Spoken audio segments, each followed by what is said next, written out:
Punjab as well as Himachal Pradesh. The counting is expected to begin at around 6 p.m. today. It should last by 2 p.m. 2 hours, and by 8 p.m. we should be knowing who should be the next Vice President of India. But why was there a need for these Vice Presidential posts? That was because Jagdeep Dhankar suddenly put down his papers. He resigned on health grounds, and even though the opposition has been speculating whether the reality indeed is health, the reality of today is that CP Radhakrishnan has emerged as a front runner. He is the candidate for the National Democratic Alliance. All NDA partners have come on board. Even Jagan Mohan Reddy's YSRCP, which is not an NDA alliance partner, have decided to throw their weight with the NDA. Congress party is alleging that Jagan Mohan Reddy is scared, he's apprehensive of CBI cases, but whatever the reason, the fact remains that this battle seems to be heavily in favor of the NDA at the moment. But even then, Sudershan Reddy, former Supreme Court judge, is also in the fray. He's the candidate for the India front. So in just an hour and a half from now, the ball will literally start rolling for the next Vice President of India.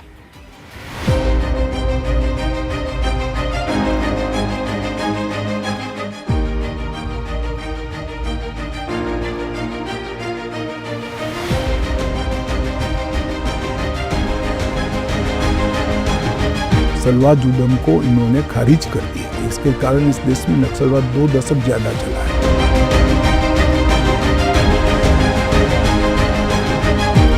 CP Radhakrishnan has a background of RSS. His RSS links can't be forgotten.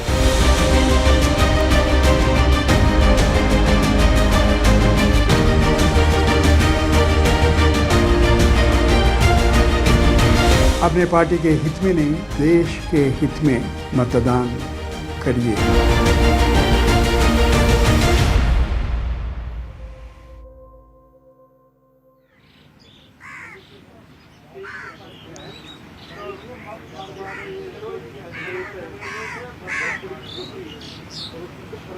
So essentially what is happening today is both sides, this is a democratic system. Even though India Front realizes they do not have the numbers, they have decided to make a fight of this just because they want to prove a point. But the National Democratic Alliance are firmly in the saddle. They have the numbers, and they're also taking all possible steps to ensure that there is no cross-voting.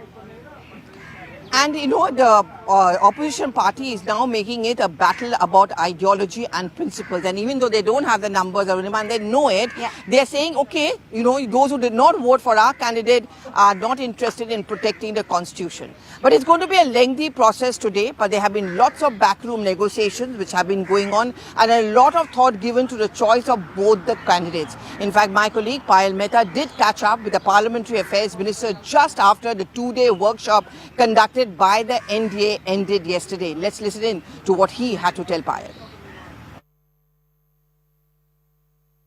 Kiranji, what did the Prime Minister say today? He stressed upon Swadeshi movement and he stressed upon Atmanirbhar Bharat. So Prime Minister has always been saying same thing, and today he has stressed it that every Indian must contribute to make Atmanirbhar Bharat, and Atmanirbhar Bharat is the only way to make Viksit Bharat. So that is why we must ensure that Swadeshi Saman, any item made in India, must be given preferred, must be promoted, must be protected. So MPs will have to play a critical role.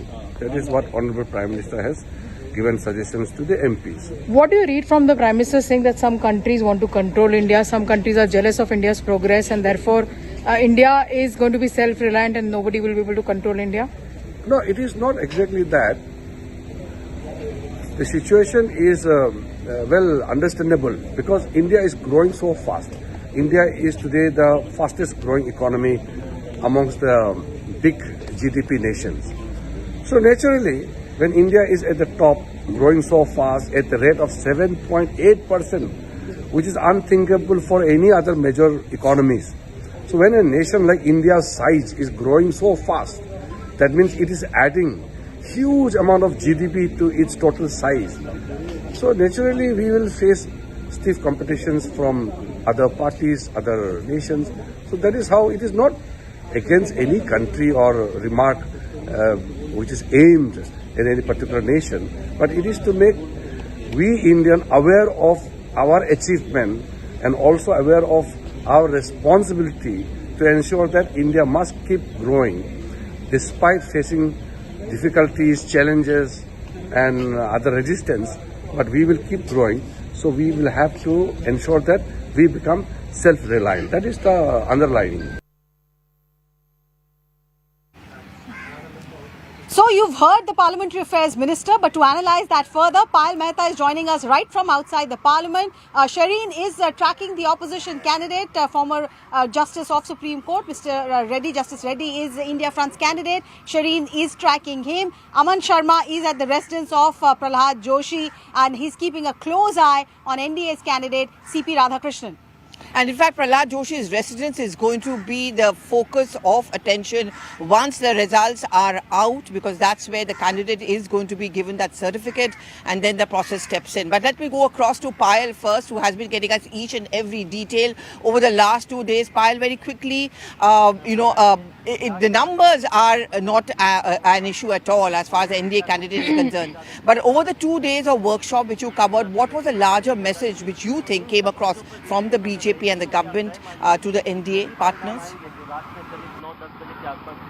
A message of unity certainly is something that the government has really tried to send out, and therefore, apart from Kiran Rijiju being the polling agent who was announced long time ago, the BJP has included Ram Mohan Naidu from TDP and Shrikant Shinde from the Shiv Sena as the polling agent for Mr. Radhakrishnan as well. That is something which you've seen.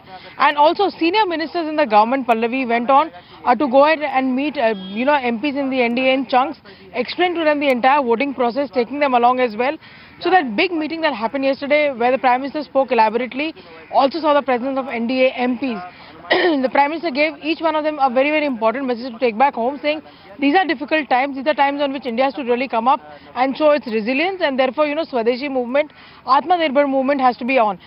Very quickly, Pallavi, the Prime Minister gave an example essentially and said that अगर आपको गाड़ी चलानी है तो आपकी tyre में हवा होनी चाहिए, तभी आप स्पीड से भाग सकते हैं. Similarly, GST are reforms that are actually very, very beneficial for the people of the country, especially the masses, and that benefit needs to reach out to them. So what programs can be carried on?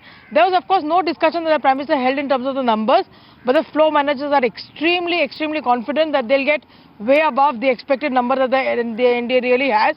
The floor managers of the government are very, very confident that there'll be a significant amount of people either abstaining or cross voting. Right. Payal is tracking all that detail of how the process is unfolding inside the new Parliament building, where both the Rajya Sabha and Lok Sabha MPs will cast their vote. But Aman, what's the scene like at Prahlad Joshi's residence? Any early morning puja that CP Radhakrishnan is doing before the big day begins? Well, Arunima, apart from the Parliament, which is of course the main scene of action today because the voting is going to happen there, I think the residence of Prahlad Joshi, where I'm standing and where CP Radhakrishnan has been based all these days, is also going to be a major scene of action. Right now we're not being allowed inside. I just got a sneak peek when I walked inside, and already the preparations are on inside of this impending victory of CP Radhakrishnan. Big tents have come up inside, a big stage is coming up inside, and in the evening when CP Radhakrishnan registers this victory, as the BJP is expecting him to, the certificate of the win will also be handed over to him here. You can see these big hoardings which have come up outside Prahlad Joshi's residence of CP Radhakrishnan, giving his entire life history, how his life has been dedicated to Jan Seva, as these posters are saying, explaining his entire journey, right from the days of the RSS, a very important point which went in the favor of Mr. Radhakrishnan to be the NDA's choice as the NDA candidate, right from his days with the Bharatiya Jana Sangh in 1974 to becoming the BJP's, I would say, the face of the South by coming to Tamil Nadu, the only BJP MP who has won twice from Tamil Nadu from the seat of Coimbatore till date. And, after that, him being the BJP chief of Tamil Nadu, then also occupying, very important, I would say, governor positions, both in Maharashtra and in some other states, in which there had been no controversy surrounding him. In the Modi government's tenure, we have seen many governors, including the former Vice President Jagdeep Dhankar when he was in West Bengal, having a steady run-in with the state government, especially if it was an opposition-ruled government. But when it comes to Mr. Radhakrishnan, this has been to his favor, that even during his governorship role, he has worked very, very cordially with the chief ministers and ensured a very good, healthy working relationship. I think all these points, his RSS background, his strong base in the south, his strong knowledge, I would say, of constitutional matters, went into the BJP's decision to have him as their vice presidential candidate, somebody who's rooted, I would say, in the RSS and the BJP ideology. Quite unlike, Jagdeep Dhankar, because this time the feeling was inside the BJP that they should get somebody who's totally rooted in their ideology, so that there are no skirmishes or no misunderstandings as emerged in the case with Mr. Jagdeep Dhankar. That said, I think Mr. Radhakrishnan, the numbers are stocked in his favor. He has been very, I would say, very, very cordial, very, very gracious in this campaign, going and meeting various leaders. And that is why I think the BJP has also been able to rally even a party like the YSRCP, which is neither in the NDA camp nor in the INDI camp, to vote with its 11 MPs in the favor of Mr. Radhakrishnan. I think, Arunima, three parties need to be closely kept a watch today. One is YSRCP, which has already declared that it will vote in the favor of the NDA candidate with 11 MPs. The BRS with the 4 MPs and the BJP with 7 MPs. So they also amount to 11 MPs, but they are abstaining from this particular vote. So I think these three parties have become very, very crucial in the entire vice presidential election. The BJP is very confident that the NDA numbers will be almost 100 votes more than the INDI bloc by the end of the day. They are expecting anywhere between 435 and 440 votes in their favor, while the INDA camp could be easily over 100 votes behind when finally the results come in today. The voting begins at 10. The Prime Minister will be among the first ones to vote at 10 a.m. Yes, that's right. So we are going to go across to my colleague Shireen also, who's standing outside the India bloc candidate, which is Mr. Sudershan Reddy. Shireen, the numbers are not with the India bloc, and they're very, very aware of that. But they've made it an ideological or a fight for principles and the constitution. But you have also been reporting how barbs have come in from Jairam Ramesh, for example, on YSR. What has been the strategy? If you can just capsule it for us, what has been the strategy over the last couple of days? And why is it that the India bloc thought it was important to put up a candidate?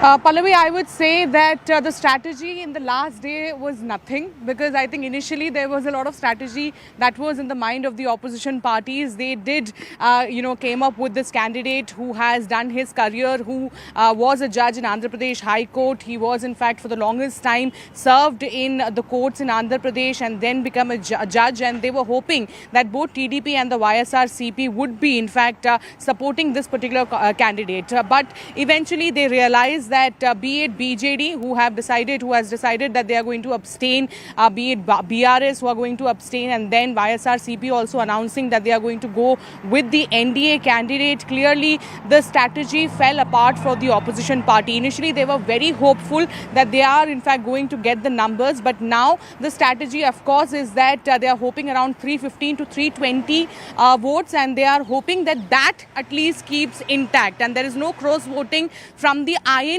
itself is the hope that is they are, of course, hoping for. Right now I'm standing outside the hotel where the opposition VP candidate is in fact staying, and from here at about 9:30 is what we are being told that he will in fact be leaving for Parliament, because he wants to do a last minute campaign of sorts, meet the MPs. He has in fact been writing to all the MPs. We have been told by Jairam Ramesh that Sudershan Reddy has in fact written to not just the opposition MPs but to the NDA MPs also to support the ideology. It's not about a certain party. It's not about which candidate is from a certain party or who he belongs to. It's about an ideology. It's about a position, the post of Vice President of India, and the conscience is something that needs to work here, is the appeal that was made by Sudershan Reddy even 2 days back.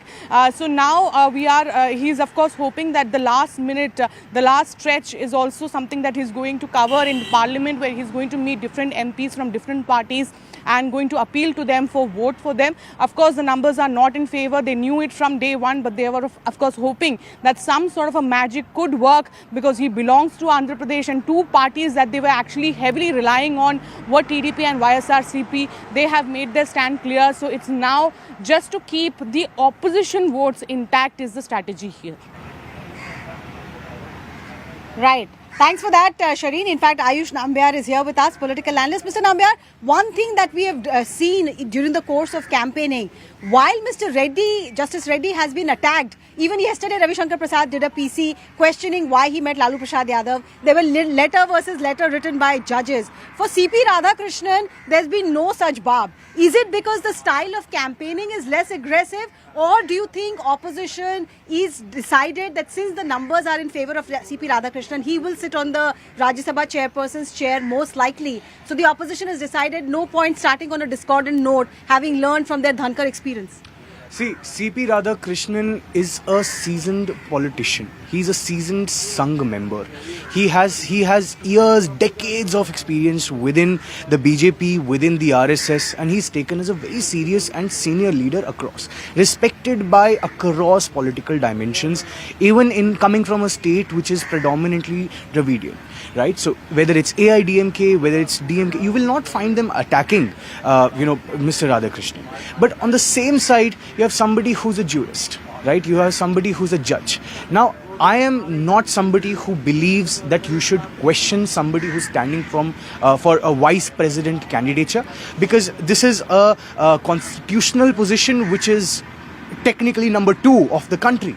Right? So we should not do that. But in the same breath, we need to understand that the 2 years that are left for till 2027, you should, we need somebody who is experienced in politics, who is not coming from no experience. He's coming as a jurist, yes. He's coming as a great constitutional person, yes. But you cannot have that same political experience for a Rajya Sabha of today, because the Rajya Sabha of today has so many turbulences. The parliament today needs somebody who is experienced, and I think the NDA is going to get CP Radhakrishnan any which way. So there is no point in coming and arguing this. This is a constitutional position, and we must never deem it. Yeah, but Ayush, the big question is, we knew that Jagdeep Dhankar began with being accused of being very partisan. By the end of it, he became extremely unpopular with the NDA. Do you think the biggest challenge for Mr. Radhakrishnan would be one to actually now, ironically, not just take the opposition along, but even the entire NDA along? See, I'll tell you firstly, there is no, I don't know where you're getting your sources from to say that there was any sort of a difference between the NDA or the BJP and Mr. Dhankar. Dhankar Saab has been unwell for long enough, and him coming into a position today where he had to resign, this is very unfortunate. Yeah. It's a constitutional loss, and we miss him within the Rajya Sabha, because of course he was somebody who used to express his opinions very openly, unlike a lot of people. And rather, I would say, ever since the early 2020s, Rajya Sabha has become a place of turmoil. After the 2019 elections, yes, Rajya Sabha has seen a lot of turbulence, and we needed someone like Dhankar then. Today, you need somebody who is not a jurist, especially because the 2 years, you can't waste those 2 years by training the Rajya Sabha, with the vice president. It's a very important position, and I am in no disbelief that CP Radhakrishnan will have any issue with this ruling BJP or the opposition of any kind. He is a respected politician who knows where to say what to say where. He's not somebody who's known for games and tricks, like the Prime Minister said. So I have no doubt that there is any problem with his candidature. Okay, there is some news which has just come in. Arunima and Ayush, we are just going to come back to this. And this is regarding the numbers. Mind you, the NDA, and unlike what Shireen was pointing out very correctly, the India bloc has not been doing too much of a backroom strategy. It's like almost they've given up the fight, and there's going to be a lot of talk from them about it's about principles. But in terms of numbers, not leaving anything to chance. So they've done their own mathematics.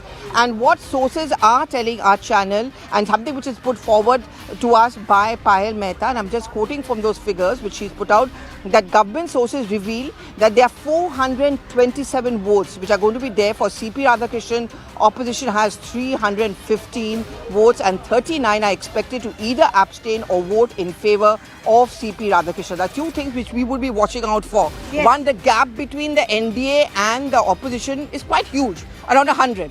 And who crosses over? Yes. Remember what happened during the Pratibha Patil time? That is going to be a huge blow to the opposition. Yes, cross-voting is something that the opposition should be worried about. Already, they have not managed to get YSRCP or BJD on board. BRS is also pressing nota. So, NDA morally already has an upper hand. And we are going to go across to Payal for us. Payal, where is this calculation and the confidence coming in from for the government? You know, there's a very, very well-oiled machinery that the government really has, Pallavi. You know, right from Article 372 CA, there are floor managers who've been, given responsibility as well. So, somebody very responsible within the government told me yesterday that about 39 votes is what they're expecting to have over and above what they really have. Of course, on one front, you had Jairam Ramesh really, cry foul and essentially say that, the Congress party, BJP was not able to get, the YSR, apart from the YSR, which is, of course, reeling under pressure from the government, not being able to get BJD and BRS. But what about the Congress party? The Congress party was not able to get them as well. So, the government floor managers are extremely confident that people will listen to their inner voice and vote. And there are some sources within the government who are undeniable, who, term after term have been excelling in this job, if I may say so. So, I'm taking the first question with Arun.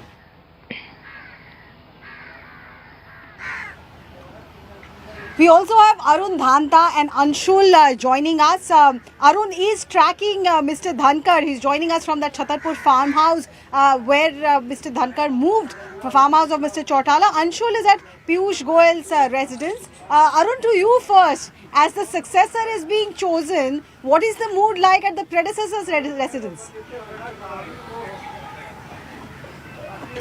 Well, it's a radio silence here, Arunima, as expected here in Chhatarpur farms. You won't see much of activity, and especially in this case of Jagdeep Dhankar. He's of course shifted here last week at Abhay Chautala's farmhouse, as he said that he requested Mr. Dhankar to come to his farmhouse and stay here as long as he is not getting his official bungalow from the government side. And we are also given to understand, as we were speaking to a few sources in the government, in the Ministry of Housing and Urban Affairs, that he has been allotted a house. The work is going on at APJ Abdul Kalam Road. 34 is the number which will be allotted to him. So the work is going on, and probably in next few days you will be seeing him shifting out of this farmhouse to that residence. But of course, he will be keeping a very, very close watch on today's development, even when he's inside this farmhouse here. But he will be keeping a very close watch as to what is transpiring in the news. And also, of course, as we talk about this relationship between Abhay Chautala and Jagdeep Dhankar, it goes back to 40-45 years.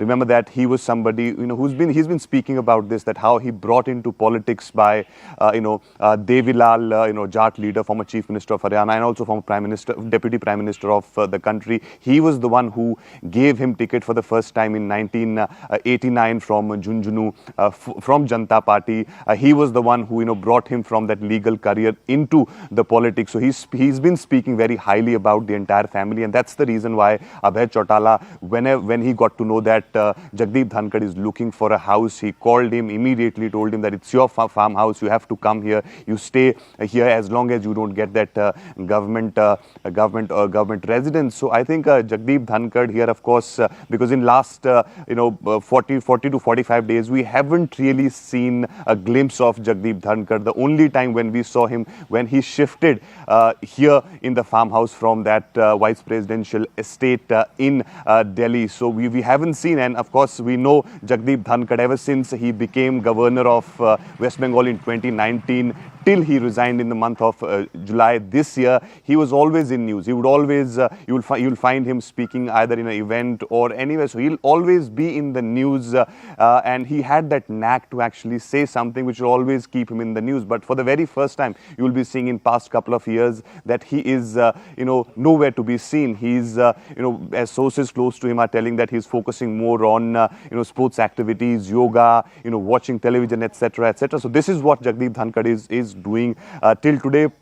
Yes, of course, we can say that today, as elections will be commencing, he will of course be keeping a very, very close watch on television sets as to what is happening. Yes, and in fact, this entire vice presidential elections have been triggered off by the man whose residence you're standing outside. I'm going to go across to Anshul, but before that, you can see those pictures up on your screens. The NDA's candidate, CP Radhakrishnan, of course, is doing puja. He is visited a temple and to take those divine blessings just ahead of the voting, which is going to begin at 10 a.m. So that's the kind of, the day he has planned for himself. And even as we speak, by 8 a.m., there's breakfast, which has been organized for most of them, in fact, all the MPs of the NDA, cutting across party lines, of course, of the NDA, essentially for those last minute interactions and any tips which have to be given. And I go across to Anshul, who is there at Mr. Piyush Goyal's residence, Commerce Minister. Anshul, the Commerce Minister is not only having to negotiate the trade talks, but he's also going to be and has been negotiating to ensure that it's a complete smooth sail for the NDA in the choice of the next Vice President of India. Well, definitely we have seen the BJP functioning in the same manner. The senior ministers are always given these responsibilities to actually go ahead and troubleshoot issues for them. We saw that last time around, the manner in which the resignation of the Vice President of India came in as a surprise for the NDA as well. And to make sure that there are no surprises this time around, all the senior ministers have been designated a certain group of MPs so that the planning that has been done to manage the floor of the House, that is something that could be maintained. I am currently standing at the residence of Piyush Goyal, and it is expected that within the next few minutes Piyush Goyal will actually leave from here and will move towards the Vanijya Bhavan, where the MPs from Uttar Pradesh will also collect, and then the final meetings will happen before they will move towards the parliament at 10 a.m. At this point in time, there are no MPs who have reached at the residence, but yes, the management that has been done by the BJP is somewhere or the other being seen as foolproof. Each and every group of MP has been given a senior minister to make sure that they go ahead and poll their votes in the right manner, so that the calculations that have already been done, as our colleague Payal was mentioning, that at least the NDA is expecting that they will win by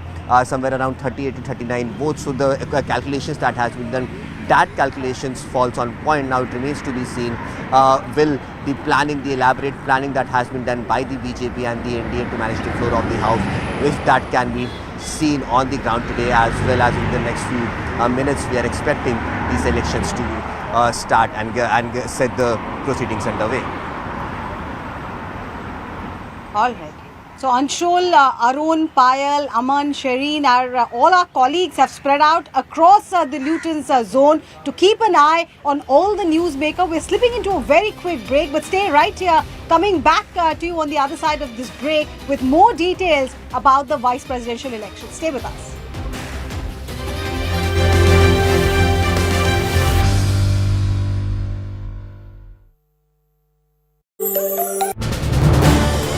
This is News 18 Network.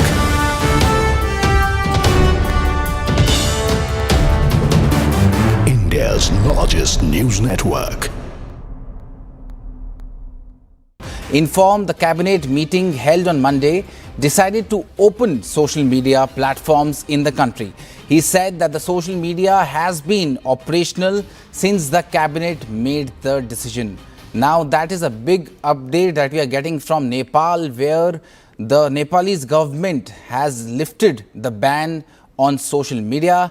As we know that massive protests were organized in Nepal under the Gen Z banner, and we are joined by Siddhant Mishra on this broadcast. Siddhant, now that the Nepal government has lifted the ban on social media, does this mean that the government is under immense pressure?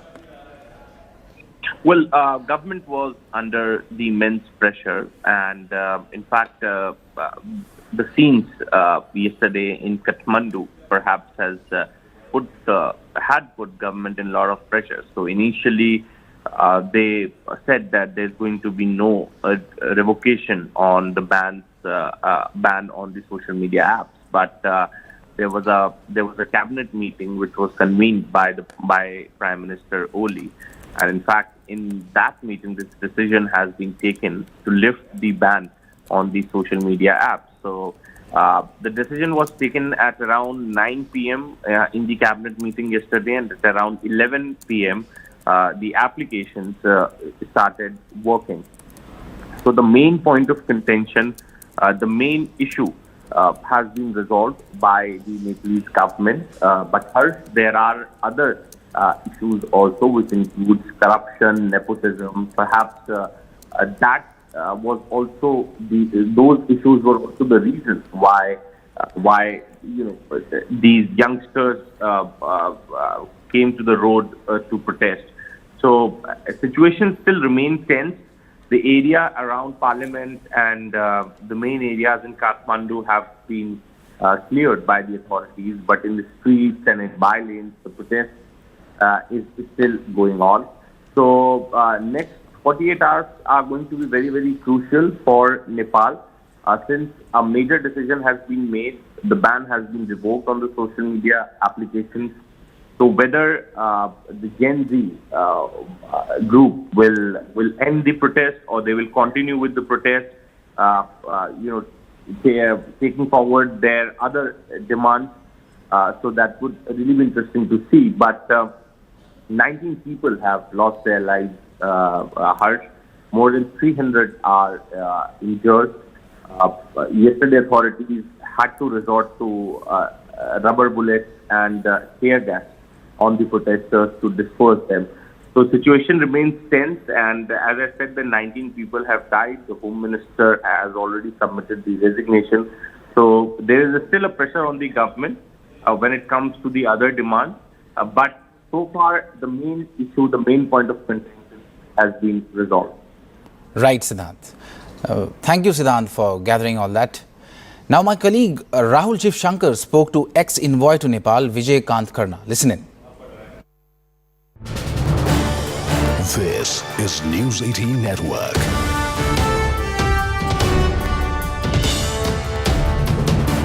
India's largest news network. Informed the cabinet meeting held on Monday decided to open social media platforms in the country. He said that the social media has been operational since the cabinet made the decision. Now that is a big update that we are getting from Nepal, where the Nepalese government has lifted the ban on social media. As we know that massive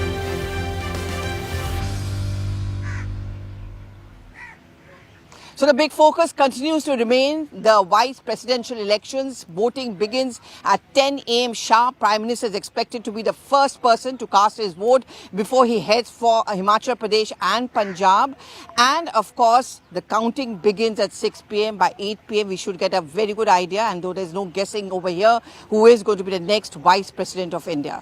Arun and Anshul, our colleagues on the ground. We also are now being joined by Ayush Nambiar as well as Mr. Nikhil Jain early this morning to discuss the BP polls. But before we go across to our reporters and our guests, let's just get you a sneak peek into who the front runner is. What is the background of CP Radhakrishnan? Why has the NDA decided to back his candidature? A man who's known to have a clean record, somebody who's been associated with the RSS from its early days, known for his leadership, an OBC face, and somebody who's also from Tamil Nadu. हमारे उपराष्ट्रपति के प्रत्याशी के रूप में हमारे महाराष्ट्र के राज्यपाल श्री सीपी राधाकृष्णन जी, चंद्रपुरम पुन्नासामी राधाकृष्णन जी, उनको हम एनडीए का प्रत्याशी बनाएंगे और वो एनडीए के प्रत्याशी के रूप में रहेंगे. NDA's vice presidential candidate comes from humble beginnings. His dignified political journey has often earned him praise as a leader who has maintained integrity in both party work and constitutional positions. When Prime Minister Narendra Modi speaks of CP Radhakrishnan, it is with warmth and a sense of shared history. It underlines a friendship that has spanned more than 4 decades. साथियों, मेरे एक बहुत पुराने मित्र, आज उनका परिचय मैं करवा रहा हूँ, तो मेरे लिए भी खुशी है. इतने साल हो गए इस समय को, मेरे भी सारे बाल काले थे और राधाकृष्णन जी के बाल काले थे. सर्वोच्च स्थान पर लोकसभा में सेंगोल विराजमान है और वो सेंगोल तमिलनाडु से है और अब राज्यसभा में भी सर्वोच्च स्थान पर तमिलनाडु का ही एक बेटा बैठने वाला है। श्रीमान राधाकृष्णन जी सामान्य परिवार के व्यक्ति हैं, पिछड़े समाज से निकले हैं और आज राष्ट्र के इस ऊंचे पद पर की दिशा में वो गमन कर रहे हैं। Born on October 20th, 1957 in Tirupur in Tamil Nadu, C.P. Radhakrishnan hails from the Gondur Kongu Vellar community, classified under OBC. Before politics, he was an industrialist and garment exporter, credited with pioneering knitwear exports from Tirupur, a legacy that earned the city its identity as a textile hub. If elected, Radhakrishnan will become only the second vice president from the OBC community and the third vice president from Tamil Nadu. What is most important is Radhakrishnan's association with BJP's ideologue, the RSS. He joined as a Swayamsevak at the age of 16. By 1974, he was already a state executive committee member of the Bharatiya Jan Sangh. In the BJP, his organizational climb was steady. He was appointed Tamil Nadu BJP secretary in 1996, and soon after, he rose to prominence when he won the Coimbatore Lok Sabha seat in 1998 and again in 1999, both times with massive margins. Between 2004 and 2007, he served as Tamil Nadu BJP president, famously undertaking a 93-day, 19,000-kilometer Rath Yatra across the state. His campaign sought to highlight issues ranging from linking rivers to implementing a uniform civil code to eradicating untouchability and fighting narcotics. Radhakrishnan has held important gubernatorial posts as well. He was appointed governor of Jharkhand in 2023, later entrusted with additional charges as Telangana's acting governor and lieutenant governor of Puducherry. In July 2024, he was sworn in as the governor of Maharashtra, a role he continues to hold. For the BJP, C.P. Radhakrishnan is more than just a candidate. His clean image, OBC identity, RSS links and decades-long friendship with Prime Minister Modi make him an influential figure as the party positions itself ahead of crucial southern battles. If elected, his journey will not only mark a personal triumph, but also a symbolic political milestone for BJP's Mission South.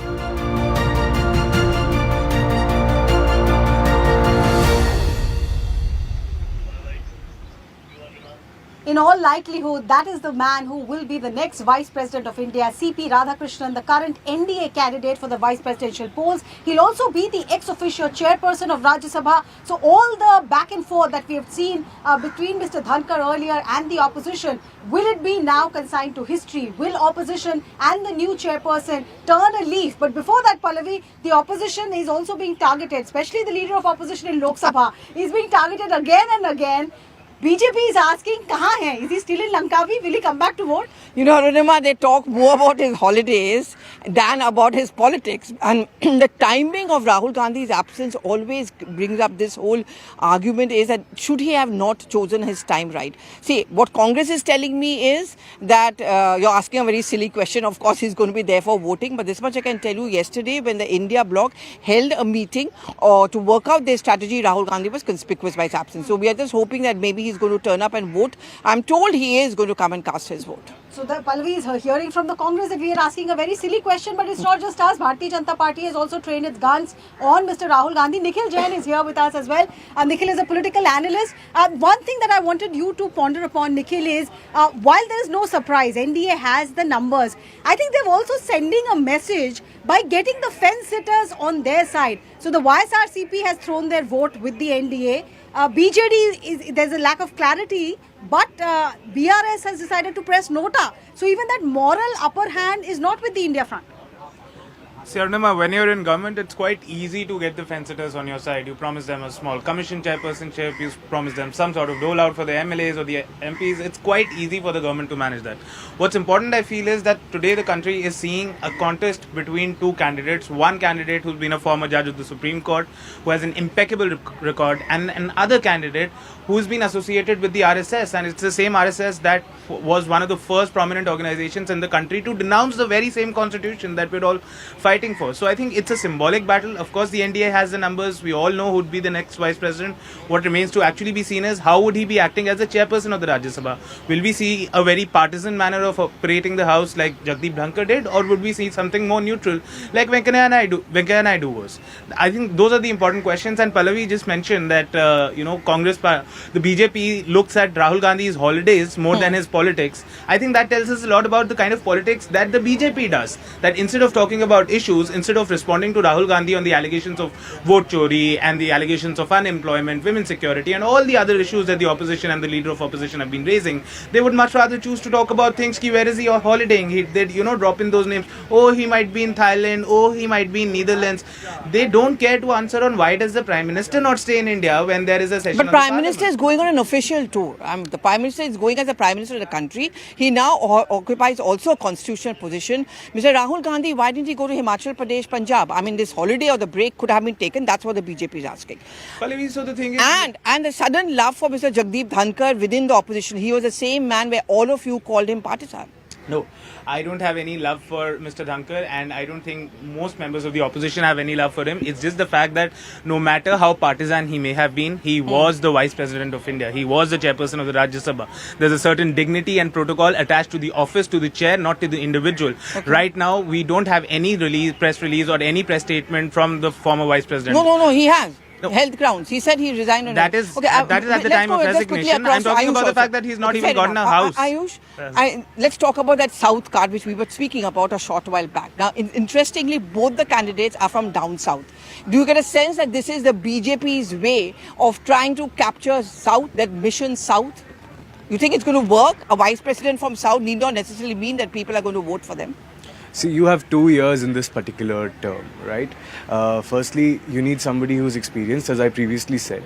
You cannot just have somebody who has never had any sort of a political role, never had some sort of a political thought, come in and become the vice president. As my friend here has very clearly said, that there's some sort of a dignity to the chair, and that dignity is the belief of the people.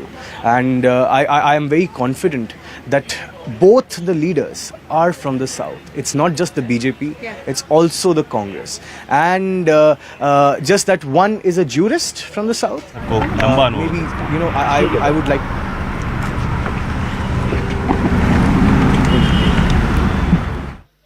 Congress, who's contesting as the candidate, I wouldn't have known him maybe 10 days ago. But the leader that we have, CP Radhakrishnan, he is somebody who has been the governor of Maharashtra. He has been on the forefront of Tamil Nadu BJP. He is somebody who's coming from far more experience within political life. He's known and to be loved even by a lot of our Congress and AIA, DMK, all these people. They love him. So this is something which is going to help us, and we don't need to train people for that chair. Okay, well, we will keep this discussion going, but there's a piece of breaking news that we must bring to you. There's an update coming in. The vice presidential candidate for the India front, for the opposition front, is getting slammed once again. He's a former jurist, and now former retired judges of the Supreme Court and the High Court are once again questioning his methodology. They are writing to question why Justice Reddy decided to go ahead and meet Lalu Prasad Yadav. Yesterday, Bharatiya Janata Party, led by Ravi Shankar Prasad, had asked the same question. Why would you want to meet somebody who's convicted on corruption charges, who's not even a member of parliament? So it's understandable if a candidate is going and canvassing with MPs and asking for their vote ahead of the VP polls. But why would you go and meet somebody who's convicted on corruption charges? Payal is the one who's getting that news, Pallavi, but this line of attack, has the opposition responded? I mean, why would you want to go meet Lalu Prasad Yadav is something Ravi Shankar Prasad asked, and today former jurists are asking as well. Well, technically speaking, he met Lalu Prasad Yadav because he's meeting the heads of every political party where he's asking for votes, and of course very much a part of the India bloc. So they've completely dismissed it. They've called it a diversionary tactic of the BJP yet again. And in fact, the candidate himself came out with a statement that, he's a senior leader and why should I not go out and meet him? So this plus the Salwa Judum allegations against him, Arunima, is something which the opposition parties are being questioned repeatedly about that this just shows your pro-Naxal mindset. But as far as the India bloc is concerned, they say that let's stick to issues. This is a fight for principles. Those who are not going to be voting for Sudershan Reddy clearly do not want the constitution to be protected. So once again, Samvidhan Khatre mein hai slogan, I think is going to come back on the table. Nikhil Jan, you want to... Okay, we have Akash is also joining us live. Like I have been telling you, all our reporters have spread out across the important newsmakers and getting us all details about what is going on. Akash, in fact, is joining us from Bhupendra Yadav's residence. This is where, Akash, if I'm not mistaken, all the Maharashtra MPs have gathered. What's really happening there? You're right, Runima.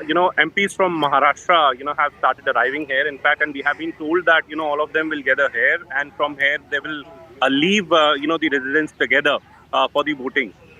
Also, they all are very happy, given that one, they are confident. Second, they are speaking to media in general. They don't.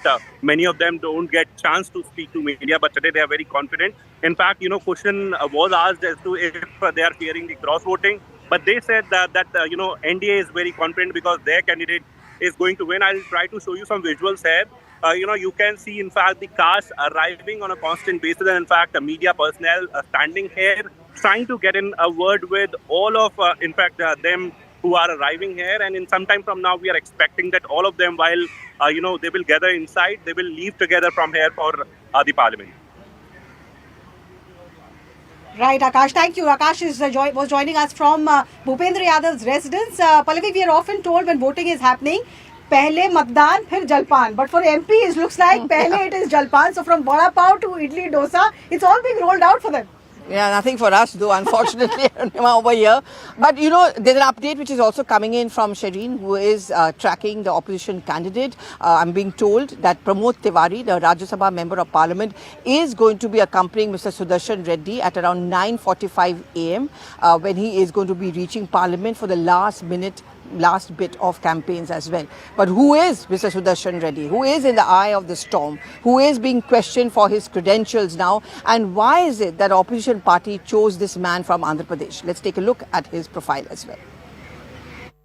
यहाँ केवल उपराष्ट्रपति के लिए vote नहीं है, यहाँ भारत की आत्मा के लिए वोट है. An ardent appeal from the India bloc candidate, framing the contest as more than just about the vice president's post. An eminent jurist, B. Sudershan Reddy is leading this battle of ideologies in this fight. Born in 1946 to a farmer's family in Rangareddy district of present-day Telangana, the retired judge has been a vocal champion of civil liberties and social justice until his retirement in 2011. He obtained a law degree from Osmania University in Hyderabad in 1971 and was enrolled as an advocate with the Andhra Pradesh Bar Council. He handled writ and civil cases in the Andhra Pradesh High Court. Before becoming a judge, he had worked as a government pleader between 1988 and 1990. He went on to become a permanent judge of the Andhra Pradesh High Court in 1995, from there to the Chief Justice of the Guwahati High Court in 2005 to a Supreme Court judge in 2007. His legal career has spanned decades. In March 2013, 2 years after his retirement from the Apex Court, Justice Reddy became the first Lokayukta of Goa. Even as his appointment saw protests amid allegations of favoritism, he vowed to do full justice to his position. He, however, resigned months later on personal grounds. The retired Supreme Court judge is known for several key judgments, including the declaration of Salva Judam as illegal and unconstitutional. The group of trained tribal youth had been deployed as special police officers to take on Naxalites until the two-judge verdict in 2011. But this judgment has been used by the NDA to attack Sudershan Reddy, with Home Minister Amit Shah claiming that Reddy had helped Naxalism with his verdict. सलवा जुडम को इन्होंने खारिज कर दिया. इसके कारण इस देश में नक्सलवाद 2 दशक ज्यादा चला है. Controversy continued to haunt him even on the eve of the election. As he met various stakeholders to gain support for his candidature, Justice Reddy's visit to Lalu Prasad Yadav gave ammunition to the NDA, who reminded the vice presidential nominee of the RJD Supremo's corruption taint. But for the India bloc, these are just diversionary tactics. For the opposition camp, Justice Sudershan Reddy's career spanning 4 decades in the judiciary and public service make him the perfect candidate to uphold constitutional and democratic values.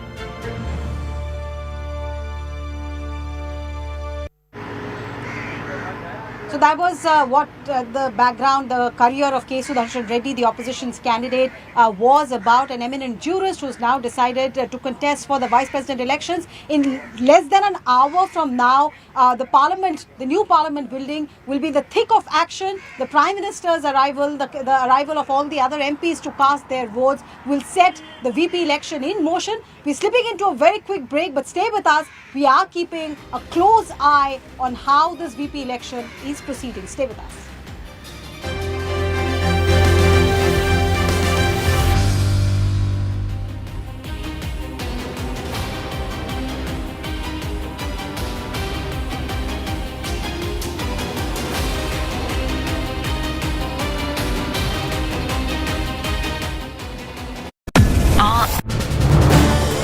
This is News 18 Network.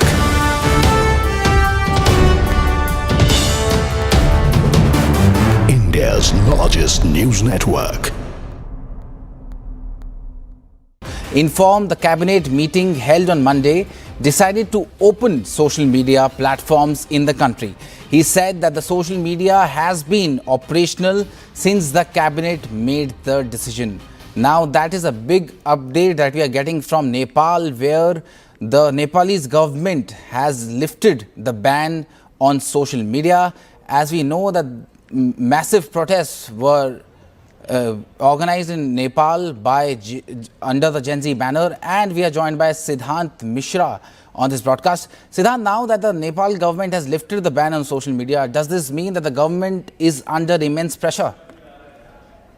Well, government was under the immense pressure, and in fact, the scenes yesterday in Kathmandu perhaps has had put government in a lot of pressure. So initially, they said that there's going to be no revocation on the ban on the social media apps, but there was a cabinet meeting which was convened by Prime Minister Oli.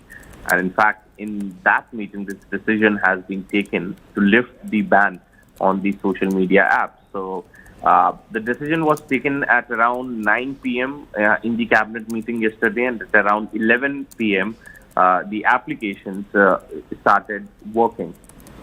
So the main point of contention, the main issue has been resolved by the Nepalese government. But first, there are other issues also, which includes corruption, nepotism. Perhaps that was also those issues were also the reasons why these youngsters came to the road to protest. So situation still remains tense. The area around Parliament and the main areas in Kathmandu have been cleared by the authorities, but in the streets and in by-lanes, the protest is still going on. So next 48 hours are going to be very, very crucial for Nepal, since a major decision has been made. The ban has been revoked on the social media applications. So whether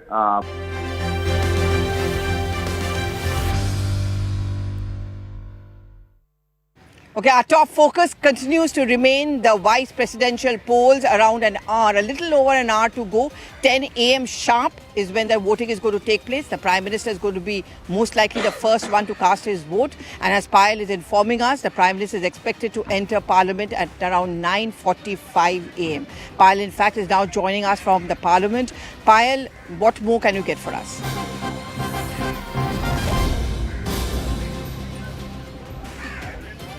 Okay, we're going to try and connect with Payal, but the Prime Minister is going to be leaving later today for Punjab and Himachal Pradesh, where he's going to oversee how much the floods have affected parts of both of these states. And okay, now I go back to Payal. Payal, the Prime Minister, as you are reporting, is reaching at around 9:45 a.m. What is his going to be itinerary, and when is he likely to leave for Punjab? Well, the Prime Minister, in fact, Pallavi is expected to reach Parliament building by 9:40 a.m. is what we are given to understand. In the next couple of minutes, after a brief meeting with his top lieutenants, the Prime Minister is expected to cast his vote at 10 a.m. He possibly could be the first voter who could be seen, casting his vote for that all-important vice president election. After which, in a brief while from then, the Prime Minister, in fact, will be heading to the two-state tour that he has to undertake to review the flood situation. He's going to be going to Himachal and Punjab. So that's the information that we really have. So essentially, the number one in the government, Prime Minister Narendra Modi, will be expected to be the first voter as far as the NDA is really concerned. He will do his duty as a parliamentarian. He will do his duty as the leader of the NDA, and after which you can expect a series of big leaders also from the NDA to queue up to vote. 8:30 to 9:30 is when breakfast has been organized for all the NDA members of parliament at various ministers' residence. Our colleagues are reporting from right there as well. And they will all come into parliament, do that duty, and then, go ahead as well. But it's going to be a day full of activities for Kiran Rijiju, obviously, because he's the parliamentary affairs minister and also the polling agent, and also for Shrikant Shinde and Ram Mohan Naidu, who've been made polling agents for Mr. CP Radhakrishnan. Right.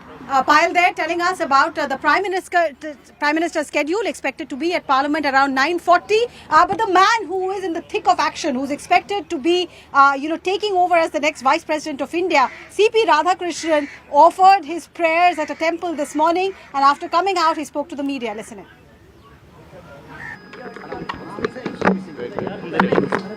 The election is taking place. It is going to be a big victory for the Indian nationalism. We all are one. We will be one. India, we want to be the Vikshit Bharat, and all the victory will lead towards that. Thank you. So what would be your strategies and plans ahead if you win? We will meet again. So you've been said... Please.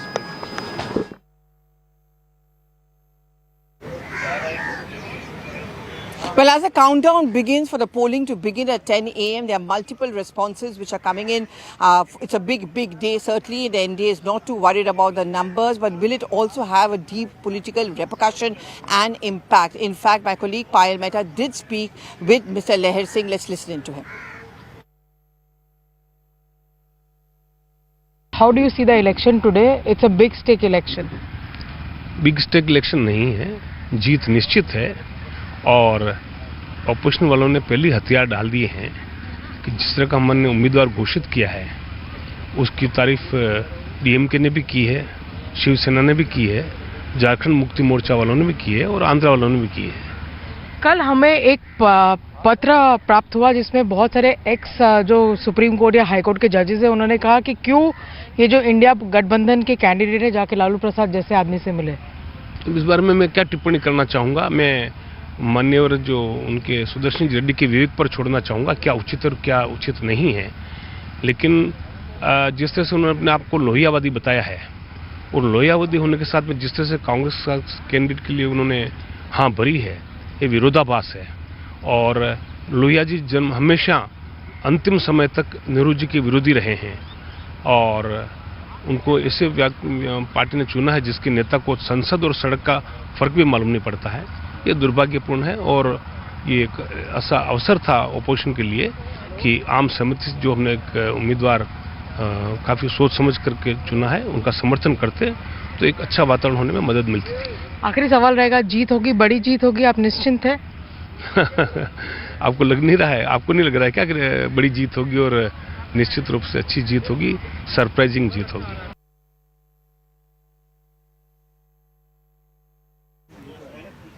So the NDA camp is very confident. Badi jeet hogi. Even CP Radhakrishnan, the NDA candidate, is saying that it will be a huge victory. No surprise there, but still, India front wanting to make that point by fielding a candidate there. And we're going to get you all those details through the day of the big vice presidential polls. But more importantly, what is the deep political messaging, if any, by the choice of the names by both the sides, and what is it that the NDA and both the opposition parties would want to convey? Thank you so much for watching. But this is going to be a big story through the day on CNN News 18.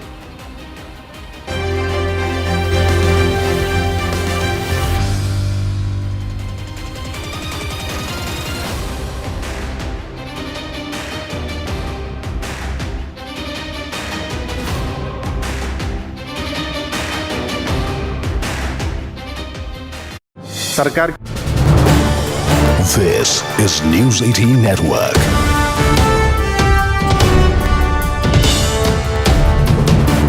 India's largest news network. Informed the cabinet meeting held on Monday decided to open social media platforms in the country. He said that the social media has been operational since the cabinet made the decision. Now that is a big update that we are getting from Nepal, where the Nepalese government has lifted the ban on social media. As we know that massive protests were organized in Nepal by under the Gen Z banner, and we are joined by Siddhant Mishra on this broadcast. Siddhant, now that the Nepal government has lifted the ban on social media, does this mean that the government is under immense pressure? Well, government was under the immense pressure, and in fact, the scenes yesterday in Kathmandu perhaps has had put government in a lot of pressure. So initially, they said that there's going to be no revocation on the ban on the social media apps, but there was a cabinet meeting which was convened by Prime Minister Oli, and in fact, in that meeting, this decision has been taken to lift the ban on the social media apps. So the decision was taken at around 9 p.m. In the cabinet meeting yesterday, and at around 11 p.m. The applications started working. So the main point of contention, the main issue has been resolved by the Nepalese government, but first there are other issues also, which includes corruption, nepotism. Perhaps that was also those issues were also the reasons why these youngsters came to the road to protest. So situation still remains tense. The area around Parliament and the main areas in Kathmandu have been cleared by the authorities, but in the streets and in by-lanes, the protest is still going on. So next 48 hours are going to be very, very crucial for Nepal, since a major decision has been made. The ban has been revoked on the social media applications. So whether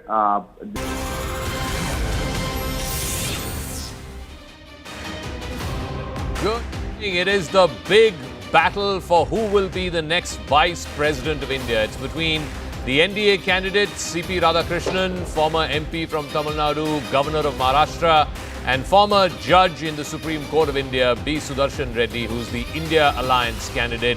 It is a high-stakes battle. Some would say the result is a foregone conclusion because the numbers are firmly in the NDA side, but it's about the contest. It's about the battle. It's about the ideological divides which have now pervaded not just our politics, but also this vice presidential battle. The candidate for the NDA, Mr. Radhakrishnan, was there at the Sri Ram Mandir in Delhi this morning before, of course, arriving in Parliament, where at 10 a.m. the voting will officially begin. Prime Minister Modi is expected to arrive in the Parliament complex at about 9:40 in the morning. He's expected to be one of the first voters in the vice presidential election, and thereafter he will head to flood-hit Punjab and Himachal Pradesh. But what is at stake in this election? Why are we here early in the morning in the studios if this election is a mere formality? Because at the end of the day, this will sharpen the political divide in the country between the NDA on the one side and the India Alliance on the other. Here's what's at stake in this high-profile vice presidential battle.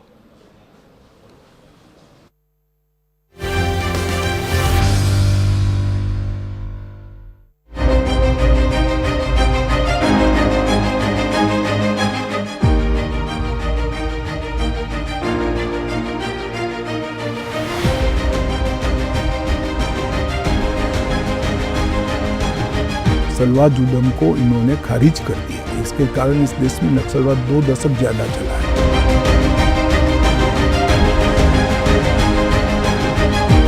CP Radhakrishnan has a background of RSS. His RSS links can't be forgotten.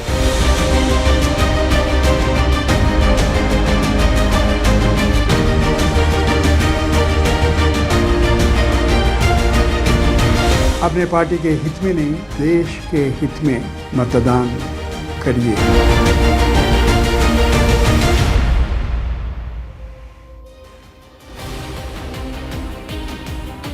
Namaste, Jai Hind and welcome.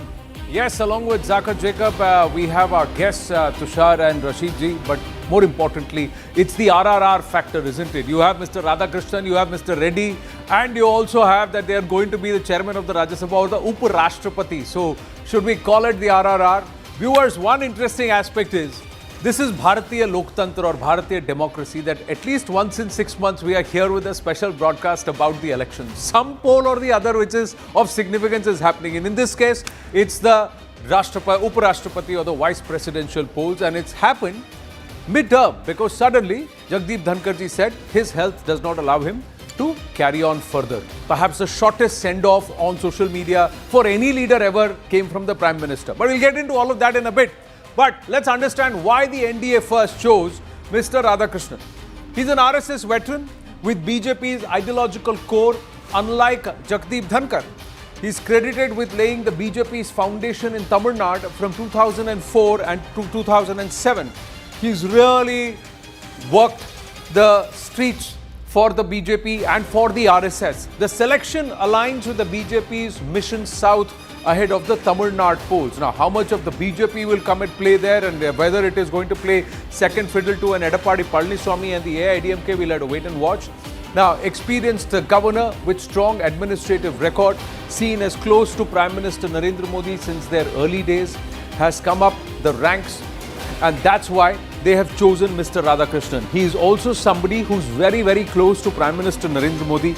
They have also travelled together, like some of the old stalwarts who've worked their way for nearly 2 decades in the Sangh before they're making their entry even into the political sphere or the political wing, that is the BJP. So that includes the likes of JP Nadda, the likes of Manohar Lal Khattar, some very, very old stalwarts who have seen each other as pracharaks through the Sangh days, and Mr. Radhakrishnan is one of those. Now let's understand the INDI bloc. Why is it that the INDI alliance or the INDI bloc has come out and chosen Mr. Reddy? He's a distinguished judicial career. The judge itself, his judicial career highlights integrity. That's what the INDI bloc claims. There are others who question otherwise, but that's politics. Mr. Reddy's commitment to protect fundamental rights has been underlined in his judgments, in his conduct as a judicial luminary. Civil liberties he stood up for. He is a Telugu candidate, so he counters the NDA Tamil choice, so the T versus T factor here and all in Dakshin Bharata. Then, seen as a champion of social, economic and political justice. Now, that is a narrative which the INDI Alliance has been trying to stitch on grounds even in the Bihar polls, where they say that they are trying to champion social justice and economic furtherance of the most downtrodden. He's worn many hats. Lokayukta of Goa, led the caste survey committee in Telangana. Project unified the opposition front, including non-members like the Aam Aadmi Party, who came aboard and said, we will back. But there are certain abstentions that reduces the entire overall size of the house. We'll talk about all of that. And it makes it for a very, very interesting VP elections. It's not just who's winning Zaka, but it's also about how much. Because this is the weakest the NDA has been in the last 11 years. And will they win the strongest when perhaps the opposition is at its strongest? Interesting. Well, one comparison that will happen later on tonight, we are expecting the results to start coming from 6 p.m. onwards. Voting closes at 6 p.m. We're expecting the results to come around 9 o'clock. Remember, these are paper ballots. These are not machines. So the paper ballots will take some time to be counted. We have our reporters spread across the length and breadth of the national capital. We have reporters tracking the NDA candidate, reporters tracking the India Alliance candidate, reporters in Parliament. Aman Sharma is tracking the NDA candidate, Mr. CP Radhakrishnan. We have Sharon tracking the India Alliance candidate, Justice Sudershan Reddy. Payal, Pallavi, Arunima are in Parliament. And Arun Dhanta is tracking the former Vice President, Mr. Jagdeep Dhankar. Aman, let me start with you first. Mr. Radhakrishnan, already a big day for him, a big morning for him before going to Parliament. He's already gone to the temple, sought blessings, and he also said that it's going to be a big victory for nationalism. Today's election result is about nationalism. Walk us through what's at stake for him and for the NDA. Yes, Zaka, I am at the residence of Union Minister Prahlad Joshi. You can see behind me, the decorations are already up here, and this is the base of Mr. Radhakrishnan. He'll be arriving shortly here, and he'll be based most of his day at Mr. Prahlad Joshi's residence. This is also where, ultimately the victory is supposed to be announced in the evening, when the victory certificate could be handed over to Mr. Radhakrishnan. And I could earlier spot, all kind of posters inside, explaining the candidature of Mr. Radhakrishnan, his achievements. And I think this particular candidature, we had Prahlad Joshi also just come out briefly. We did record a bite with him, where he also expressed great confidence that this will be a thumping victory for Mr. Radhakrishnan. What goes in the favor of Mr. Radhakrishnan? An old RSS hand who's been a part of the Bharatiya Janasangh, who's learned his way through the RSS, joined the BJP, became the BJP's face of the South. The only BJP MP who's won a seat twice in Tamil Nadu, the Coimbatore seat. After that, he also handled the party's affairs as the BJP state president in Tamil Nadu. Before, going to these governor positions, the BJP choosing him as the governor. He's presently the governor of Maharashtra, has also served the governor of another state before this. And his tenure as the governor has been completely non-confrontational. In the last 10 years, Zaka, we have seen how governors, have been at odds with many opposition ruled CMs, but Mr. Radhakrishnan's tenure is quite different from that. He has a very deep knowledge of constitutional affairs, also somebody rooted in the RSS and the BJP's ideology. And that is what the BJP was very particular about, that after the experience with Mr. Dhankar, they would go with somebody who's completely in the ideology of the BJP, and that is all explaining Mr. Radhakrishnan's tenure. Zaka, what BJP sources are telling me, and here at Prahlad Joshi's residence also, that the ultimate victory margin between both the candidates will be in the excess of 100 votes. That is going to be a big, big margin, and that is what the BJP is looking at. The fight is, I think, Zaka, more about the numbers. The victory of Mr. Radhakrishnan is a foregone conclusion, but what the BJP is trying to do is make a statement by getting higher number of votes in its favor. Three key parties, YSRCP, BJD and the BRS, are very, very crucial. YSRCP's 11 MPs are voting in the favor of the NDA candidate. The BRS and the BJD, together 11 MPs again, are abstaining from this particular vote. So that is all is making the number game very interesting.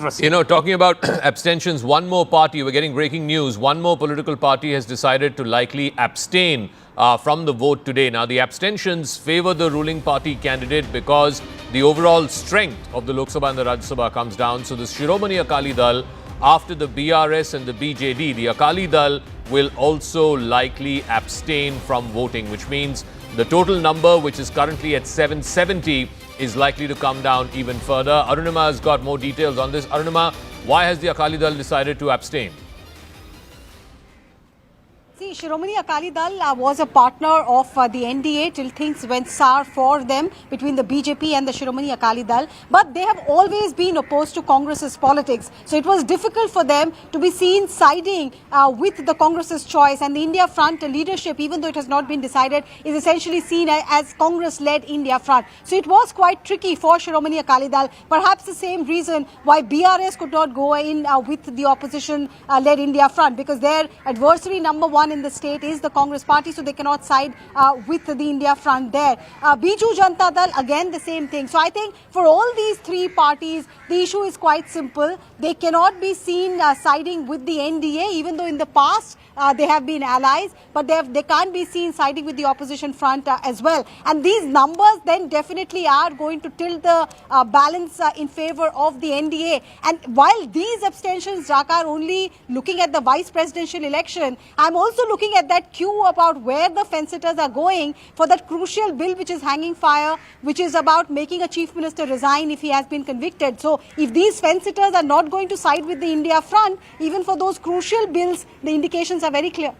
Just very quickly before I go to Anand, so how many MPs does the Akali Dal have? And Harsimrat is there, but beyond that, and how does the numbers game change? Right now, 11 abstentions of the BRS and the BJD, that takes the count to 770. If the Akali Dal further loses or abstains another couple of members of parliament, that brings it down to 768. Arunima? Yes, so it's only Harsimrat Kaur Badal, so not much of a difference there for Shiromani Akali Dal's abstention. But they are making a point there by saying that we are not siding with either parties. Okay, so 769 will be the final count. The exact breakdown of the numbers Anand has on the on the wall. Yeah. Well, so we'll -1 and we'll just check if that number of the Akali Dal has been updated. But Zaka, to our viewers and also to our panelists in the studio, it's also symbolic. Punjab elections are not so far away. Aam Aadmi Party and Congress are going to be at loggerheads along with the Akali Dal in the fray. Is this also a signal of a thaw between the Akali Dal and the BJP and perhaps a possible return of the Akali Dal back into the NDA fold ahead of the Punjab elections? Because they make a force collectively, the Akali Dal and the BJP. Or is the BJP going to try and fight it alone? There is an eye on Punjab. It's not just that one seat, it's symbolic and it's important. Let's try and understand the numbers. The NDA currently has about 426 in all. It's looking very strong. The INDI bloc or the India bloc will have about 306. The Aam Aadmi Party adds another 12, so that number goes up to 318. But the YSRCP jumping in with the NDA, and that number is 437. So clearly more than 100 comfortably. It's nearly about 119 plus. That is very significant. Will this further consolidate in favor of the NDA? Now, look at the difference in the Lok Sabha 2024 elections between the BJP and the India bloc together. The BJP looking at its weakest, but the subsequent elections in the states and also now with the VP elections, it's perhaps underlining the fact that the NDA is as solid as ever. Couple that with an eventful 2025 so far with direct taxes reforms, GST reforms, Operation Sindoor, so many other boxes. The NDA is perhaps looking at its strongest when the BJP perhaps has been at its weakest in the last 11 years. Big messaging that is going on with these numbers and also the VP elections, and that's why the importance of these VP elections, because how solid is the opposition, but how further solid and stronger is the government in place with the NDA, and the BJP also showing we can work very well with our allies. Payal and Pallavi, who've been tracking this very closely with us. Pallavi's been out there, Payal been out there. Payal, let me come to you before we go to Pallavi. What perhaps is the biggest messaging that the NDA wants to give to Bharat, to the world, and most importantly to the opposition via these VP polls? Well, these VP polls have been mandated because of Mr. Dhankar's sudden resignation. But one thing is very clear: the BJP and the NDA want to send a message that we brought in a candidate who has the right credentials in place. He's been somebody who's holding constitutional posts, even in opposition ruled states, and he did not, show any bias of sorts as well. I remember very clearly, almost a month or something ago, Anand, when the Prime Minister introduced CP Radhakrishnan to the NDA party leaders, he told them one thing, that he's been my friend since both of us had black hair. We've been friends since then, and let me just tell you that he's very fond of sports, but wo rajniti mein khel nahi karte. That means there was a silent jab that the Prime Minister had taken at the other candidates, essentially saying that he's somebody who's going to be very unbiased, he's going to be somebody who's going to be available to go by the book, to go by the constitution, and that is something which is holding in big stead as well. As far as the numbers are really concerned, that's simply not a worry as far as the BJP or the NDA is concerned. It's a united front that they want to present, but the floor managers are extremely confident that anywhere between 30 to 39 votes will come further for the NDA. Zaka knows who I'm speaking about, so I leave it just there. Why? No, why do I know? So now, before we bring that numbers bit, just quickly asking Pallavi about two people and their whereabouts. One is Rahul Gandhi and the other one is Jagdeep Dhankar. Pallavi. So how do you see the VP election? Which way is it going? Will be a big victory for Mr. Okay, 1 minute. I think we've just got it. We've got an audio overlap with Aman. We'll just go across to who Aman is speaking with in a bit. But yes, Pallavi. Well, okay. So Arun Dhanta has been reporting from outside that farmhouse where Jagdeep Dhankar has been staying for a stopgap arrangement. But the big question, of course, is Rahul Gandhi. As Shireen also is reporting now, he is back. The Congress party has been very mum. Normally, they jump to his defense, but this time round, they haven't. But they also do realize that this was an issue which was definitely given on a platter to the BJP. The timing was being questioned. The comparison was being made to the Prime Minister, that while the Prime Minister is going to Punjab and Himachal Pradesh. Why hasn't Rahul Gandhi gone to Himachal where the Congress is in power, or to Punjab where the Congress has a very good and strong organization and is definitely a contender and a challenger to the AAP government over there. But having said that, there was a meeting which took place of the India bloc parties. Last minute strategy was being chalked out. Rahul Gandhi was conspicuous by his absence, but he is finally back, and I'm sure the Congress leaders are thanking him for that, because it would have been deep embarrassment if Rahul Gandhi had not cast his vote today as an LOP. So we will have both Mr. Kharge as well as Rahul Gandhi, after the Prime Minister casts his vote, to come in and vote for their vice presidential candidate. Little faith in Rahul Gandhi. I mean, she has so little faith in his ability to show up, right? I mean, Rashid Kidwai is here. He has more faith. Rashidji? Yeah, I think as long as he's coming and voting, if somebody, an individual goes for a holiday or has a busy social life, we should not be objecting as long as he's performing his duty. So if he's voting, coming and voting here, I think Rahul Gandhi is doing his duty as a LOP. I mean, politicians should have a social life. What's wrong with that? Yes, I'm all for it. That's what I'm saying. It's only my friend like Tushar, who's looking at all the various photographs on social media, who's this, who's that. No, I'm not. No, I'm totally in agreement with Kidwaiji that politicians do need to have a social life, but I'm surprised Pallavi has the bar so low that, oh, look, he's coming out to vote. That's a huge thing.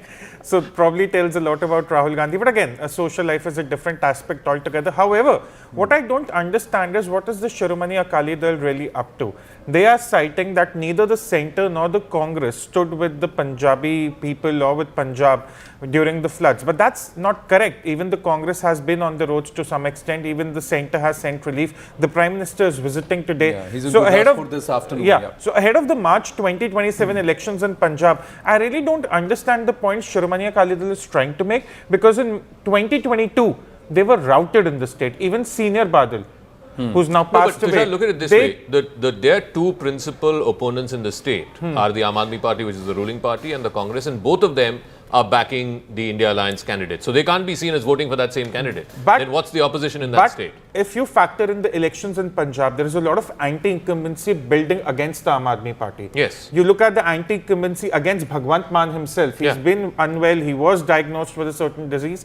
So all of that needs to be added up. But again, I would have expected Shiromani Akali Dal to go with the NDA candidate at least, if not with the BJP publicly. But you never know. It's a long time ahead of the Punjab election, so a lot can change. Well, there is this addition that's just come in that NDA nominee and Maharashtra Governor CP Radhakrishnan has nominated Union Minister Ram Mohan Naidu and JDU MP Sanjay Kumar Jha as his polling agents for today's Vice President polling and counting. So, additional to Kiran Rijiju, who had these responsibilities, we were speaking about this in the morning. The reporter team was discussing this, that this is important messaging to keep the NDA flock together. Even Shrikant Shinde is part of the entire polling agents group along with Kiran Rijiju. Just checking with our reporters, Payal, if you're there, or Aman, you just were speaking with somebody and we heard the audio.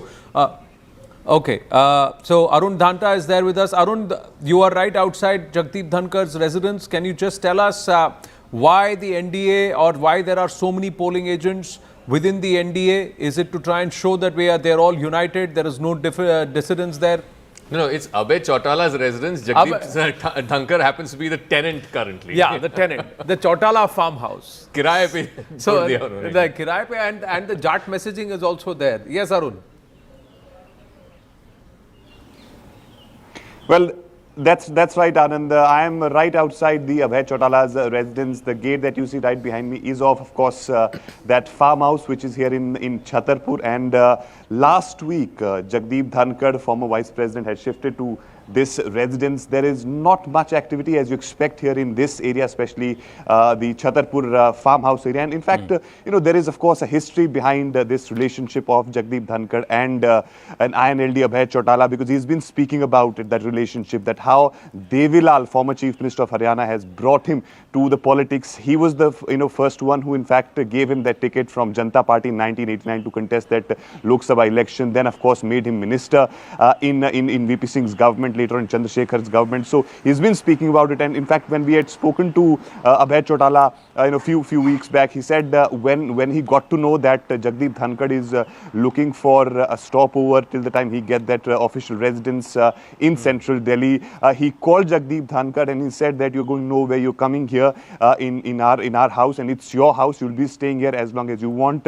And now, of course, we're also given to understand, Anand, we're learning from our government sources that a bungalow has also been allotted to him at APJ Abdul Mar 34, I guess is the number, where the work is going on, and probably very soon you will be seeing Jagdeep Dhankar from here to shifting to that house. And also, Anand, what we are also gotten to from the sources close to VP is that nowadays he's focusing more on yoga, table tennis, and also he's watching OTT platforms. So these are the things which he is doing, which we are given to understand from the way of our sources. So this is the platform where let's wish him. There's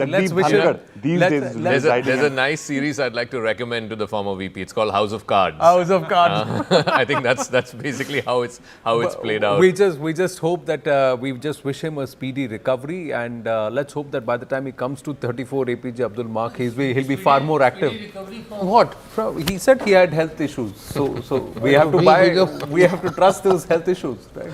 Speedy recovery. So just like politicians can have a social life, they can have health problems also. They can have health problems too. Yes, we also wish him well. I hope he is well enough to speak and talk about why he resigns. And it is very important today to make a reference about it, that why we are having this vice presidential election. What was the reason? We still do not know. I mean, journalistically speaking, politically speaking, of course you are giving citing health reason, that's valid, and but a lot of people are not able to take it on face value.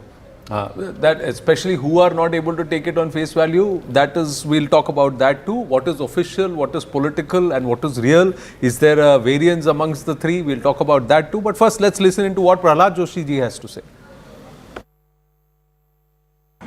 उनके गठबंधन के लोग बहुत बुरी तरह से, और ज़्यादा बुरी तरह से हारेंगे, क्योंकि वाइजली डिसीजन है तो उनको तो वोट ही नहीं दे सकते हैं. कांग्रेस पार्टी में बहुत डिसकंटेंट है उस कैंडिडेट के देखे. But anyhow, I don't want to go into that detail. We are very, very confident we will win with a thumping majority. Thank you. So, thumping majority, very, very confident. The numbers already show at least nearly about 120 plus as the variance. If Harsimrat Kaur Badal or the Akali Dal is also now going to abstain, that number comes down. So, the overall construct of the numbers, size of the house comes down. That's 769, so which means 385 is what they need to cross, and they have 437. 437, so and compared to what they have, the India bloc has about 318. So they seem to be comfortably placed. But if those numbers will be stronger, what was Payal referring to, Zaka? Even as we say good morning to Sumant Raman, who's joining us at this point. Kailash Adhikari is with us. So what was Payal referring to? So here's the interesting thing. This is a secret vote. So you don't know which individual member of parliament, how they've voted. Of course, political parties eventually come to know who in their flock cross-voted and so on and so forth. But ultimately, for the public to get to know, it's very hard. And there are no whips. Technically, there are no whips. So you're not violating a whip if you vote against your official party candidate or if your official alliance candidate. Payal has some information that there could be some parties within the India alliance who could, for extraneous reasons, cross-vote in favor of the NDA candidate. That's as much as I can reveal. No, but that number is in double digits. Also, there are 15 who are undecided. So again, we don't know. These are some nominated members of parliament, etc. We don't know which way they will vote. So there's 15 who are still undecided, presuming that a lot of them will go with the government. I think the interesting number to see is whether the India bloc candidate gets less than 318. That means some cross-voting has happened. Some cross-voting has happened. But then, Kailash Adhikari, it's also possible that the NDA candidate could get less than 430. So, is it possible that there could be some cross-voting the other way too? Possibilities are always there, but I don't think so that's the reality. And as you rightly said, Anand and Zaka, both in the morning, that the numbers are quietly stacked up in the favor of the NDA and by a huge margin. And for anything for the tables to turn, it requires a huge tide, which is unlikely to happen. And this is how, in the case of the vice presidential elections, we have seen over the past so many years in our democracy. Currently, naturally, the numbers are stacked up in the favor of the NDA candidate. And even though if you minus some of the parties who are abstaining, I mean, the numbers are very small, whether it be BRS or BJD or even Akali Dal. They are so small that the strength of the house from 781 coming down to 769, it's like a drop of water in an ocean. So, and looking at the strong numbers of the NDA and for what extraneous reasons Zaka just mentioned, it is highly unlikely that some kind of cross-voting from the saffron to the other side might happen. Tambidurai Sumant Raman has just said DMK is against Tamil by voting against the Tamil candidate. Radhakrishnan will win with a big margin. So I think, Zaka, I've been maintaining from day one that, the issue really is why were these elections actually necessary? But having said that, this is a formality. I mean, we can go on with the numbers saying, 2 votes here, 3 votes there. But there is a larger issue which I see here, and that is 3 parties, BRS, BJD, and Akali Dal. Akali Dal, of course, was an ally, and BRS and BJD were prominent supporters of the BJP and the NDA in parliament for several years. Now they're choosing to abstain. And maybe we need to ask why. YSRCP has no choice because of the dozens of cases that its leader faces. It's literally, a question of, turning up the heat on Jagan and getting him to comply.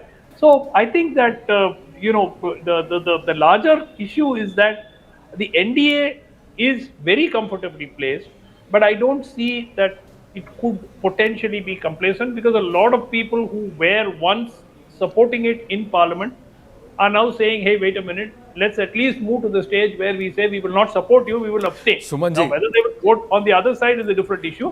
They don't have the numbers clearly. Suman, no disrespect, but you currently sound like Ramiz Raja when Pakistan needs 30 to win of 3 balls, and still Ramiz Raja believes that Pakistan can win. No, it's good. It's good. I do not believe they can win. No, Anand, I think there's a slight difference. 1 second. I have consistently maintained that this is a formality. The NDA candidate, Mr. CPR, is going to win very, very comfortably. And even 5-10 votes of cross-voting is really not really... Suman, you should sound more like Ravi Shastri when India is 6 short of winning the World Cup final. Absolutely. I'm happy to. I'm happy to because I've already conceded that the game... You should. Straight like a tracer bullet. Yeah. No, Uttappa, you deserve 10 dosas. I'll never forget that. But to Robin Uttappa, that's also Shaz. But yes, YSRCP, you're saying that they are under pressure, but you have PV Mithun Reddy, floor leader Lok Sabha, Rajya Sabha MP Subhash Chandra Bose, and Ayodhya Rami Reddy, Rajya Sabha MP, who have just called on Piyush Goyal. So they don't seem to be doing it under duress. There seems to be an equation which the NDA has been able to work with ex-allies and current allies and also get some of those to also abstain. No, also to abstain. Sir, why is it that the BJD and the BRS have decided to back off? They're abstaining. So those abstentions also mean something from the INDI bloc point of view, that the INDI bloc has not been able to convince them. Tambidurai spoke with Aman. I just want to play that out. We'll play that out, please, and then we'll take this conversation forward. Election, which way is it going? Will be a big victory for Mr. Radhakrishnan? Yeah, Radhakrishnan is Radhakrishnan. Krishna is always will victory is there. Krishna, Lord Krishna, you know that.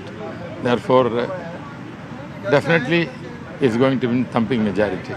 The opposition, the DMK has been saying a lot in this election, sir. What do you think? They are saying that, this is a victory for country's constitution.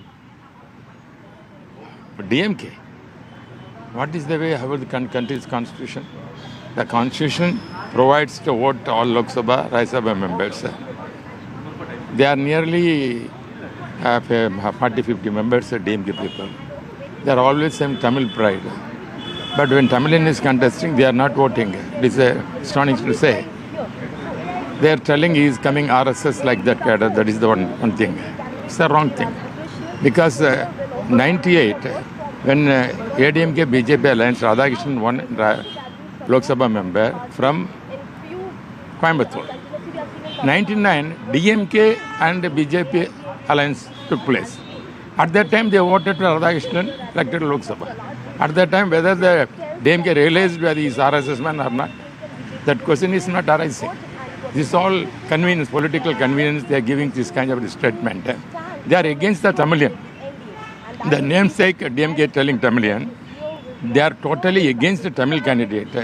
That shows that Tamil people will now give the verdict coming assembly election. Well, that's why we say never mess with seasoned politician with elephantine memories, because they'll fact check you like that. No, it's a fascinating story. So 1998, Mr. Radhakrishnan was the NDA candidate. At that time, the BJP was aligned with Jayalalitha. The Coimbatore blast happened. LK Advani had gone there and the blast happened. And right after the blast, the election happened and he won. At that time, no one quite thought that he would win because he was relatively an unknown entity there. But he won in 1998. He became an MP. Within a year, Jayalalitha pulls out support. Rashid knows this. Jayalalitha pulls out support to the NDA. The Vajpayee government falls. The alliance flips in Tamil Nadu. The DMK and the BJP then ally and fight the 1999 elections. But Mr. Radhakrishnan wins again in 1999 as the MP for a second term. So it's fascinating. So the DMK voted for Mr. Radhakrishnan, campaigned for him, allied with him in 1999. But in 2025, they think... will somebody make them remember again? We don't know. A lot of possibilities of voting here and there. We'll have to wait. Gents, to our viewers, just stay on with us. We've got to take this break. Commercials up next. And then we are right back. Stay with us.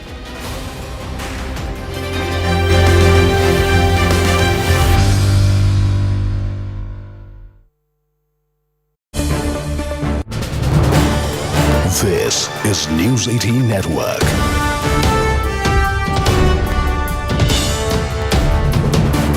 India's largest news network. Informed the cabinet meeting held on Monday decided to open social media platforms in the country. He said that the social media has been operational since the cabinet made the decision. Now that is a big update that we are getting from Nepal, where the Nepalese government has lifted the ban on social media.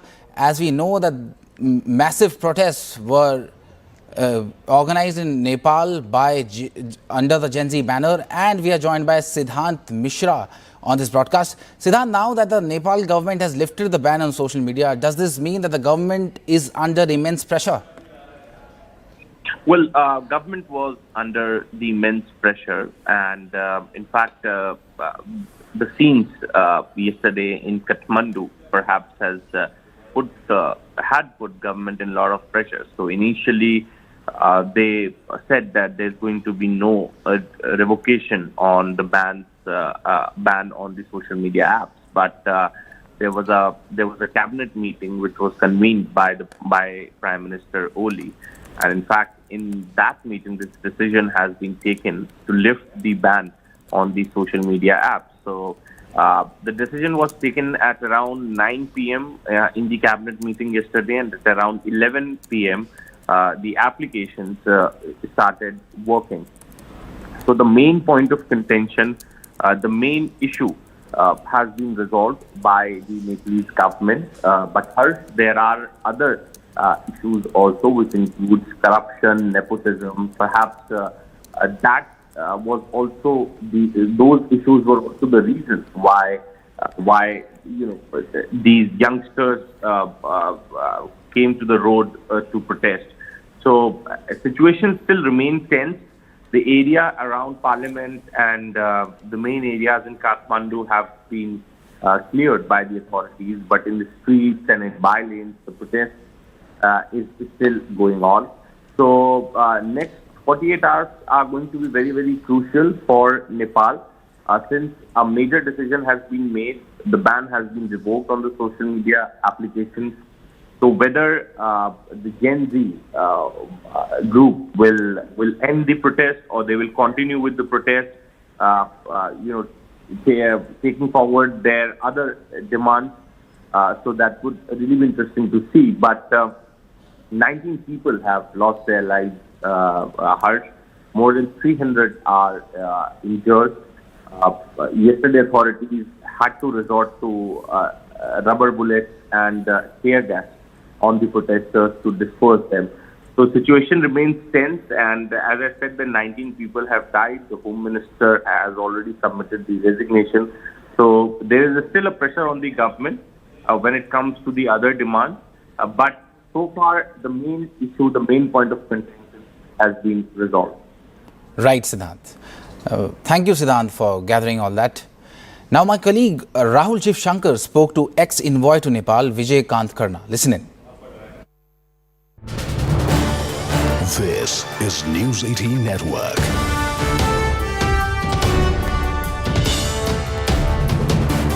India's largest news network.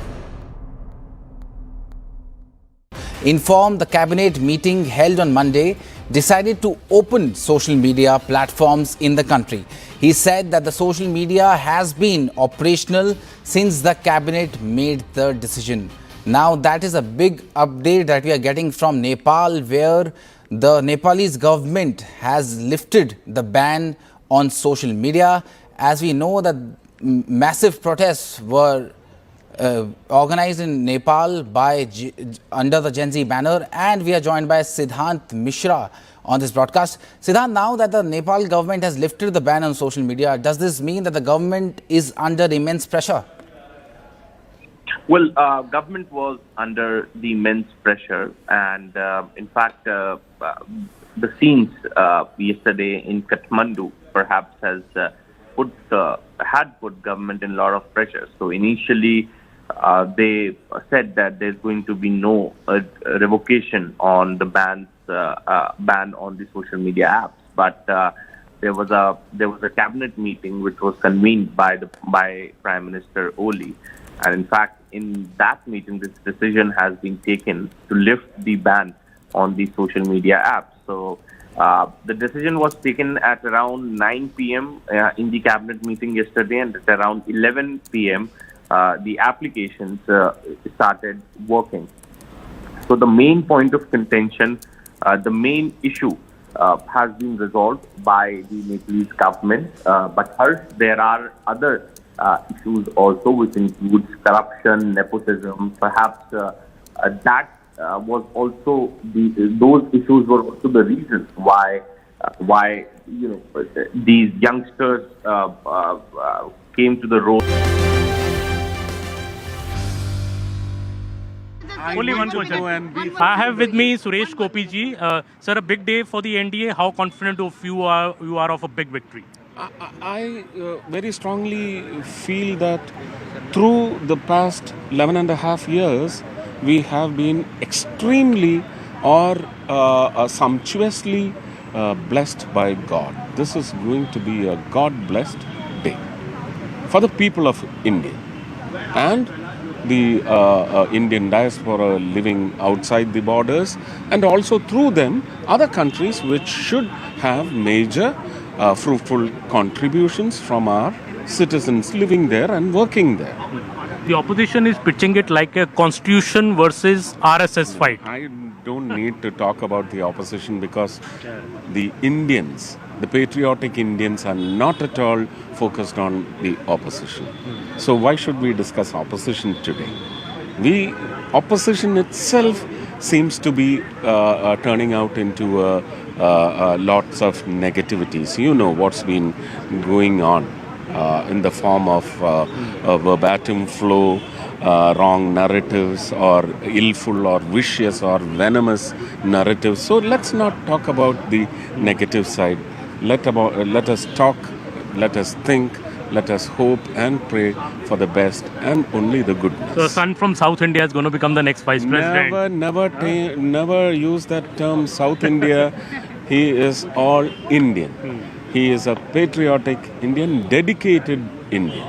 Because I've been knowing him for past maybe 10, 12 years. And I know his history. So I adore the path that he has treaded through. Thank you so much. Sir, So confirmation of what we reported a short while ago. Anshul getting us these details. YSRCP MPs meeting Union Minister Piyush Goyal, PV Mithun Reddy, the floor leader of the Lok Sabha of the YSRCP, and also Rajya Sabha MP Subhash Chandra Bose, Ayodhya Rami Reddy, Rajya Sabha MP. All of them have met Piyush Goyal. Anshul is joining us with more. Anshul, a lot of the NDA ally and leaders, their party leaders in the House, They are calling on Piyush Goyal. How long did this meeting last? Well, this meeting will end just in the next few minutes. As by 10 a.m., it is expected that all these MPs would be reaching in the parliament, and then eventually the entire process of voting for the next Vice President of India would start. Since morning, at least 5 MPs from Andhra Pradesh have all arrived over here. We have spoken to them, and all of them, specifically the allies of the BJP, are very, very confident. They continue to say that the writing is on the wall, and it is their candidate, is the candidate of the NDA who is going to win. At this point in time, as I'm standing outside the residence of the of Piyush Goyal, we have been asked to move away a bit as the Prime Minister's convoy is about to move from this very location. So yes, the movements have already started, and it is a matter of minutes before the ball is set rolling to elect the next Vice President of our country. Well, thank you for those updates, Anshul. Let's quickly, before we go back to our guests along with Zaka, just have a look at the numbers of the past Vice President elections, especially the recent past, where the numbers for the NDA have been. In 2022, the Vice Presidential elections, where Shri Jagdeep Dhankar became the Vice President of Bharat, those numbers were huge for the NDA, 528 to 182. So it was quite a thumping there. Let's go back a little to 2017. And if you look at 2017 VP elections, Venkaiah Naidu ji won by again 500 plus votes. So it was 516 against Gopal Krishna Gandhi, who had 244 at that time. So if we were to look at these numbers, Zaka, the total strength was 780. Votes cast were 771. This time around, again, the votes are around the same numbers. Yeah. But should we now say that the INDI bloc is actually looking far more robust than the NDA, because the NDA seems to have come down from about 500 plus to about 430, 440? Yeah, because Lok Sabha 2024 changed that. BJP alone came down from 303 to 240. These are pictures from Piyush Goyal's residence. So, look, the point is that this could have been far more of a closer contest had the India bloc, announced maybe a better candidate, maybe a candidate who could have appealed to some degree of, the neutral parties like BRS, YSRCP, BJD, Akali Dal, etc., vying for their candidate, the India Alliance candidate, more than the NDA candidate. Here, the opposite seems to have happened, where the neutral parties are either abstaining, which is also in a way, helping the NDA because it brings down the overall strength of both the houses, or they are actually voting for the NDA candidate, as in the case of the YSRCP. They have 11 MPs. That's a significant number. So that's why the NDA candidate's number goes up to 437 because of the 11 additions from the YSRCP. You can see CP Radhakrishnan, the NDA candidate, he went to a Sri Ram Mandir in Delhi before he goes to Parliament today to take stock of the voting. The voting goes on from 10 a.m. to 6 p.m.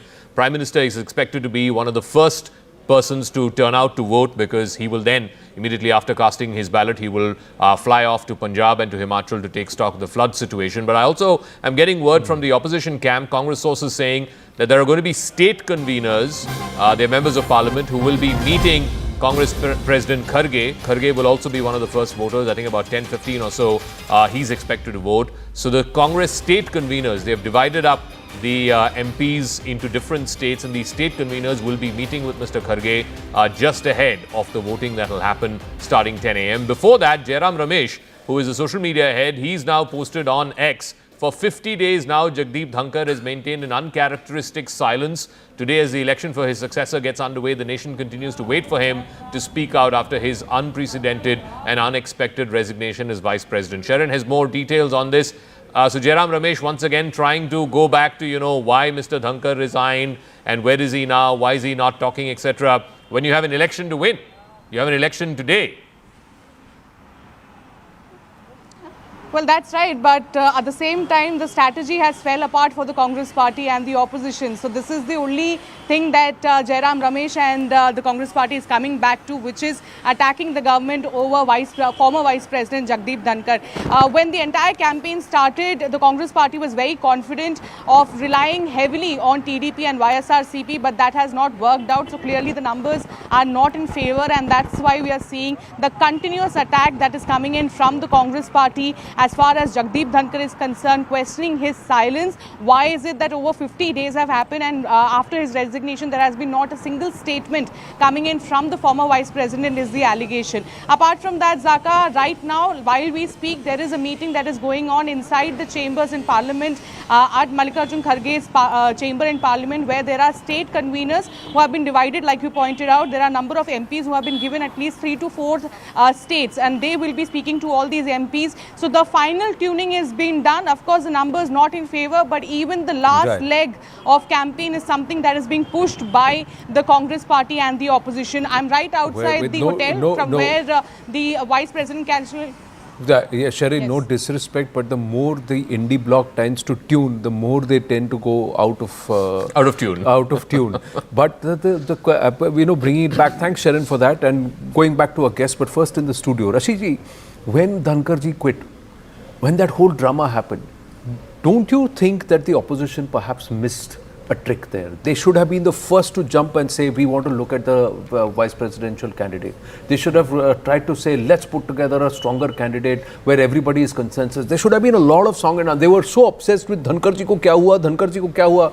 Did they miss the larger plot altogether, that this is perhaps the strongest time that they have to come back at the NDA and, try and establish a certain level of dominance? So Anand, yes and no, in the sense that this election is uncalled for. There was no need. Mr. Dhankar was a NDA nominee and he was there for 5 years. And I'm saying politically speaking, he seems to be having, good health. He's seen around and all. There are no medical reports or any kind of information that would tell us that he is indeed was unable to discharge that. So it was very abrupt exit. That is of course a thing, but opposition could have done better and they should have, applied some kind of a thing. Remember the UPA time, they used to have a support of BSP, SP, NC, PDP, AIDMK, DMK, all kind of political formations. So yes, they should have reached out to YSR, Congress, BJD and others, because abstention why have they not been able to? Please tell me. They went to town saying, oh, Mr. Reddy is Telugu pride, he's a Telugu candidate.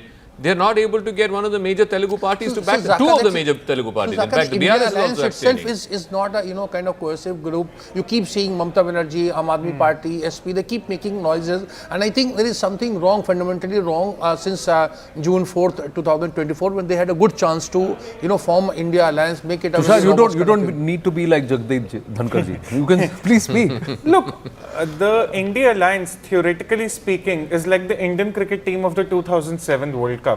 On paper, a lot of people will say, look, they have the numbers, there's a lot of weight, but it's not muscle weight, it's just flab, right? They have not been put together, they have not been able to put together a very strong alliance for that matter. Now, a year ago, in September 2024, most of us would have agreed that perhaps BJP at 240 is in a little weaker position, NDA is in a weaker position, but a year later, Haryana, Maharashtra, Delhi, the NDA is formidable right now.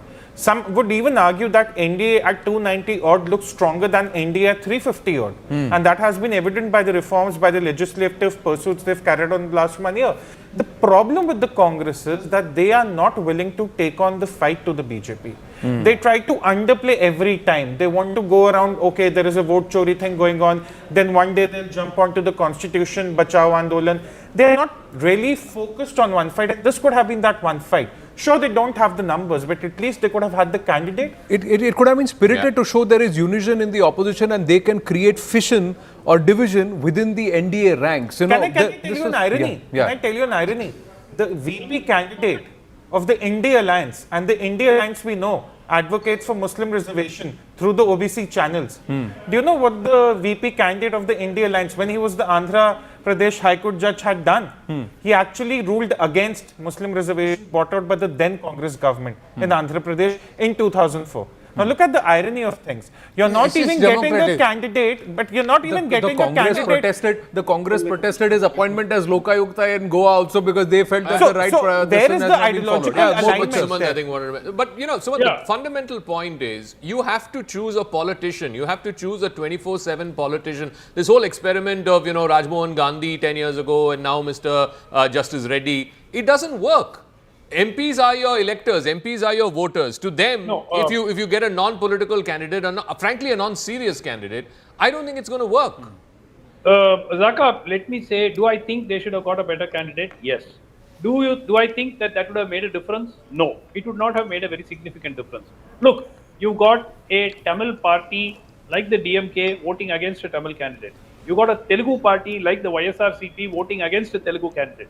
So I don't think that, even if they had got a Telugu politician from Andhra Pradesh or a Tamil politician from Tamil Nadu, I don't think immediately the DMK or the YSRCP would have changed their stance. But I keep coming back. Yeah. I keep coming back to the YSRCP.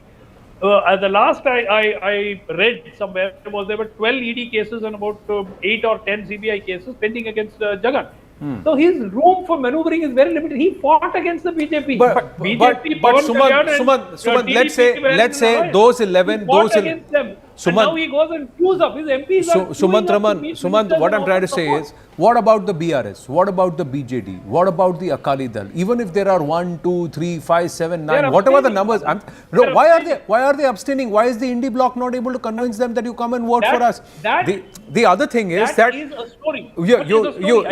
You would also agree that from 54-4 to 394-4, you've allowed the opposition to you've allowed the government, which was on the mat, early wickets down, looking weak, looking vulnerable, to become stronger. Look at what they have done since June 2024. Just look at what they have done. What the opposition could have done, please. Haryana lost. Maharashtra lost. You've allowed them. Operation Sindoor, again further stronger.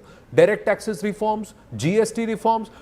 There are people who are saying, Kailash Adhikari, please weigh in. Well, 1 minute. They are the trump card for the government. No, 1 minute. If you did not have such an inept opposition, this government would have lost power 5 years ago. This opposition is the biggest trump card. Rahul Gandhi is the trump card. If the Congress had a more efficient leader, they would have won, or they would have prevented the NDA from forming a government in 2024. This is the classic switch hit. But Sumant is saying it. This is the classic switch hit from Sumant. I don't know why we are making so many references this morning, but it's just hitting the script, viewers.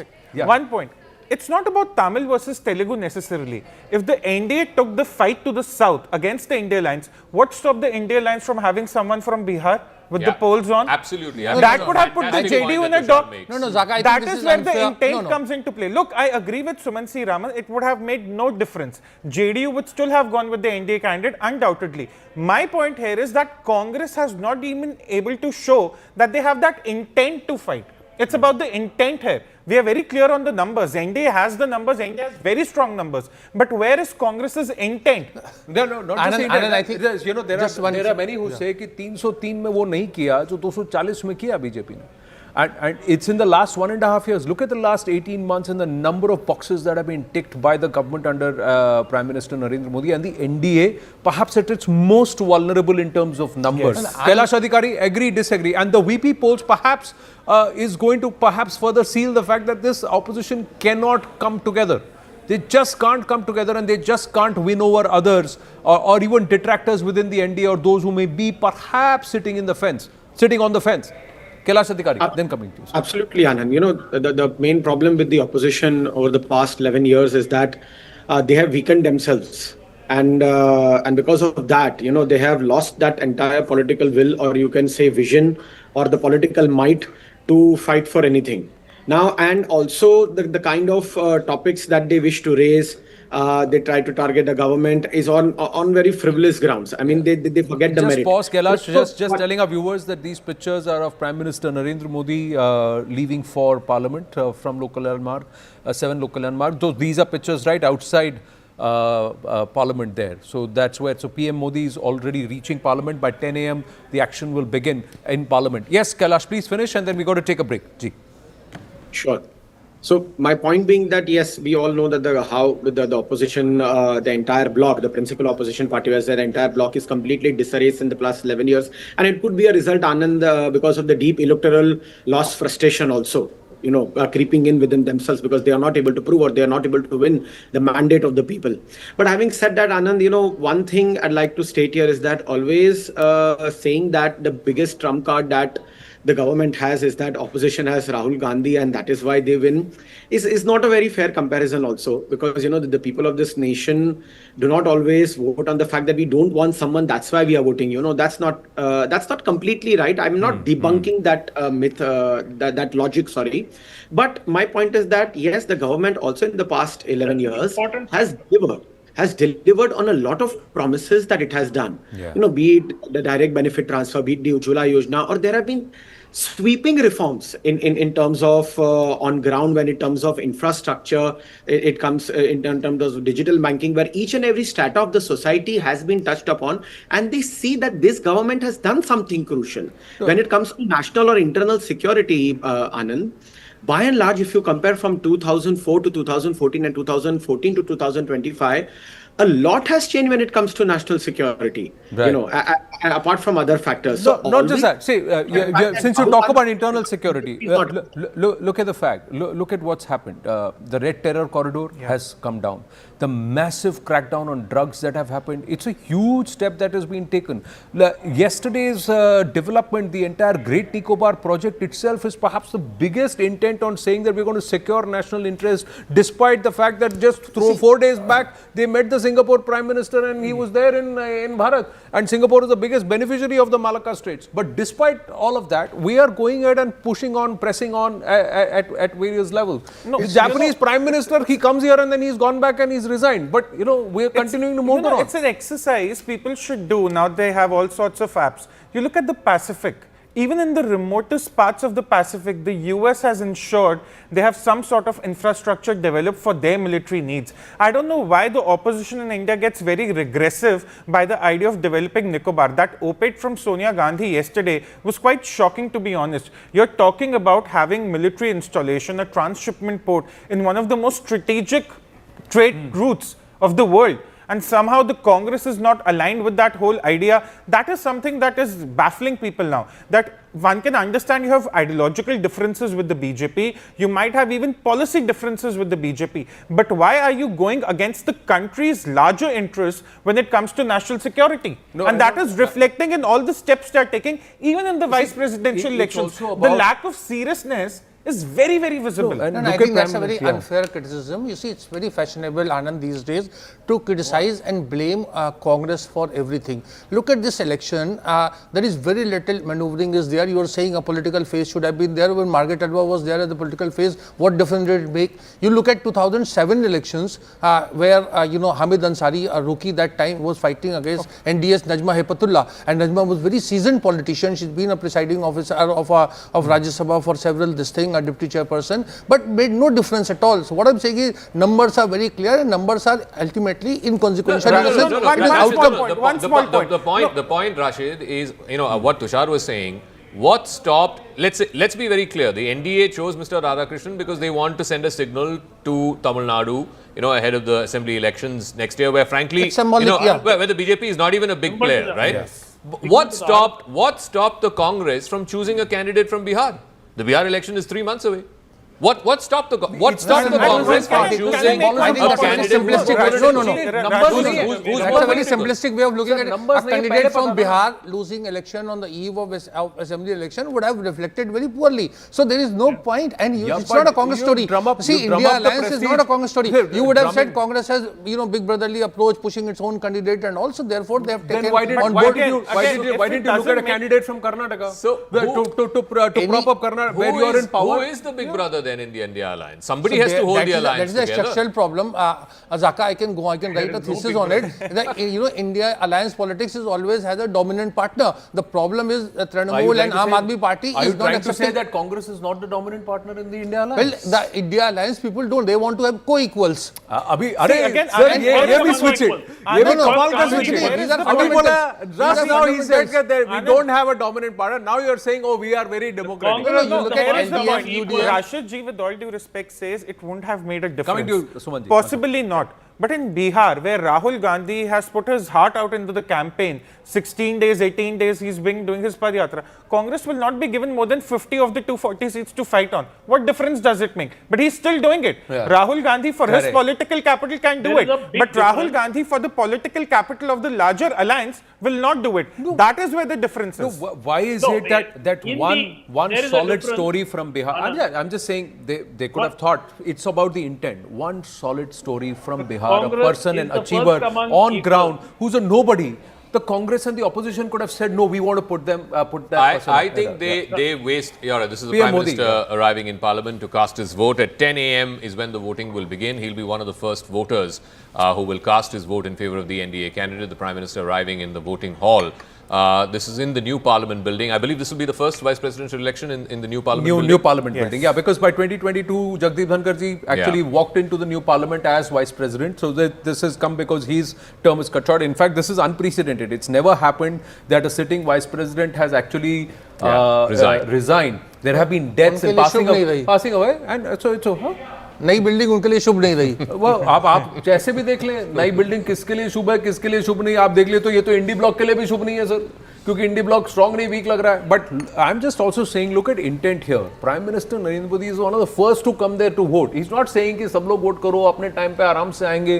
There is a certain level of intent. This person, he soon on 17th of September he will turn 75, but so many more than 2.5 decades in public service as Chief Minister and as Prime Minister, his contribution and his leadership, his ability to showcase that he is not only able to lead from the front as a single largest dominant person, but also work in a coalition. And with people who have come in and out of the NDA, they continue to collaborate and work. Yes, there may be cases against Jagan Reddy, but you may say that there is pressure, but the fact is that Chandrababu Naidu is also working equally well with Prime Minister Narendra Modi, and there is no pressure there. You could have said that there would have been pressure with Chandrababu Naidu. That is being worldly wise. No, whether it is worldly wise or not. So then at that time, the UPA also managed this like this, right? If the UPA could have had vice presidential elections and vote by proxy at that point in time, you were only outlining it some time back. No, that was different. So a lot of things have happened in the past which were done because you managed power, and that was part of statecraft. In this case, can this person work with an alliance? Can this person work at a time when perhaps his party and his numbers are at the weakest in about 3 terms? That is what he has also been able to display. And look at the reforms push that have happened in the last 1.5 years. It's unprecedented.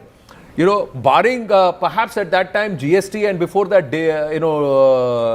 demonetization which happened.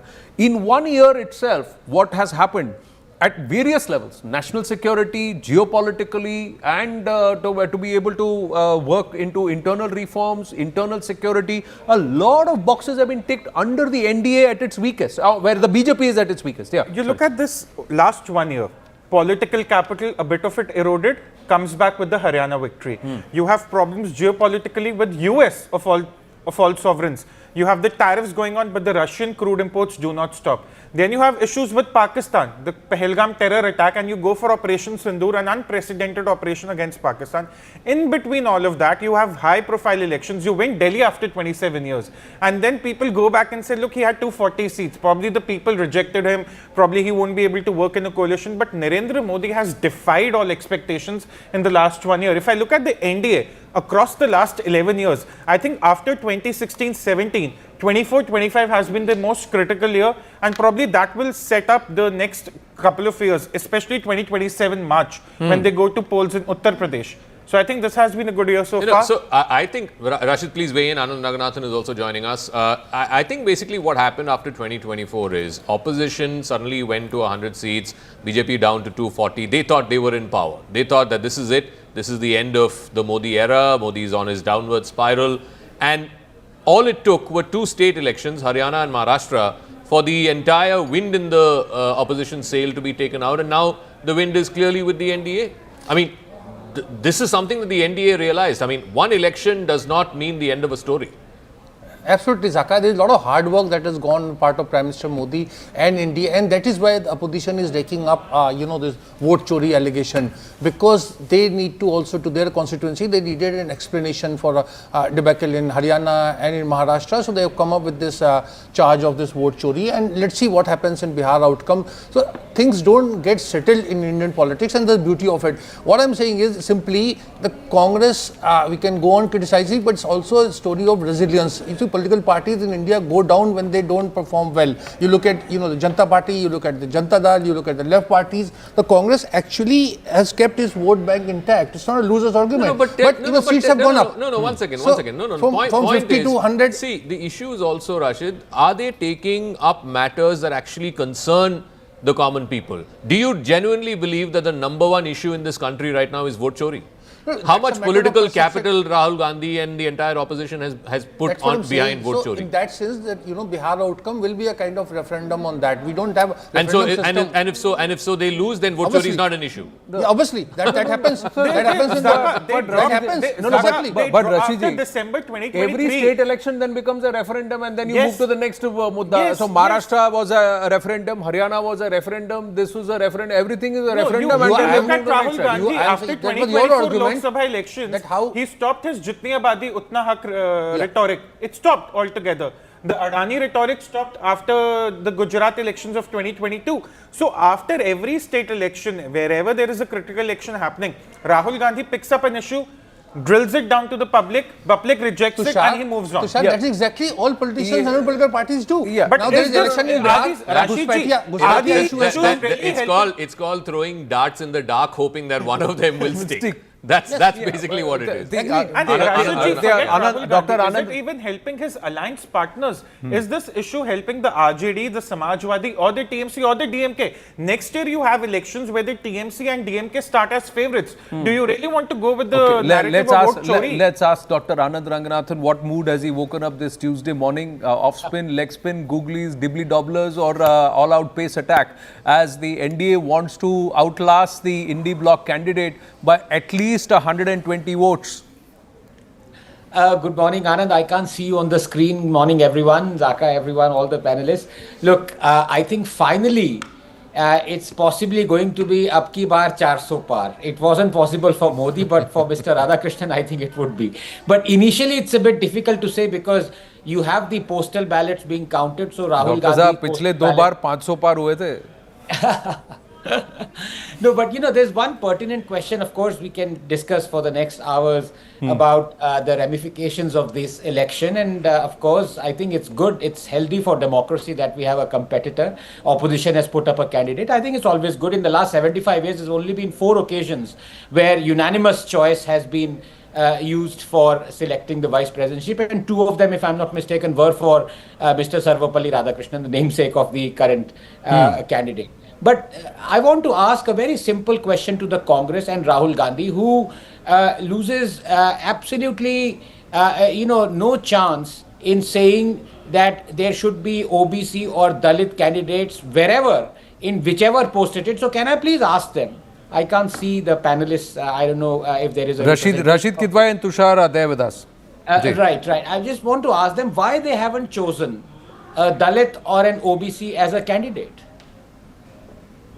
Tashit, I think it's a fair question to ask. Mr. Reddy is a general cast. By that yardstick, in every election, then you would need to do that. So therefore, I don't see that as a major issue. This is a symbolic, as Mr. Anand Ranganathan was himself saying, that it's good that a contest is taking place. We all know, what would be the outcome. So regardless of who was in the fray, the outcome would still be the same. The irony is, Rahul Gandhi goes on and on about, caste reservation and doing away with 50%. The NDA candidate is an OBC candidate, and the India Alliance candidate is a general category candidate. I mean, the opposite has happened. So when Mr. Shekhawat was contesting, Sushil Kumar Shinde was a candidate, but then it didn't matter because it's Zaka. It's the Congress that has made it matter, no, Rashidji. It's a fair question to ask. They said Sikhon mein, when they put Charanjit Chani, they came out and said Dalit Sikh khada kiya. They tried to create caste divisions even within Sikhs. That's what they did. With Mallikarjun Kharge, 80-year-old octogenarian career Congress person, they said कि उनको दलित है इसीलिए बनाया. They brought his caste card there at that point in time. Political parties do that. So it's a Congress's card. In Bihar also they are playing the same OBC and Dalit card on ground, saying that आपका vote चोरी हो रहा है, दलित का vote, गरीब का vote चोरी हो रहा है. No, when Mr. Ramnath Kovind was made president, when President Murmu was made president, all these things are said. So all political parties do that. I am surprised that you are surprised actually. No, I'm not surprised that I am surprised. I am surprised that you are not surprised, that you are not shocked that those who parroted this narrative. Are you surprised that you are surprised? Dr. Ranganathan. I'm only asking this question because the Congress leader Rahul Gandhi keeps harping on the exact same thing, enough of merit, even exams he doesn't want to hold. He says we need representation of Dalits and OBCs now out here. Let the Congress sympathizers say that they have chosen the candidate based on merit. Let them say it. No, but it is not even a candidate based on merit. That's the whole point I've been trying to make. I don't think Justice Reddy, in due respect to his body of work... He's a member of Congress party or any political party. No.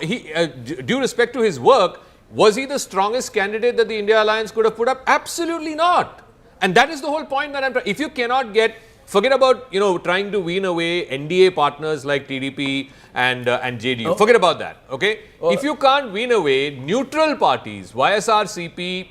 BJD, BRS, who have no skin in this game, to vote for you, then obviously your candidate does not inspire. That's what it is. There was an interesting picture there. Arjun Ram Meghwal and Jairam Ramesh exchanging pleasantries and saying hello right in front of the cameras. So it is good to see that despite their sparring on social media, there is a certain level of camaraderie. I think the opposition expended way too much energy on what happened to Mr. Dankar. Why is he gone silent? Why did he suddenly resign? Yeah. How does it matter? How does it matter? Professor Ranganathan, please. No, absolutely. And I think the fact remains, look, what are we looking at out here? The Congress has been berating the NDA candidate, saying that he has an RSS background. Now, is that a crime? Does one always need to have a Nehru-Gandhi dynasty background? Like all the candidates previously when UPA was in power had, including Ms. Pratibha Patil. Good luck to her. But, it's not putting up a candidate. And to be honest, Zaka, may I gently disagree with you? I don't know whether one can talk about the strength of a candidate. You might be actually politically right that they haven't chosen the strongest candidate. But in his own right, I think Mr. Reddy is strong enough. I mean, he's been the judge of the Supreme Court and he's been the Lokayukt as well. So personally, I don't know what a strong candidate means. I mean, is the NDA candidate strong enough? I don't know. I mean, he's been the governor and he's won many elections. He's lost many elections as well. Be that as it may, the fact of the matter is that the issues that Mr. Reddy is highlighting are non-issues, as exactly what you were saying, Zaka. What if after Bihar elections it turns out that this vote chori thing was a complete sham and a charade? What happens then? Because Mr. Reddy has taken up this issue. Prime Minister Narendra Modi, just interrupting you there. Prime Minister Narendra Modi has cast his vote. He's leaving Parliament right now. He's exiting after casting his vote. Arjun Ram Meghwal, Kiran Rijiju present there. Kiran Rijiju also has a larger role in these elections as the main polling agent, along with the likes of Shrikant Shinde and Sanjay Jha of the JDU. And one more, I think we've got Ramon Naidu. Naidu. That's a political messaging. Yeah. Why should the NDA, the BJP worry about making one person from the JDU and one person from the TDP as the polling agent for their candidate? The BJP did not have to do that. But the reason why they did that was to send a signal that, look, we want our allies on board. Our allies need to back this candidate fully. I find it absolutely politically amazing that the TDP and the YSRCP are backing the same candidate. I mean, for God's sake, Jagan put Chandrababu Naidu in jail. It's personal between the both of them. Yeah. And yet, YSRCP today is backing the NDA candidate. That, I think, is the failure of the opposition. And Chandrababu Naidu is okay with it. He's okay with it. That's exactly what I'm That's saying. the other part. That he's also okay with it. And to respond to Professor Ranganathan's point, I think a strong candidate is someone who can entice neutral parties who don't have a skin in the game, BJD, BRS, YSRCP, Akali Dal in this case, to have voted for that candidate. And I don't think Justice Reddy is that candidate. Yeah, and they could have kept the Punjab differences aside. Let's go back 5 years, just to complete that point. Just go back 5 years. Rashid knows this. Mamta Banerjee and Mr. Dhankar were at loggerheads. They were biting each other's heads off. What did the TMC do? They abstained. Yes. Why did they not vote against Mr. Dhankar? Yeah. Clearly, there was some kind of a political understanding, right? There was some politics happened there, So and there was an understanding that the TMC There was a would meeting, abstain. if I remember, that Ahluwalia. SS Ahluwalia, yes. SS Ahluwalia got meeting between Abhishek Banerjee, Mamta Banerjee and Jagdeep Dhankar, Yeah. and there was a Exactly. conversation, and after which they told it. So they were able to manage it politically. Exactly. Now, this is something which we were discussing, Anand Ranganathan, and let's take that forward. When the Jagdeep Dhankar exit happened, when he stepped down, and there was a two-worded message by the Prime Minister, wishing him good health and thanking him for his services. That's all. Perhaps the shortest send-off or thank you note that the Prime Minister sent for any political leader, be it government or opposition. Was the Congress and the opposition obsessed with what happened to Jagdeep Dhankar rather than saying, what do we do next? Let's announce our vice presidential candidate first. Let's create a momentum where we build up not just India bloc but also NDA outliers and those who are sitting on the fence. Let's build up. Did they lose that opportunity? Were they too obsessed with Jagdeep Dhankar and the politics around it rather than looking at what do I do with the optics beyond? No, absolutely, Anand, but not just then. Even right now, in fact, you have the speciousness of some Congress leaders saying having habeas corpus to find out where Mr. Dhankar is. Even this morning, many leaders are saying where are the whereabouts of Mr. Dhankar. They don't even know that as late as a week ago, he was spotted at a dentist at an army referral hospital. So, they're unnecessarily bringing this out. Of course, he bit more than he could chew. Yeah, he says he bit off more than he could chew. That's why. That was a good one. But I think the nub of the issue is the following: both for the NDA and for the alliance, the NDA has realized that without the RSS, you cannot win elections. And the last few elections that NDA has been winning, hands down in the states particularly, have been because it has realized this, and RSS is actively canvassing and participating. That's point number one. So perhaps this is a realization that without RSS, BJP is nothing. As far as the opposition is concerned, they turned the tables. They are saying we hate this candidate because the candidate has a RSS background. You need to save the constitution. I challenge them to tell me one thing where the constitution has been put in peril by the NDA. Just one instance. No, not just that. We don't even need to get into that argument. If they knew that the numbers were against them, they could have picked a candidate who has an erstwhile RSS background but has had Congress or India Alliance leanings, and then try to split the ranks and then to create confusion among the ranks. That's what you would want to do in politics. Pallavi has caught up with Akhilesh Yadav, so another silent person. And they are also quietly doing their work in Uttar Pradesh, and somewhere many believe that he was far more articulate than some of the other leaders, including the LOP, in the Operation Sindoor debate. Let's see what Akhilesh Yadav had to say. With the Jagdeep Dhankar stepping down on health grounds as the Vice President of India, this sudden kind of mid-term Vice Presidential elections, you can see right behind me inside Parliament that one by one all the MPs have begun to pour in. The voting, as we know, begins sharp at 10 p.m. and it's going to carry on till evening, and 6 p.m. is when the counting will actually begin. The numbers are not too much of an issue. You can see all the MPs right just coming behind me. The numbers are not really an issue. But look at the kind of pitch.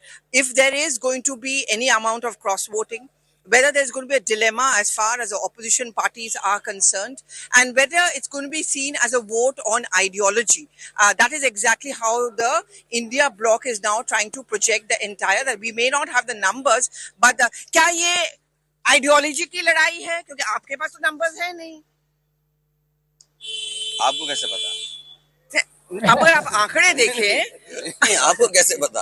अगर आप आंकड़े देखें ना, नहीं आंकड़े तो ठीक है, लेकिन ये वोट तो अंतर आत्मा के उस पे पड़ता है, और दूसरा पूरा देश ही जानता है कि भारतीय जनता पार्टी इस्तेमाली पार्टी है. पहले इस्तेमाल करो फिर बर्बाद करो, पहले इस्तेमाल करो फिर बर्बाद करो. भाई हमारे वाइस प्रेसिडेंट जो खोए हुए हैं, उनके साथ भी यही हुआ। So this is the inner voice. This is the Atma ki Awaz. That is how the opposition parties are pitching. As I said, they are going to call it about a fight for the constitutional principles. They're going to call it as a fight for the democratic norms. But clearly, there is no second guess over here. The numbers are clearly stacked heavily in favor of the NDA. Hand it to Akhilesh Yadav. Look at the spin that he gives on it. No, आपको कैसे पता हमारे पास ना? That's what. No, and he's called it Antaratma ki ladai. And if it is about Antaratma ki ladai, then many opposition MPs will have to look into their Antaratma and see if the person of their calling is Justice Reddy. Justice Reddy spoke just a moments ago. Let's play out that interview and then we'll go back to our guests. आपके उम्मीदवार कह रहे विपक्ष में जो वो कह रहे हैं कि उनकी जीत होगी राधा कृष्णन जी की। चलिए चलो Justice Sudarshan is going to win. Justice Sudarshan जीत चलो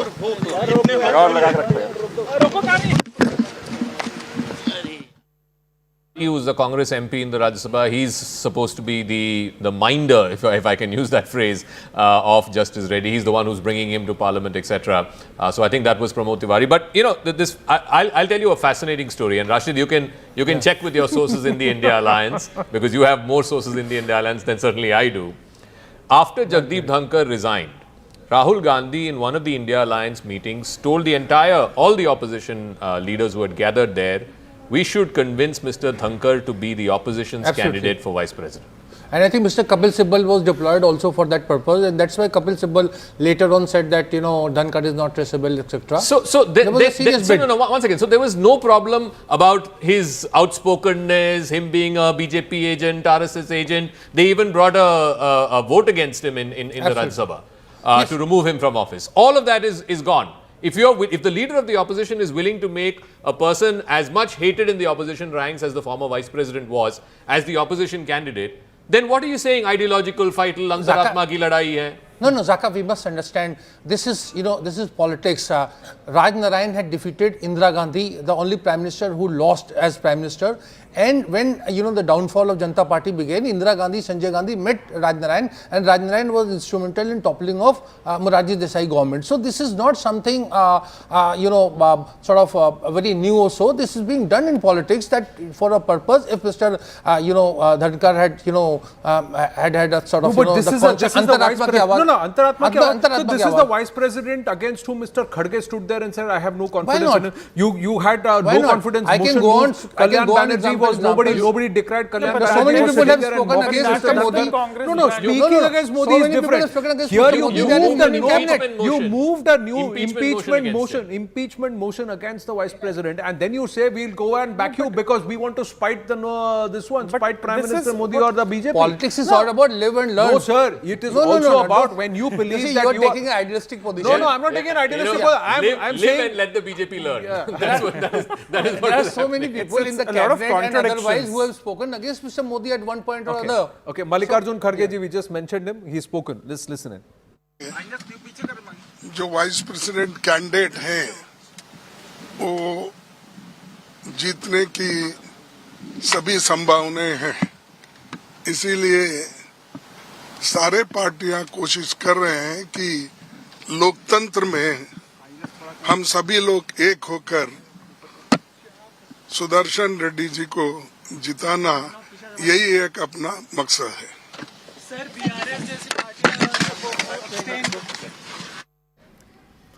Till the time he mentioned Sudershan Reddy, I thought Kharge ji is going to keep it ambiguous. Then he mentioned Sudershan Reddy and I said, all right, he's talking about the India bloc candidate, because otherwise it was a generic statement that it's the responsibility of everybody to get the candidate to win. But Dr. Ranganathan, is it fair, unfair? Is the Congress party, should the Congress party and the INDI bloc be faulted for trying to say we will try and convince Jagdeep Dhankar? And somewhere one also has to see that you may have had a fallout, you may not have had a fallout. But there is a certain discipline that you would follow as a candidate, as a cadre, and perhaps one has to credit Jagdeep Dhankar ji that he's held his counsel, he's maintained his silence, he may speak whenever he chooses to, but he's not done anything out of spite if there was a certain fissure between him and the government of the day. No, Anand, that's PM Modi voting. Yeah, Ji, go ahead please. there's a new paraphrasing of the adage, an enemy of an enemy is a friend, the enemy of an enemy is a candidate. But not only a candidate, he is now the favorite panelist. If you look at Mr. Satpal Malik, he was the one who was criticized till the kingdom come. And the fact of the matter is, right now, he is the toast of the opposition in every panel just because he is virulently opposing Mr. Modi and all his policies and trying to divulge things that, I mean, the late Satyapal Malik, I'm just giving you an example. So, Mr. Rashid cannot be faulted for saying everything happens in politics. The only issue is, if he is so entrenched in this belief that politicians and politics can be hypocritical, then why talk about morals at all? Yeah, we are on an election coverage, but just quick update on Nepal since everybody is keeping an eye on it, and just reading, the ME has issued a statement just now, viewers, just updating you on that.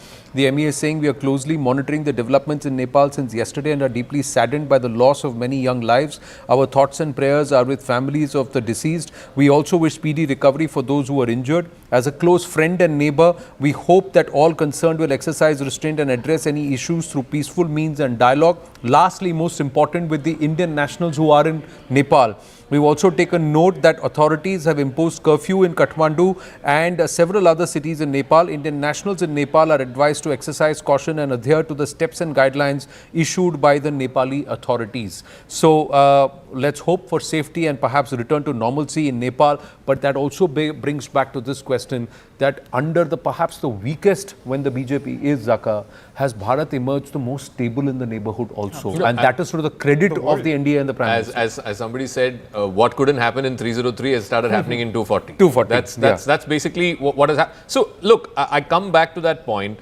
What happened after the 2024 general election is the opposition started thinking that they're already 1 foot they're 1 foot away from power. They to their absolute peril underestimated Mr. Modi and Mr. Shah and said, okay, the Modi story is over, he's in his third term, this is it, this is the end of the story, so on and so forth.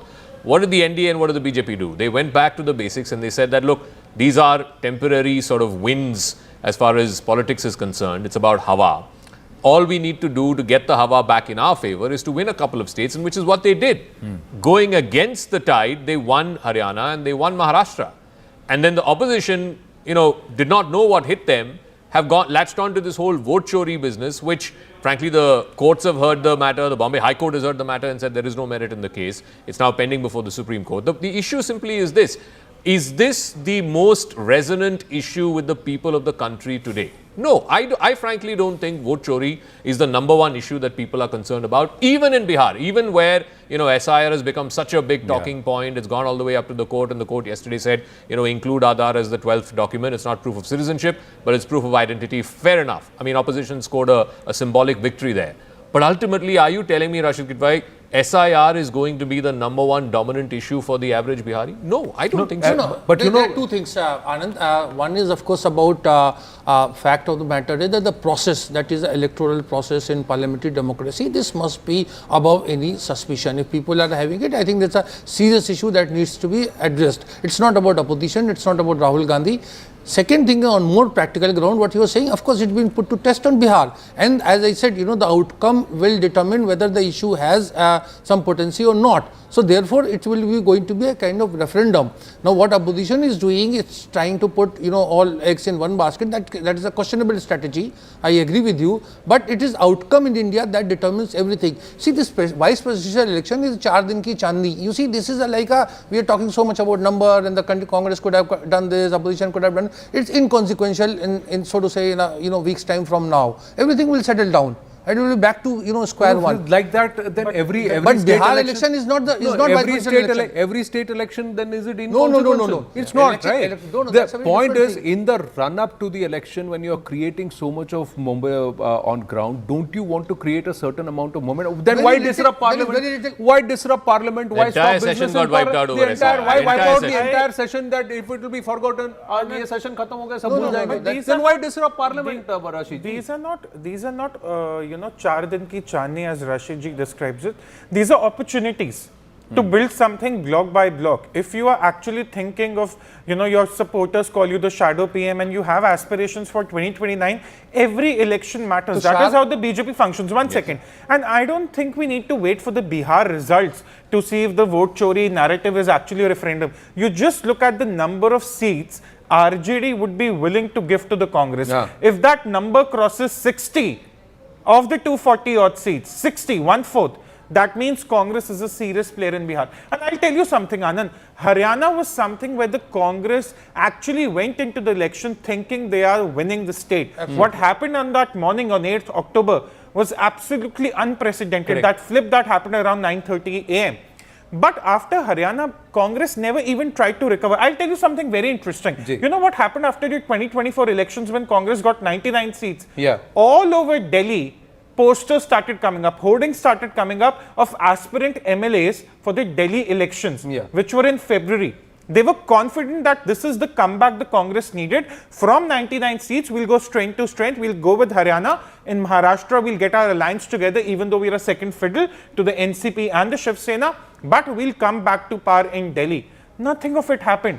They missed out on Haryana and they just fell like a house of cards. Sometimes you misread the winds, but in this case, look at Bihar. Bihar, the poll dates have not yet been announced, and the heat of, or perhaps the crescendo of the campaign and the effort that they wanted to put in Bihar, khap gaye sir already. That is why I'm saying the number of seats will matter. No, not just the number. All of them together in Bihar, jo mahal bana hai, uske baad chutti mana ke bhi aa gaye sir. My point is that does that mean your campaign is over even before the campaign is already begun? That has been a problem with the Congress. I'm just saying. Is Rahul Gandhi 24/7 politician? No, I'm just saying. He's the leader of the opposition. He's characterized as a shadow prime minister. I mean, if he's not a 24/7 please understand, sir. If he had not done this, please understand, sir. Go back to sir. I go back to my mass communication and advertising lessons, and one of the biggest brands was Avis. Okay. And Hertz. What did Avis say? We are number 2, so we work harder. We need to, because we are the challenger, we have to work double. The point is that you can't take a break and take a chutti. You cannot. Especially if you want to topple and if you want to set a narrative, you got to work double hard. It's good that both me and Zaka are being confused even with our voices and things. That means we are seamless. That's good. We'll take it as a compliment. But what I'm trying to say, he has more hair than me. Rahul Gandhi in the multiverse, Rahul Gandhi is the cricketing captain. He would get Shane Warne to bowl with the new ball. That is his problem. He peaks too early. He peaks too early. He always peaks too early. There are other connotations to that. I'm not going to get there. At 10:30 in the morning, the voting process is still going on. But Dr. Ranganathan, should there not be more intent if you really mean business that you are the alternative to the NDA and to Prime Minister Narendra Modi? On the other hand, Prime Minister Narendra Modi, just days short of turning 75, September 17th, his 75th birthday, and look at the intent that he's showing. He's the first there. He's already made it clear. सबसे पहले vote मैं डालूंगा. Paper ballot, he's voting. हाँ, so क्या? वो तो VP polls ऐसे ही होता है सर. VP polls 400 वोट डालने में भी आपको तकलीफ हो रही है. आपको तो you want 1.4 billion people to do paper ballot and then no vote chori will happen. Then again we need to get somebody with elephantine memory about how much vote chori happened when there were paper ballots and under whose ages it was done, especially in the Congress bastions. Let's not go there. Yes, Dr. Ranganathan. No, couple of points out here. Number one, what Rashid ji is saying that vote chori is an issue. It would have been 100 times more of an issue for me than for Rahul Gandhi or any of the opposition or any Indian, provided there was credence to the whole theory.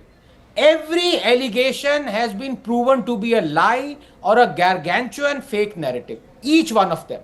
I mean, Rahul Gandhi saying that duplicate voters that were 20,000 helped BJP win Bangalore Central in Mahadevpura without realizing that there were 11,000 duplicate voters in Wayanad.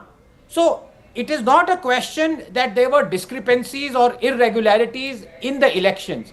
The allegation were that EC is directly using those discrepancies and irregularities to help the BJP, which is bunkum. So the vote chori thing fell not because it wasn't happening, but because it wasn't happening to help a political party. Please realize the difference. And number two, I completely agree with Anand saying that the second party has to work harder, especially because, let's be honest, BJP, already called an election machine, has actually shifted gears in the last 1 year. मतलब अब उनको हराना मुश्किल ही नहीं नामुमकिन लग रहा है. The reason is there is freebie haywire that is going on, with the BJP also having realized that yes, we were winning, but we will be certain of winning if we promise the earth. And they have not just promised the earth, they promised the moon. You look at in Haryana, where they were mocking Rahul Gandhi for saying that every agricultural produce should come under MSP. They promised the same thing. Look at Maharashtra, where they were mocking Rahul Gandhi, the Khatakat scheme, they promised the same thing. It doesn't matter to BJP right now that the states are under a cumulative debt of 90 lakh crores. It wants to win. Under those circumstances, I'm afraid vacations are out of order for Rahul Gandhi. No, not just... See, the point is also, if you're a smart politician, and as Rashid says, if you're a 24/7 politician, Rahul Gandhi, to be fair to him, for the last 7 years has been saying you need to rationalize GST, right? Rationalize the rates. For the last 7 years. On the day that the government did and the days after that, why is the Congress party not putting up posters all across the country saying, thank you, Rahul Gandhi, you got the government to rationalize rates, GST rates? This is how political credit taking happens. Yeah. This is politics. I mean, if you're in 24/7 politics, this is what Congress Karyakarta should have been doing. No, so, posters don't make you. I mean, you no, but whatever political credit for look, the government. Simple. He has done 1300 kilometers. You are saying he has gone too early. नहीं sir, आपने इसको Gabbar Singh tax कहा ना, तो उसके बाद आपने ये क्यों नहीं कहा कि कितने कैटेगरीज थे? सरकार 4, अब कितने कैटेगरीज हैं? सरकार 2, ये वो 2 थे. You know who goes on yatras? Pilgrims, not politicians. No. I think politicians are. But I'll tell you something very interesting, Zaka. No, the Congress actually tried to give the credit of the rationalization to Rahul Gandhi. Then they were reminded of their 2019 and 2024 manifestos, where they were actually advocating for a single rate in the GST structure. And that is where the entire credit-taking exercise fell apart. They wanted to create Rahul Gandhi, but the problem was he was always advocating for a single rate, which would have been possible in a country like ours. You may do it in Switzerland, you may do it in some European nation, but in a country like ours, you can't have a Maruti and a Mercedes being taxed at the same rate. And that is where the problem with Rahul Gandhi is. For 8 years, he's been talking about the GST, but his criticism of the GST is more to do with the ideological difference he has with the BJP, not with the economic understanding. And when people point that out, suddenly it becomes, that this is about vote chori, this is about EVMs and all that nonsense. Right. So Tushar has to plies where as elsewhere we are given to understand. You're most welcome to stay on with us. But Sudershan Reddy has spoken with News18. Let's listen in. Message आज का क्या है? आपका message already दे चुका हूँ. हाँ. देश के लोगों से जो प्यार मिला और जो सिविल सोसाइटी का रिस्पांस है और आप सब लोगों का जो कोऑपरेशन है, इसके लिए मैं धन्यवाद देता हूँ और मैं आप सब लोगों के आभारी. आपके उम्मीदवार कहने विपक्ष में जो वो कह रहे हैं कि उनकी जीत होगी राधाकृष्णन जी की, वो और क्या कहेंगे? मेरी जीत होगा वो कहेंगे क्या? ये भी कोई सवाल है क्या? नहीं, आप क्या कहेंगे sir? What is your hope? कितने होपफुल हैं? I am more than hopeful that I am going to win this election. आपने पिछली बार बातचीत में कहा था कि आपकी जीत होगी. अगली बार जब आप बात करेंगे तो उपराष्ट्रपति से बात करेंगे, हमसे बातचीत में बिल्कुल बात करेंगे. वो तो कल बात करेंगे ना. Thank you. देखिए, बिल्कुल Radhakrishnan. That conversation, Neeraj from News18 India having that conversation and saying Sudershan Reddy ji had said कि अगली बार बात करूँगा तो as vice president. So it's good to have that confidence. Will the numbers back? Now, what would you, let's ask our guests and of course Zaka, if the NDA manages 440 plus, would that be a serious victory despite them coming back, the BJP coming down more than 60 plus seats from their 303 tally? So because the last time around the numbers we put out, it was 522, before that it was 516. So this time if they get 440, will that be a significant gain despite their own numbers coming down? What it means is that there are parties in the opposition camp or there are MPs in the opposition camp who've cross-voted in favor of the NDA candidate. Vice versa also, if the opposition number, if Justice Sudershan Reddy's number comes below 318, again it means the same thing. Certain opposition MPs have cross-voted. Now, I'm not a big fan of, things being secret, but for better or for worse, this is a secret ballot.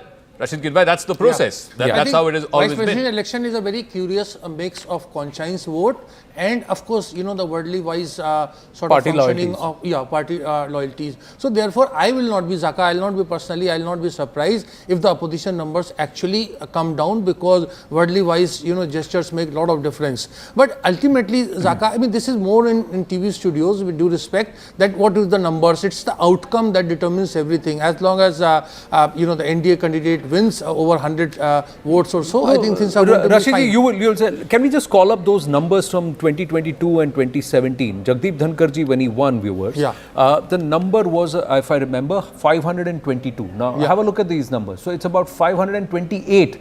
That was the number for Jagdeep Dhankar, and Margaret Alvaji had about 182. But this was a time when the NDA perhaps was at its strongest because of BJP at 303 and some of the others, and overall the tally was very, very strong. They also had a lot of the allies who voted and they came in, and the opposition perhaps at its weakest. Now, if we go back a little to 2017, in 2017, the BJP was at that time at 282. So, we had Venkaiah Naidu ji at 516 compared to 244 for the for Rajmohan Gandhi. Gopal Krishna Gandhi. So, Gopal Krishna Gandhi. But 516. Now, in this one, if you look at the current numbers, what are the projected numbers, and let's come to that. It's the BJP at 241, at its weakest between 2014 to now, Anand Ranganathan. And also the number of allies within the NDA, some of them stronger, some of them weaker, some of them abstaining, some of them moving over to the India bloc. So there is a reshuffle of the numbers, and perhaps this is the time when the INDI bloc looks the strongest at this point. Can we have the current projections, today's ones, if you can put those numbers? And that's the, now here if the projections are at this point, the numbers if you look at it, 437. So nearly 440 is what the NDA is projected to win. Close to 320 is where the India bloc is projected to win. So 437 and 318. If the NDA holds on to this 437, Anand Ranganathan, or inches closer, because there are 15 independents, etc., who are sitting on the fence. Now, if they swing that and if they reach 450, would you believe that this is a stronger win than 2017 or 2022?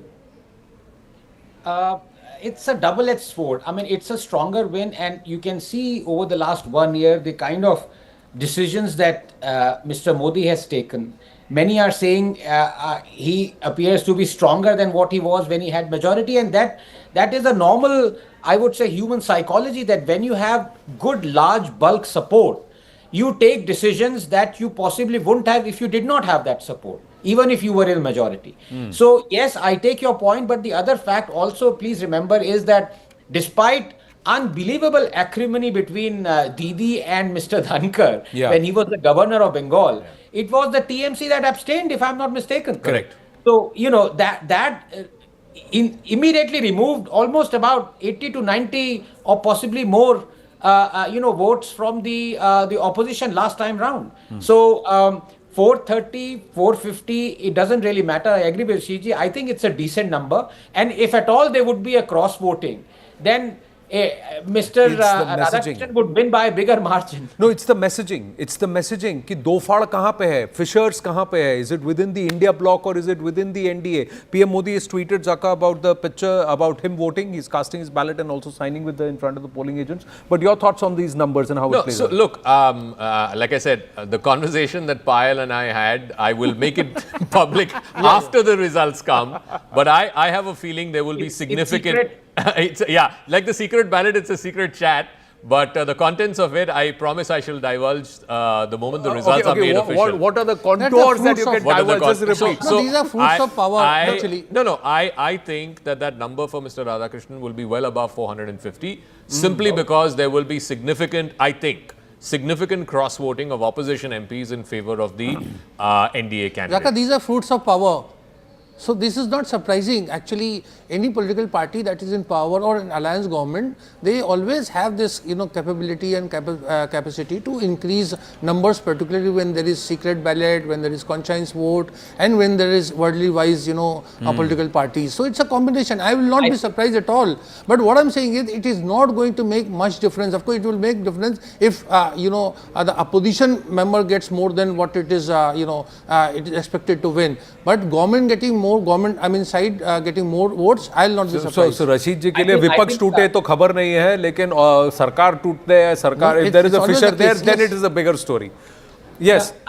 I think Rashid ji, with due respect, is already trying to cushion the realization that if the cross voting happens, then no doubt it would be embarrassing for the INDI alliance. I mean, of course, if you have, let's say, 30 to 40 votes that have gone the other side, then people have to explain why even during secret ballot, when you were expecting things to go your way, अंतरात्मा की कमी होगी. Still have got to check if Rahul Gandhi and Mallikarjun Kharge have turned up for voting. We'll try and get an update, because they were supposed to come by 10:15. Soon after the Prime Minister leaves. Prime Minister has left about 20-25 minutes ago. Kharge ji was on his way. We have not got pictures of Rahul Gandhi leaving, but we do get to see some of the other MPs moving. There's an older picture. We got Kangana Ranaut walking past the frame. Some of the other leaders have also walked. So the word is that Rahul Gandhi came back from Malaysia last night. So he will show up in Parliament. He will vote. When, we don't know. I mean, Congress reporters also don't know. But he will show up and he will vote, because he's come back from his holiday. Rashid Kidwai. So it's time till 5 p.m. I think it's good to, 6 p.m. Yeah, so it's good to vote early, but it's still, as long as you are there to vote, it's fine. Okay, PM is already en route. He's left after voting. He is after posted. Now he's left for Himachal Pradesh. He's scheduled to reach Himachal Pradesh and do an aerial survey of the flood affected areas. And by about afternoon, by about 1 p.m, he's supposed to be in Himachal. And then later on, by about 4 p.m, he's heading towards Punjab. He's going to do an aerial survey of the floods in Punjab and then address a rally and a gathering in Gurdaspur. So he's just put down a tweet where he said that leaving for Himachal Pradesh and Punjab to review the situation in the wake of floods and landslides, the government of India stands shoulder to shoulder with those affected in this tragic hour. So, no, for me, the fascinating decision that the NDA made to choose Mr. Radhakrishnan, couple of factors I think were at play. Obviously, Mr. Radhakrishnan, traces his roots all the way back to the RSS. What Professor Ranganathan was making that point as well. And I think the signaling also to the Sangh was that, look, there were issues in the 2024 election. We were not necessarily on the same page. Now we are picking your guy so that, we're back on the same page after Haryana, after Maharashtra. So I think it was a signaling there, number one. Number two, for me, what was absolutely fascinating was, before you get to the Tamil Nadu election, which is middle of next year, you still have the Bihar election where, one of the allies who's holding up the NDA 3.0, this is like a do or die battle for Nitish Kumar. I mean, I frankly think, this is going to be the hardest fought election for him in the last 10-15 years that he's been in power. But the NDA has chosen to sort of, it's like Super Mario, right? You jump over the hedge, you go to the next election, because either you're confident that you've got this ally locked in and you've got this election locked in, and the opposition, where again, to be fair to Rahul Gandhi, he was there in Bihar for 15 days, right? He was in Lankavi for 4. So Arunima has an interesting update. I'm just seeing it. She says that Swati Maliwal could be an extra vote in the NDA kitty. Possibly. She's an MP, so she may just. Antaratma ki awaaz. She may just vote. No. So the point I was making was, the NDA went with a candidate from a state where, frankly, as of today's situation, the BJP is probably not even the top 3, top 5 parties in that state. But they're making a statement. They're making a political statement.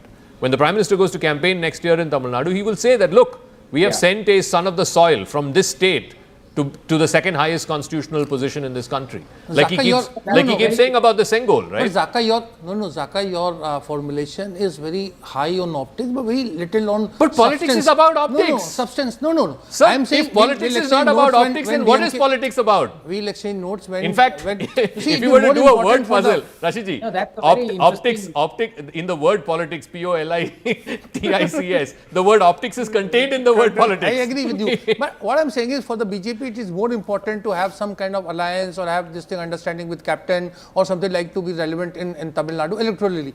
It's not that candidate or victory of vice president is going to make a material difference. That's my understanding. But I think it's very important how BJP fights Tamil Nadu election on the ground. Even if it is symbolic, and I agree with you, it might be optics, but optics counts for a hell of a lot. I mean, why are people, ranting about Rahul Gandhi going off on a holiday to Langkawi? It's about optics. Nobody is saying he doesn't deserve a holiday. It's about if you're leader of the opposition, the optics of you, in the middle of a fight, going off to holiday for 3 days, looks bad. Not really. It's a matter of perception, actually. I mean, no. What material difference does it make? Please tell me in the vote in Bihar, or in the vote that is happening Rahul Gandhi today. does, I don't. Whatever Rahul Gandhi does, because he's a public figure, he's a polarizing person also. There is no way that he can satisfy a lot of people. So whatever if he takes a 15-day yatra, we say he speak too early, electorally speaking, in election bound state, where you see the Congress is not a number one party. It is actually Tejaswi's election. We keep bringing Rahul Gandhi to the fore because Rahul Gandhi is the Congress party there since 1989 has not been in power. Professor Ranganathan, you can please weigh in on this. Look, No, I'm very clear in my head.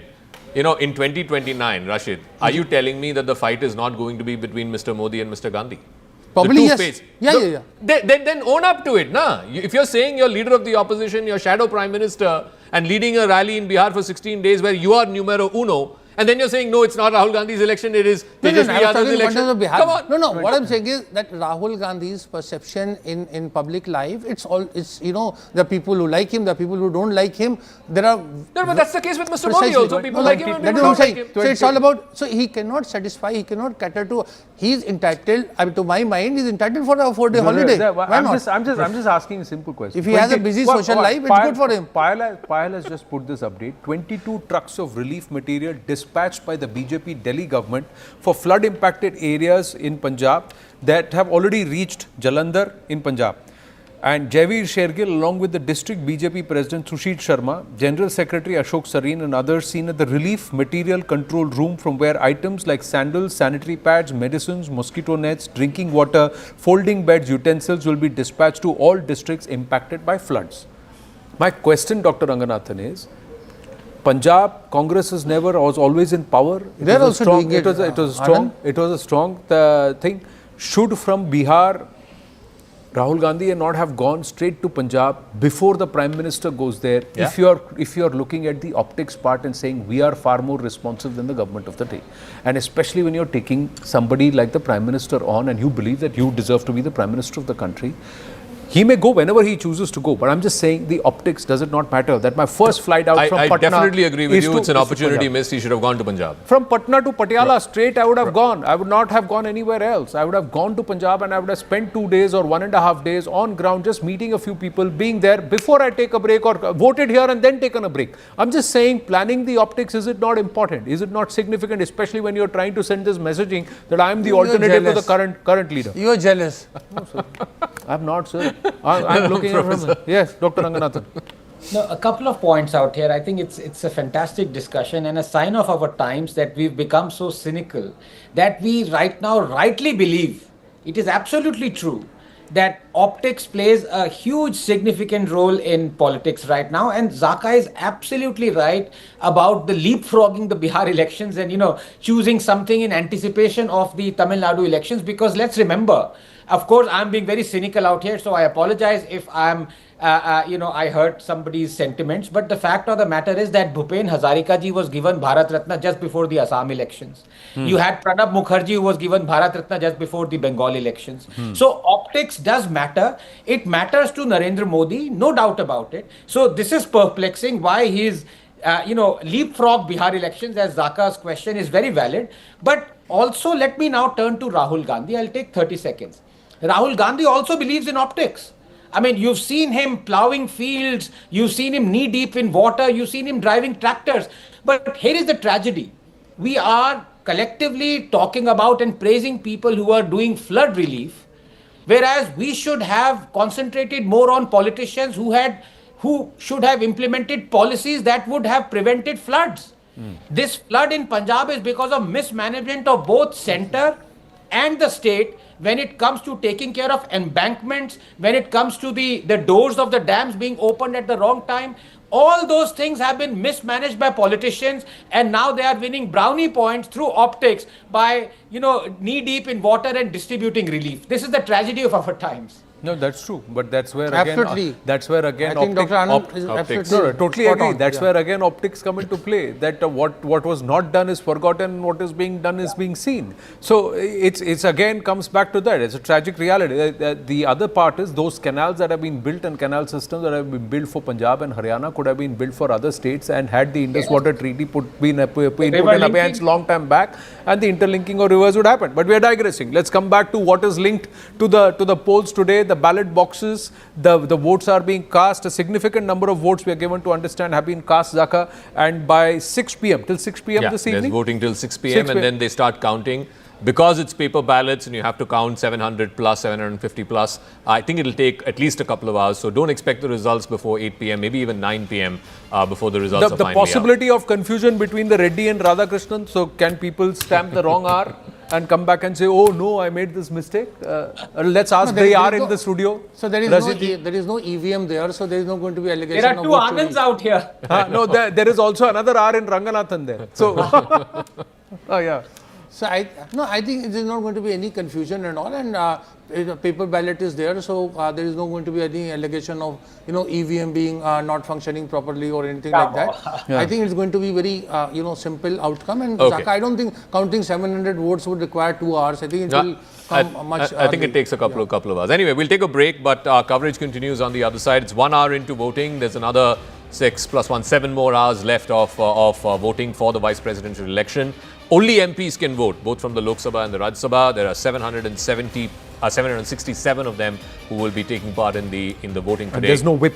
There is no whip, so they can vote It's all whichever your way conscience. they want. Antaratma ki awaaz. So we'll take a short break, which is our Antaratma ki awaaz, but coverage continues on the other side.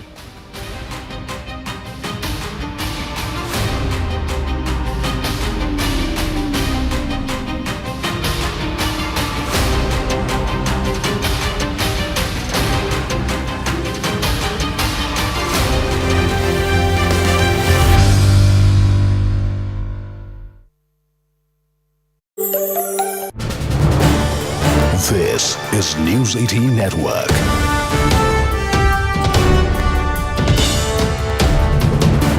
India's largest news network. Informed the cabinet meeting held on Monday decided to open social media platforms in the country. He said that the social media has been operational since the cabinet made the decision. Now that is a big update that we are getting from Nepal, where the Nepalese government has lifted the ban on social media. As we know that massive protests were organized in Nepal by under the Gen Z banner, and we are joined by Siddhant Mishra on this broadcast. Siddhant, now that the Nepal government has lifted the ban on social media, does this mean that the government is under immense pressure? Well, government was under the immense pressure, and in fact, the scenes yesterday in Kathmandu perhaps has had put government in a lot of pressure. So initially, they said that there's going to be no revocation on the ban on the social media apps, but there was a cabinet meeting which was convened by Prime Minister Oli. And in fact, in that meeting, this decision has been taken to lift the ban on the social media apps. So the decision was taken at around 9 p.m. In the cabinet meeting yesterday, and at around 11 p.m. The applications started working.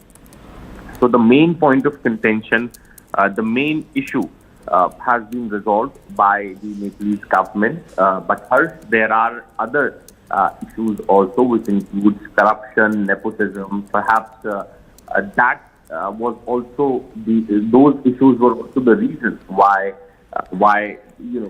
these youngsters came to the road to protest. So situation still remains tense. The area around Parliament and the main areas in Kathmandu have been cleared by the authorities, but in the streets and in by-lanes, the protest is still going on. So next 48 hours are going to be very, very crucial for Nepal. Since a major decision has been made, the ban has been revoked on the social media applications. So whether the Gen Z group will end the protest or they will continue with the protest, they are taking forward their other demands. So that would really be interesting to see. But 19 people have lost their lives, Harsh. More than 300 are injured. Yesterday, authorities had to resort to rubber bullets and tear gas on the protesters to disperse them. So the situation remains tense, and as I said, the 19 people have died. The Home Minister has already submitted the resignation. So there is still a pressure on the government when it comes to the other demands. But so far, the main issue, the main point of contention has been resolved. Right, Siddhant. Thank you, Siddhant, for gathering all that. Now, my colleague Rahul Shiv Shankar spoke to ex-envoy to Nepal, Vijay Kant Karna. Listen in. This is News 18 Network.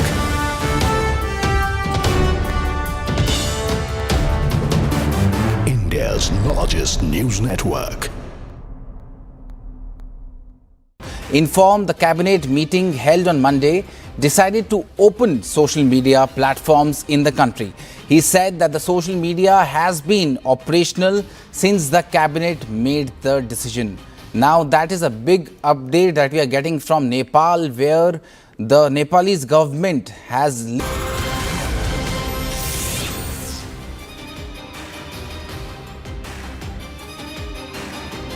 It's all about the ballot box and the numbers. They're stacked in favor of the NDA candidate, Mr. Radhakrishnan.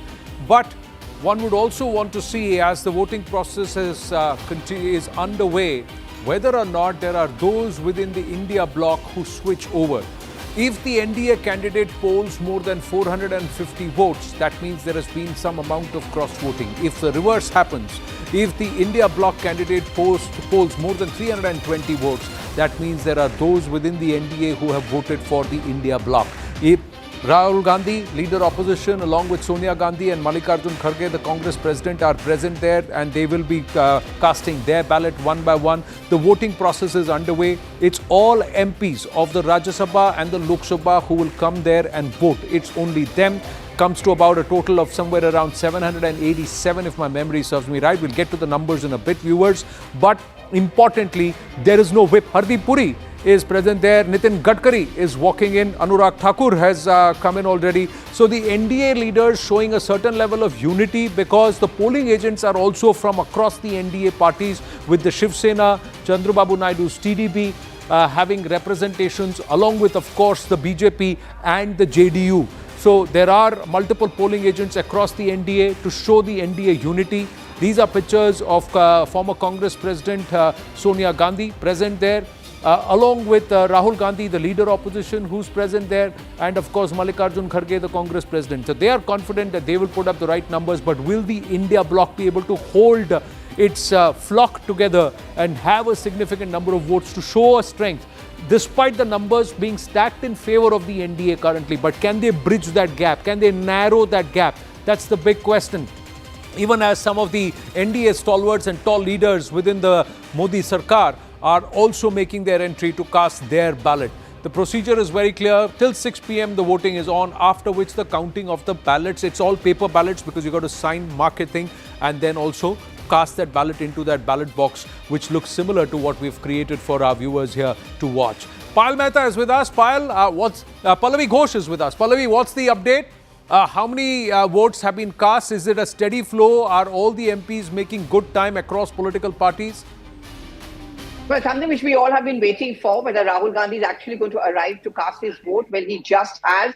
And in fact, he just left the parliament premises as well without addressing the media. And you can see those pictures, Sonia Gandhi, Priyanka Gandhi Vadra, Rahul Gandhi, and of course Mr. Mallikarjun Kharge, and also a lot of Trinamool Congress MPs are there. So the India bloc is very much there. I haven't yet got hold of the official numbers of how many people have cast their vote across party lines. But going back, the kind of people coming in, the number of MPs coming in, it certainly has been a brisk voting. Early in the morning, the first one to do so was, of course, the Prime Minister of the country. And apart from that, you have all the plethora of the ministers, many BJP MPs.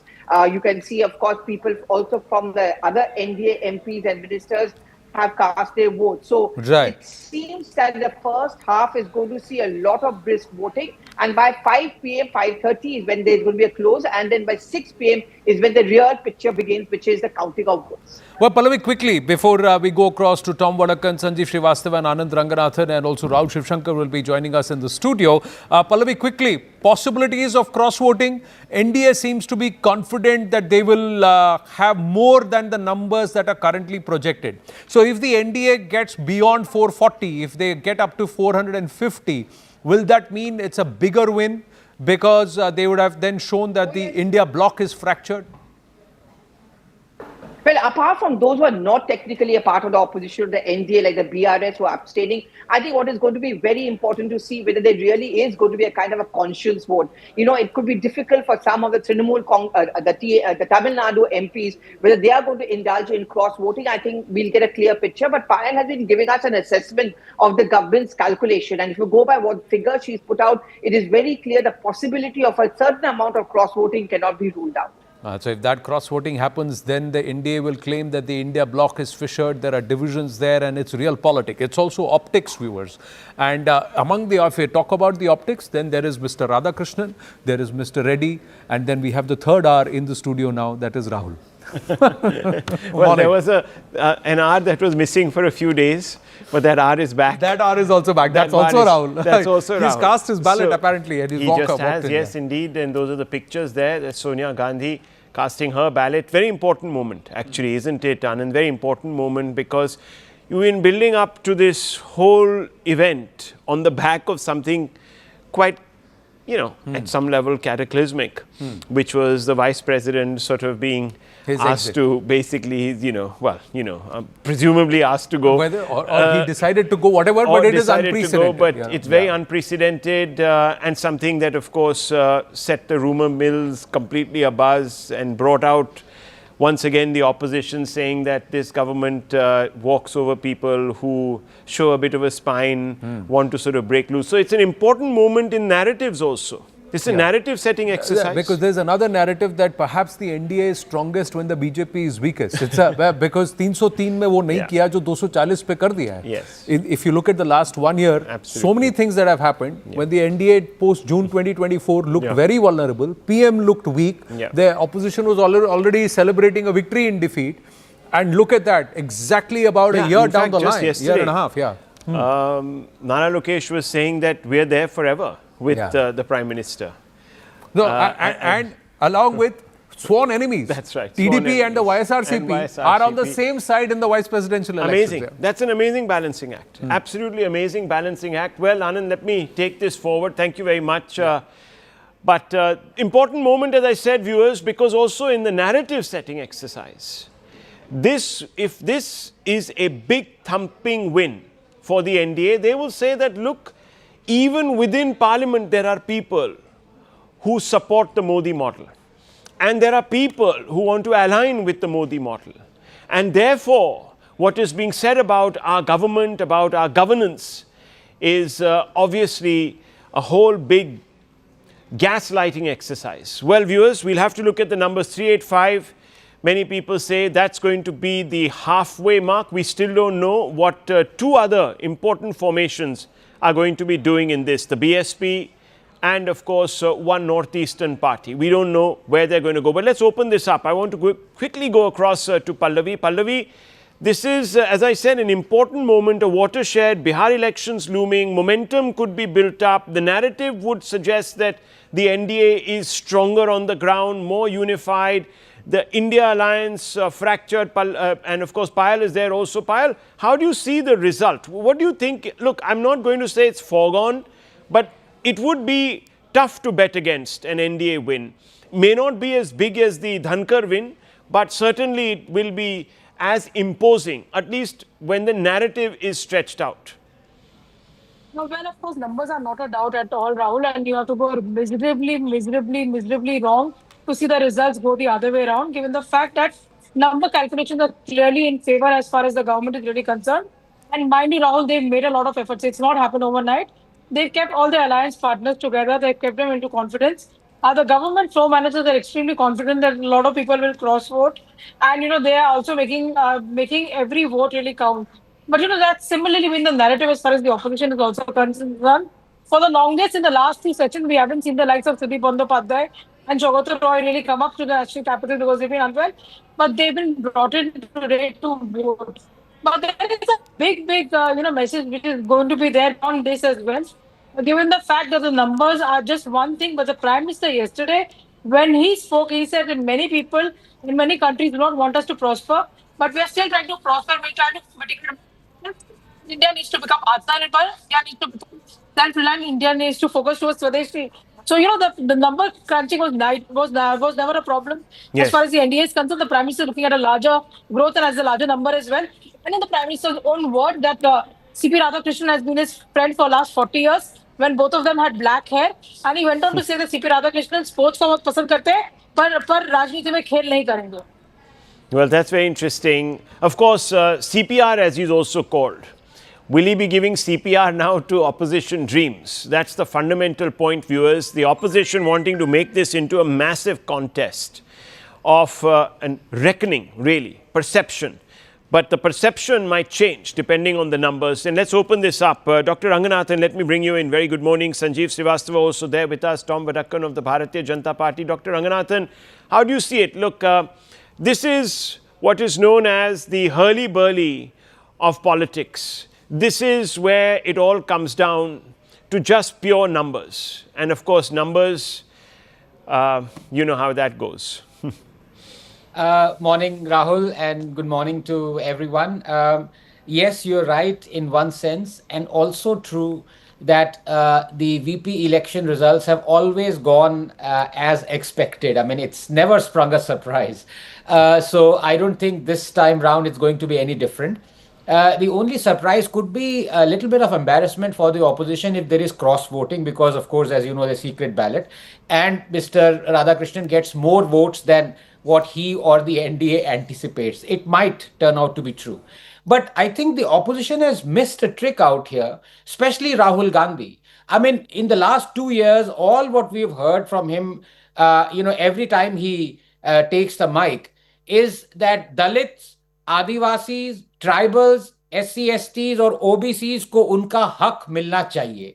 He has even gone to the extent of berating merit in favor of choosing Dalits and OBCs. So here I want to ask the Congress or its supporters, why is it that their candidate is not an OBC or a Dalit? That's a very valid point, Sanjeev Srivastava. Look, if it's all about optics, and politics has been defined by optics recently, optics are also called out when, for example, Rahul Gandhi decides to holiday in Langkawi and people say that that optically doesn't look good. Or when the Prime Minister goes out and doesn't visit, as many people have mentioned, Manipur. People say that, oh, that also means optically that the Prime Minister is not concerned about the situation in Manipur. So optics matter. Then I think Dr. Ranganathan's question is a very valid one. Oh, yes, Rahul. I think he has made a valid point. But I think, I don't know, but I think the opposition got, once CPR was announced as a candidate, they got into this act of South politics, and they thought of that they should get a candidate from Andhra or some other southern state, because they also had, I think, in their mind how to somehow get Mr. Naidu to change his mind or put him into a spot on the Telugu issue or whatever. So yes, but frankly, what happens in politics is also, had they put up a Dalit, nobody would have talked about that Rahul Gandhi is sticking to his optics. Now that they have not, this issue is can be raised, and with a fair degree of, I think, righteousness as well. It makes sense. So optics have a role, but they have a role only up to a point. So by that logic, yes, they should have gone for it. I think the opposition has largely missed an opportunity on a different level. They should have somehow tried more to get parties like BJD, who have now no love lost with the BJP because of what has happened in Odisha. And remember the last time the BJD voted for the NDA candidate, and this time they have chosen to abstain. If the opposition had managed to somehow persuade Mr. Naveen Patnaik and his party to come over to their side, that would have been a big moral victory for them. They would have still lost. I agree with you. You were not wanting to say that their outcome is a foregone conclusion. But it is more or less, the writing is there on the wall, and it has to be, like Payal was earlier sending, that we have to go miserably wrong. I don't agree with the word miserably. We have to go dramatically wrong if some other result happens. So that's unlikely. Cross-voting will definitely happen, and I already have a feeling that that will be the talk of the town this evening once the result comes. But that is nothing very, I will not attach much significance if 10, 20 votes go here and there. That may be local compulsions, local issues. It won't really mean that NDA is much more mightier than the numbers show. And if the opposition gets for any reason, if they get more votes, it also doesn't mean that the NDA and Mr. Modi is weaker by that. This is a game, and the opposition has lost the plot before the game has started to play out in the voting. Interesting. The only thing which we have to remember, last point, is that, of course, everything has changed since the last VP election happened. The numbers were different. But definitely opposition will get more numbers this time than their last VP election. Well, 384 is the required number. That's what it is. Dr. Ranganathan, you were raising your hand. You wanted to make a point. Now, I was just saying this. Look, I find nothing wrong in the opposition candidate. I mean, Mr. Reddy has been a Supreme Court judge, and he's, as far as merit is concerned, I mean, good luck to him. I'm just saying, showing the mirror to Rahul Gandhi and the opposition, because they are the ones who say that, merit doesn't really matter. What matters is haq for OBCs and Dalits. So here was an opportunity. And if my good friend Sanjeev ji, who agrees with me, not for the first time, but he's saying that they got carried away by the South issue, then they could not choose a OBC and a Dalit who's a South Indian? Yeah. No, I concede that point. My limited point was that optics are only as important as they are. They are not important beyond a point as well. So it becomes a good talking point now. Had they chosen a Dalit, if we wouldn't have got a talking point. If everyone was as sane as you, Mr. Srivastava, we would have had a better politics. Unfortunately, it won't work that way. Even a 5 or 10 advantage of votes. And a less exciting debate. Yeah, less exactly. Well, and let me tell you, viewers, whichever way you cut this, if the opposition ends up with 10 more votes, they're going to make a mighty meal of it. Yeah. Let me tell you, they're going to say that this is a complete vote against the BJP, and we told you there are enough people there who are malcontents. Yes. And that the only reason they're not speaking RSS. up against RSS, and the only reason they're not speaking up is because they fear the ED, the repercussions, this, that, the other. And if on the other hand you have 12 or 15 votes going the other way, you're going to have a mighty proclamation from the NDA saying that, see, we told you these guys don't walk the talk, people are unhappy. They have seen through Rahul Gandhi's politics. He's a leader of opposition. He commands no respect. People don't regard him as anything much more. The Modi model wins, Mr. Modi. So let me tell you, this will be contested in the galleries. Forget about anything else. But as you can see, viewers, lots of people coming in to cast their votes. All members of parliament, of course. That's Priyanka Gandhi. The Gandhis have been coming in one by one. We've just spoken, and I'm just going to come out to you, Tom Vadakkan, because it's going to be an interesting conversation. YRCP Rajya Sabha member YV Sudershan Reddy has spoken to us, CNN News 18, and said Jagan Mohan Reddy is not a spineless person, that he will get scared of CBI cases or ED foisted in Congress rule. We have voted in national interest, our 11 votes crucial. We decided for NDA even before India Alliance candidate was announced. National interest, because CPR, the candidate for the NDA, has said a nationalist candidate is who I am. I'm nobody else beyond that. I'm just a nationalist candidate. And if Jagan Mohan Reddy is saying this is interesting, let's go straight across to this interview. We are joined live by Mr. Sudershan of the YSRCP, a party which is very closely watched in the vice president elections because their 11 MPs are voting for the NDA. So a lot of questions being asked by the opposition why the YSRCP is siding with the NDA when it's not a part of the either blocks.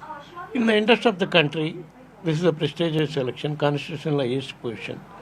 Our party president has taken a decision to support NDA black candidate CP Radhakrishnan much before announcing his name itself. Keeping the view, the tradition, president and vice president's positions, one should get elected unanimously. At the time, NDA Black has not announced their candidature. That is the reason when NDA seek the support from our party, we are 11 members, both in Rajya Sabha and Lok Sabha together. We have extended our support to NDA candidate. Because two other big parties, the BJP, the BRS, have decided to abstain. That is why this question is being asked. I don't know that. Reasons, you should ask them. Keeping the highest values of democracy, one should go for a voting. That's what. So, taking that spirit forward, we are going for voting and we are going to vote for NDA candidate. As you said, the YSRCP decided much in advance. So if the opposition alliance had also maybe declared in advance, maybe things would have been different. What do you think? We don't know, but situation has come like this. When the NDA candidature, before declaring itself, they have approached our party president. Yes. Though they have numbers. Yes. Though they have winning numbers. But they have approached us. That is the courtesy they have extended towards our party. We should also acknowledge in the same manner that is the reason our party president has taken a decision. One comment, last one. Manikam Tagore from the Congress today commenting that Mr. Jagan Reddy is going with the NDA because he is fearing CBI cases against him. Arey Baba, Manikam Tagore, first let us know the facts that CBI cases were falsely implicated by your party. You have been facing that cases for last 14 years, not now. We are at opposition. Even in opposition, when we are in power also, we are facing that cases. You never looked back. Jagan Mohan Reddy is not that much spineless person like your party people who have implicated by creating false cases. You have guts to face because we did nothing. All these cases are falsely implicated cases. Jagan Reddy has been facing falsely implicated cases foisted by the Congress party in their time. That is what the YSRCP is saying, and also saying they had decided much in advance, even before the India Alliance candidate came, that they will vote for the NDA. The 11 votes of the YSRCP are expected to even make the margin much bigger for Mr. Radhakrishnan in the vice president elections. Well, in fact, let's just go across to Aman for this. Aman, just paint a picture of what really are the stakes in this election.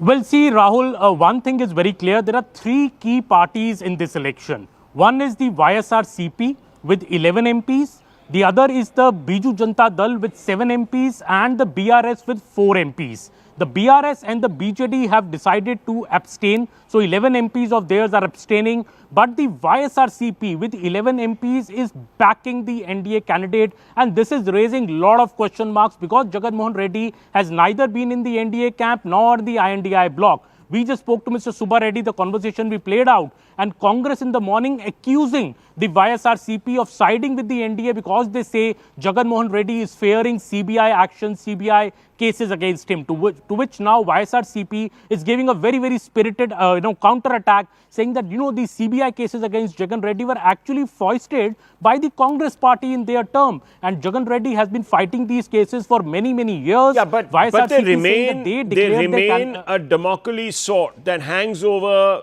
Jagan Reddy's head. Just hold your thoughts for 30 seconds. I want to quickly bring in the BJP's response to this. Let me bring in Mr. Tom Vadakkan. Mr. Vadakkan, is that the reason why the YSRCP is suddenly in your camp? They could have abstained, but no, they seem to have made a complete shift. I think that was very clearly mentioned by the spokesman of the YRCP. He said that these allegations of ED and what have you, this has been going on from the Congress's time. That they are not people who were scared. and he has mentioned that this is national interest. And he had also said that their party had supported the candidature much before the announcement of Reddy. The reason I'm asking you is it's not as if the BJP has not been associated with nationalism or even the RSS, etc. So why has it suddenly dawned on the YSRCP that nationalism must be burnished, and the only way you can do so is by wholeheartedly supporting the NDA? Rahul, nationalism is the spirit across this country. The realization that what the Congress and NDA alliance stands for is shocking. Take the case of Andaman Islands. Now, when there is development projected there, you have an article written by Sonia Gandhi and then tweeted by Rahul Gandhi. Wherever there is development, wherever India is doing well and India plans to do well, they have problems.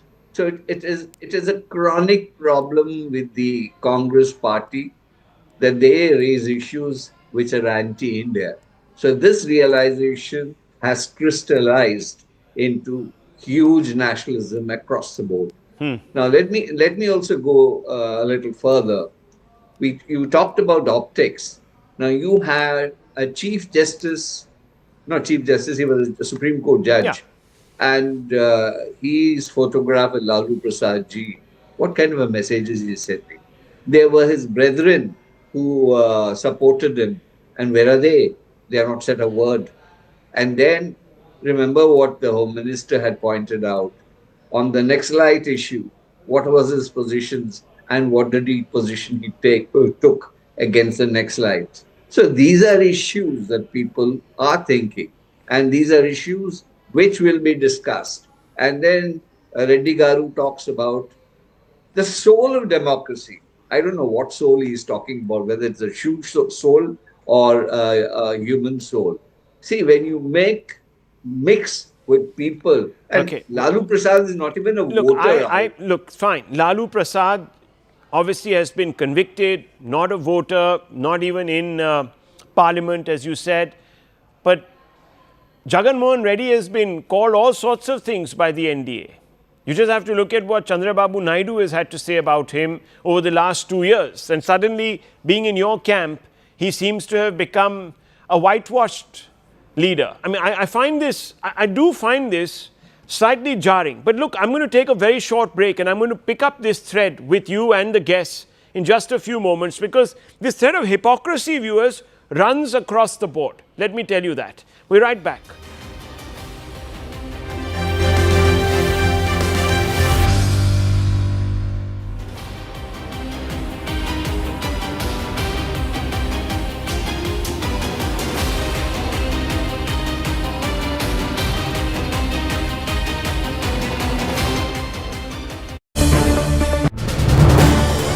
This is News 18 Network.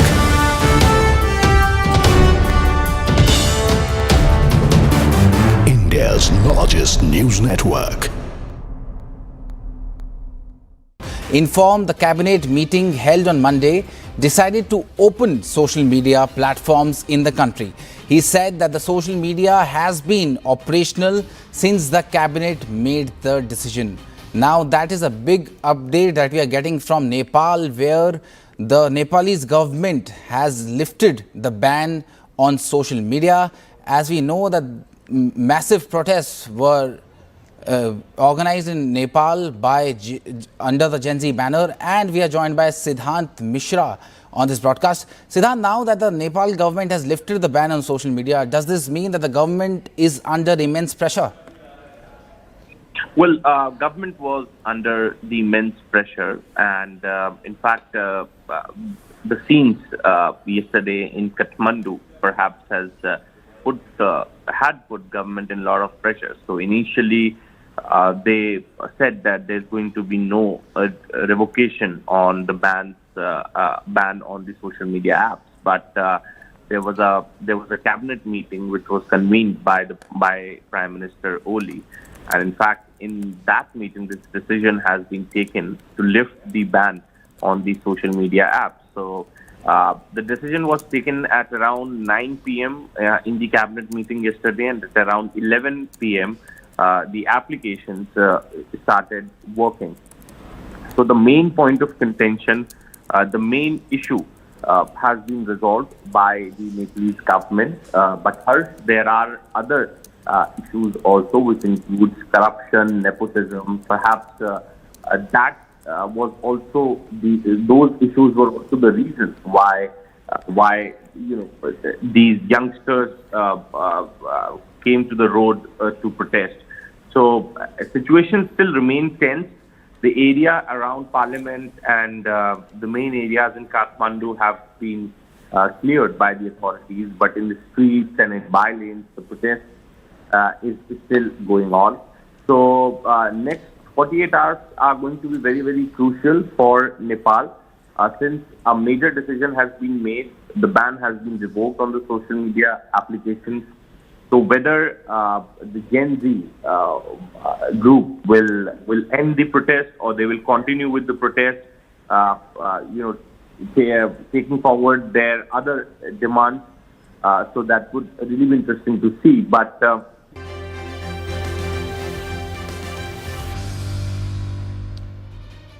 viewers, voting is underway in what is being billed as a big contest between the NDA and the UPA in the run-up to the Bihar elections, a sort of dipstick really in trying to set the narrative ahead of that massive election. Both sides will hope to wrest the momentum, the initiative, hopefully come out with some talking points that will enthuse their cadre on the ground as they go into that election. Of course, two very different kinds of exercises. One is an election that is conducted wholly by members of parliament, and the numbers for both candidates, the golden number is 384. Whoever gets 384 or more wins this particular election. As of now, one has to say that the NDA's candidate, CPR as he is called, the governor of Maharashtra, Mr. Radhakrishnan, is heads and shoulders above his India bloc rival,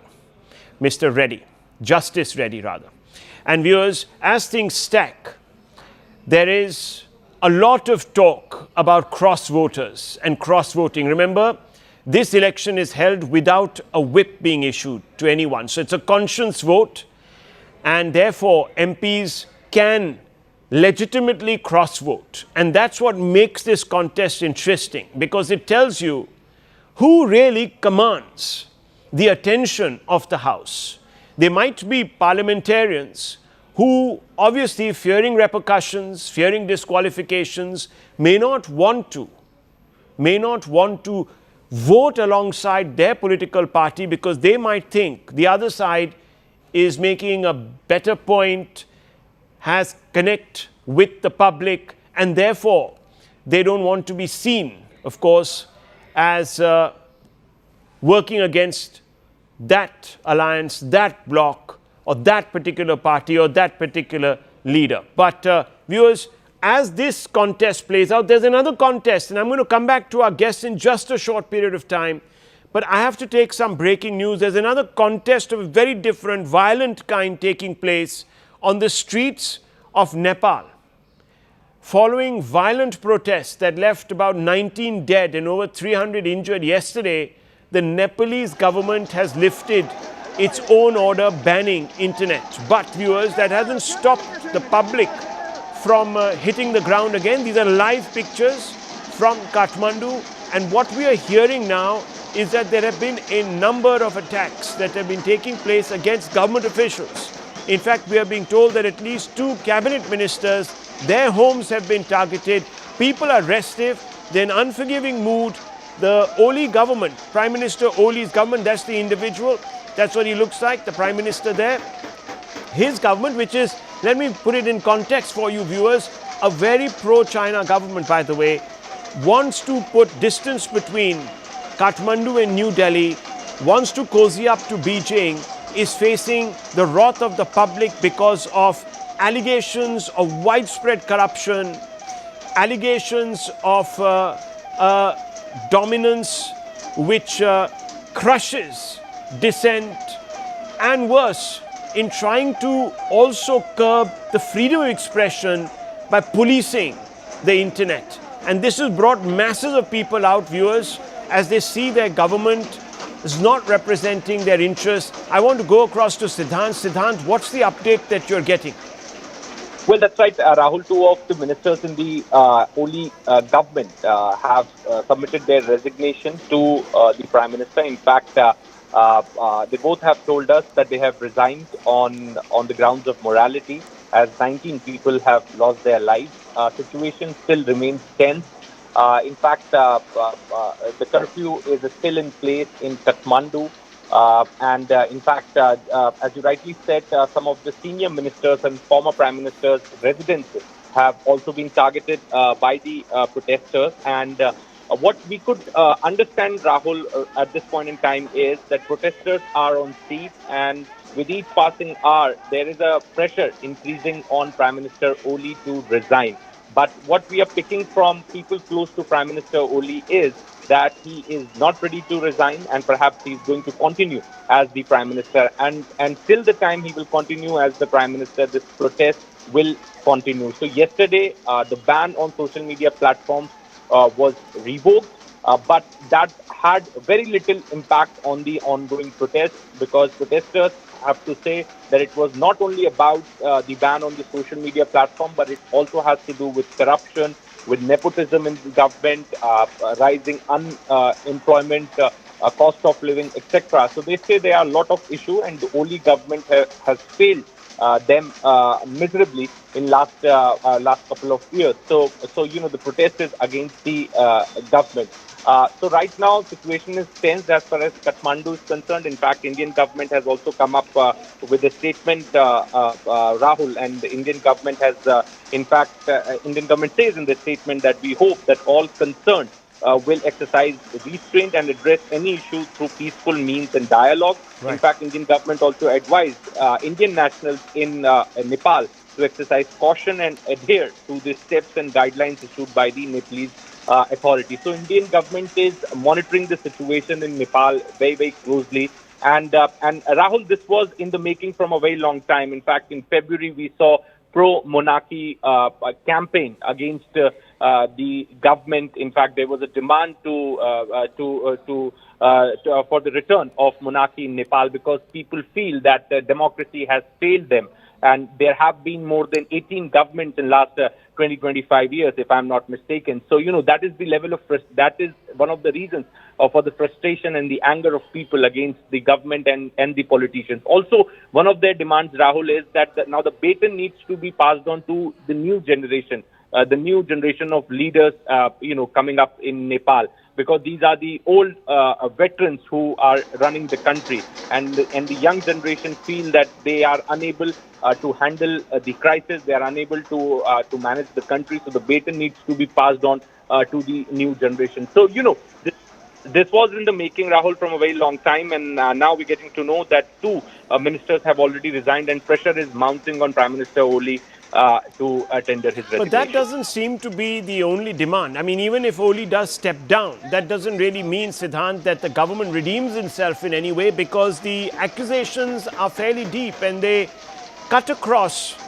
many different cabinet members. There is talk that a large number of these individuals have been caught with their hand in the till, or have their hand in the till, and worse, that they've all colluded to suppress the real aspirations of the people. Also, I just want you to paint a little bit of a background on Mr. Oli's own relationship with New Delhi and Beijing in that context.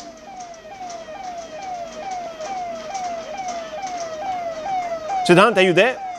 Yes, that's right. So, Rahul, as far as Mr. Oli's relationship with New Delhi is concerned, perhaps he visited China first. There is no doubt about it. In fact, he was there at the parade in Tiananmen Square. He is definitely cozying up with Beijing. And in fact, what I have been told, perhaps this is something which has not been confirmed to me by the officials, but what I have been told, that he was asking for a time to visit India from a long time. But, because of the differences and because both sides not being able to come to the on one page. Perhaps his visit was not possible, and in fact, he was expected to visit India next week, but that also got postponed. So definitely, his equation with New Delhi was not great, Rahul.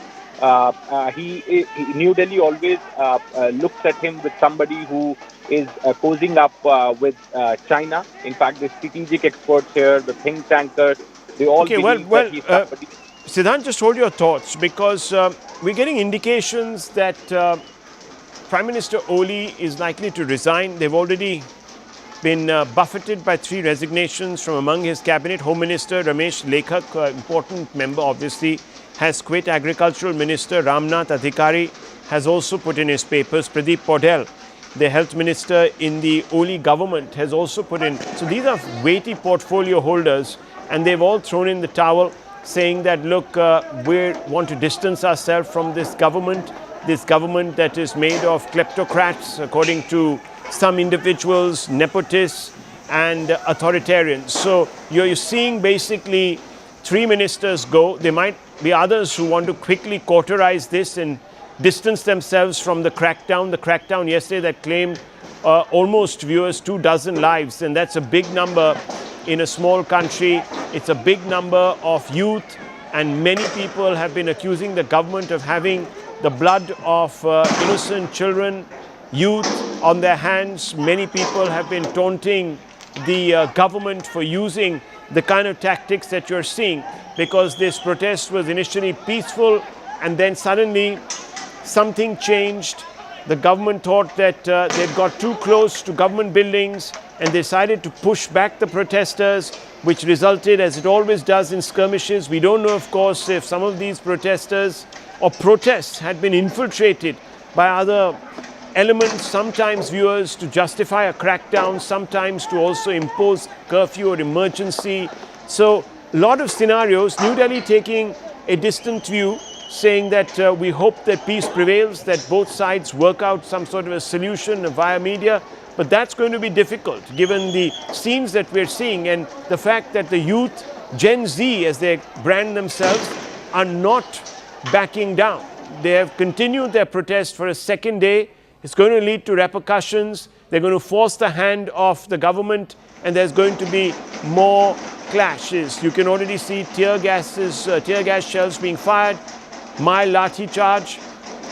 And we've been also been speaking with higher-ups in the Nepalese government, Nepal minister.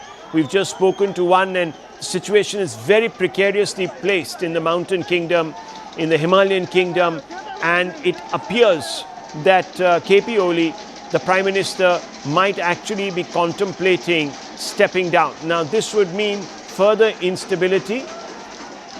Let's go straight across to Mr. Ramnath Adhikari for more on this. Mr. Adhikari, yes, what's the latest? What's happening?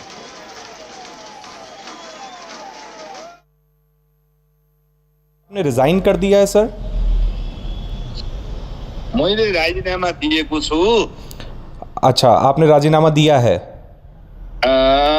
राजीनामा दिएको छु। मैले प्रधानमन्त्री कहाँ पुगेर राजीनामा दिन सकेको छैन। मैले सामाजिक सञ्जाल मार्फत राजीनामा दिएको घोषणा गरेको छु। ओके, तो आपकी पार्टी का अभी भी सपोर्ट है सरकार को या नहीं है? अरु सब कुरा मलाई जानकारी छैन। मैले नैतिकताका आधारमा राजीनामा दिएको छु सर। मैले यति मात्रै बोले। अच्छा, तो क्या अब आप चाहते हैं कि प्रधानमंत्री भी राजीनामा दें, इस्तीफा दें?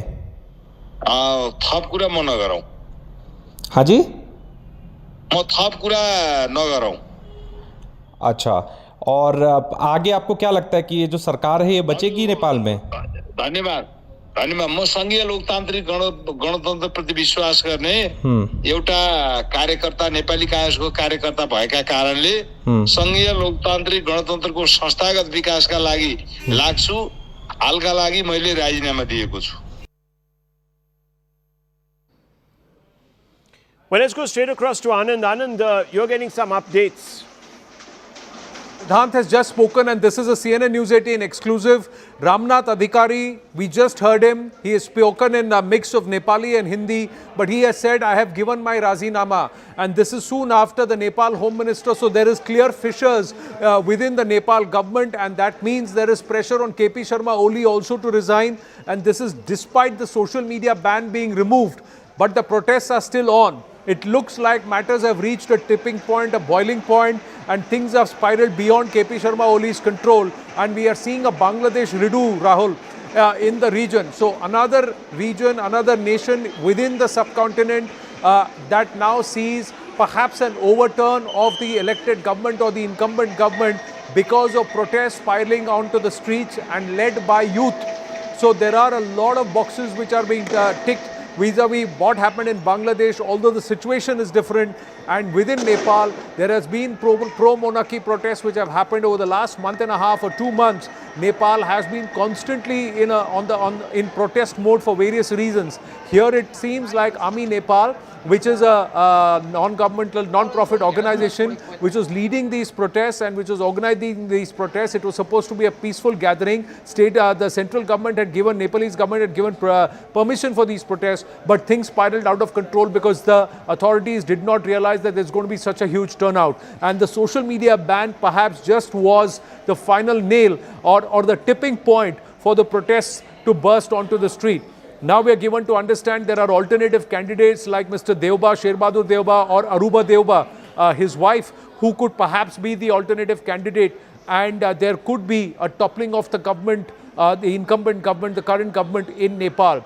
Matters coming to a head in Nepal, and there are geopolitical signs. Many experts have pointed to a clear Western influence, given perhaps the growing Chinese influence in Nepal, and also a certain level of returning to roots within Nepal. There was a sentiment that they wanted to go back to its Hindu roots, its Hindu Rashtra, and also bring back the monarchy. So multiple narratives that are flowing, and there will be those who will dip in and try and profiteer from it. And these protests, which seemingly were inorganic or perhaps organic, now could be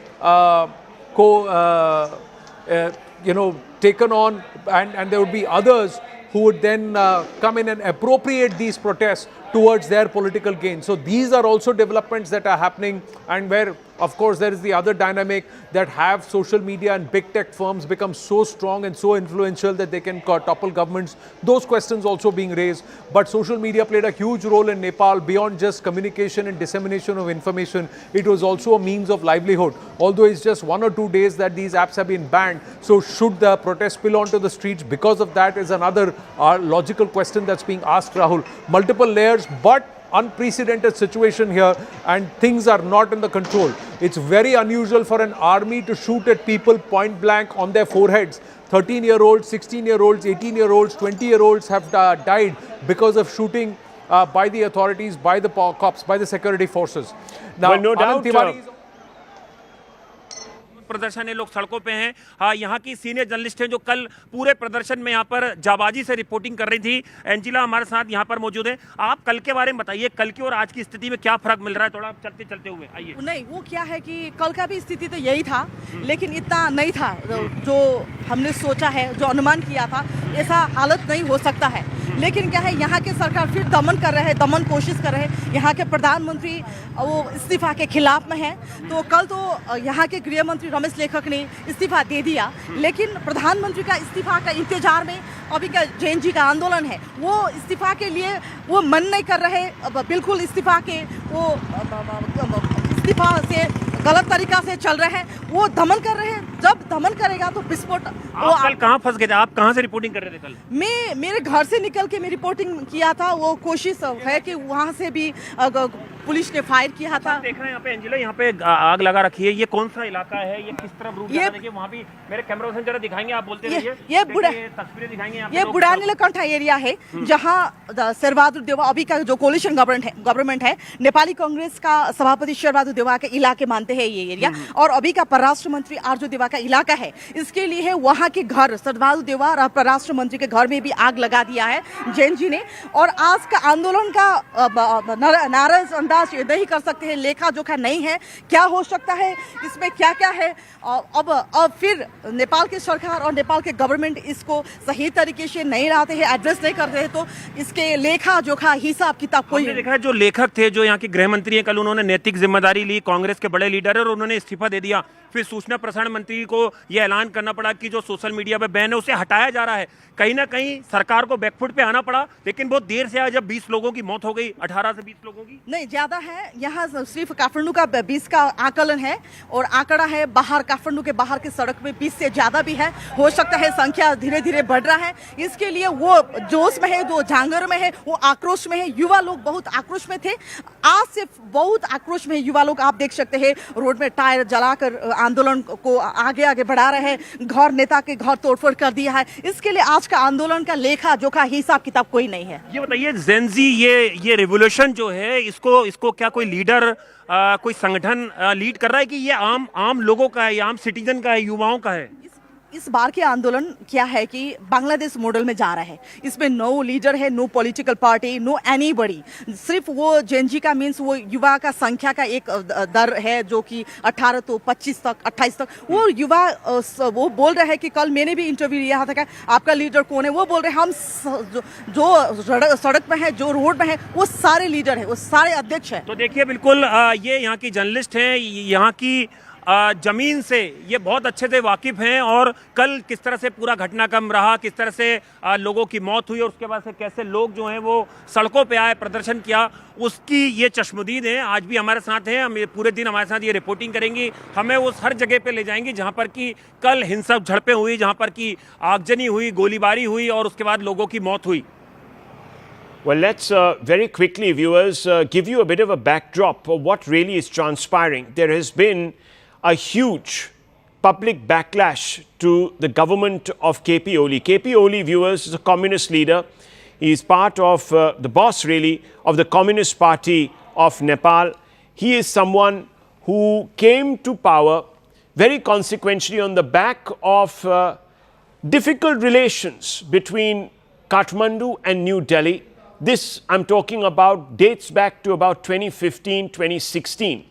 And it is at that time where he forged his reputation as someone who stood for the autonomy, strategic autonomy and otherwise of Nepal. Let's go back to the ground and get Nepali Congress भी कर रहा है। नेपाली कांग्रेस का खासकर शेखर कोइराला वाला जो मंत्री है, शेखर कोइराला का कैंप के जो मंत्री सरकार में शामिल है, वो अभी इस्तीफा के लिए तैयारी कर रहे हैं। वो प्रधानमंत्री निवास में इस्तीफा लेकर अभी प्रधानमंत्री के कार्यालय में है। ये बताइए, प्रधानमंत्री निवास की बात कर लें, राष्ट्रपति आवास की बात कर लें, वहां पर किस तरह के अभी क्या प्रदर्शनकारी वहां पर भी मौजूद है और जो यहाँ के मेयर हैं वो पूरी तरह से प्रदर्शनकारियों के सपोर्ट में और सरकार के मुखर विरोधी हैं। हमने देखा उनकी जो उनके ट्वीट वगैरह से। हाँ, नहीं, वो क्या है कि बालेन शाह नेपाल में वो इसी स्टाइल से आया कि दिलचस्प स्टाइल में आया कि नेपाली राजनीति में वो दल ने इतना वो भी नहीं किया था कि वो इतना ख्याल भी नहीं किया था कि ऐसे स्टाइल में बालेन शाह आएगा।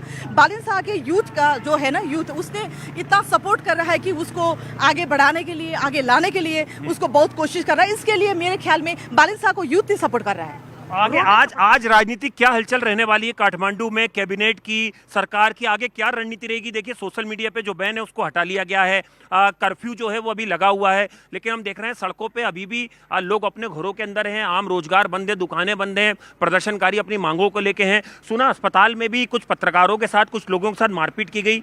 नहीं, सिर्फ जैन जी का नहीं, कल तो पत्रकार को भी हमला किया था ये गवर्नमेंट ने, तो आज से पत्रकार भी रोड में है। सिर्फ जैन जी का नहीं है, आज का आंदोलन का लेखा जोखा नहीं है, इसमें युवा बार नहीं है, इसमें कोई ही नहीं है। तो आप देख सकते हैं ना, वो बिल्कुल यहाँ के ये यूथ हैं, उनसे हम यहाँ पर बात करेंगे जो यहाँ के यूथ हैं। और एंजिला हमारे साथ यहाँ पर है, ये लगातार अपनी बातों को लेकर यहाँ के यूथ हैं, इनसे बात करते हैं। आप कुछ कहना चाहेंगे? हम लोग देखिए यहाँ पे काफी लेडीज भी हैं यहाँ पर।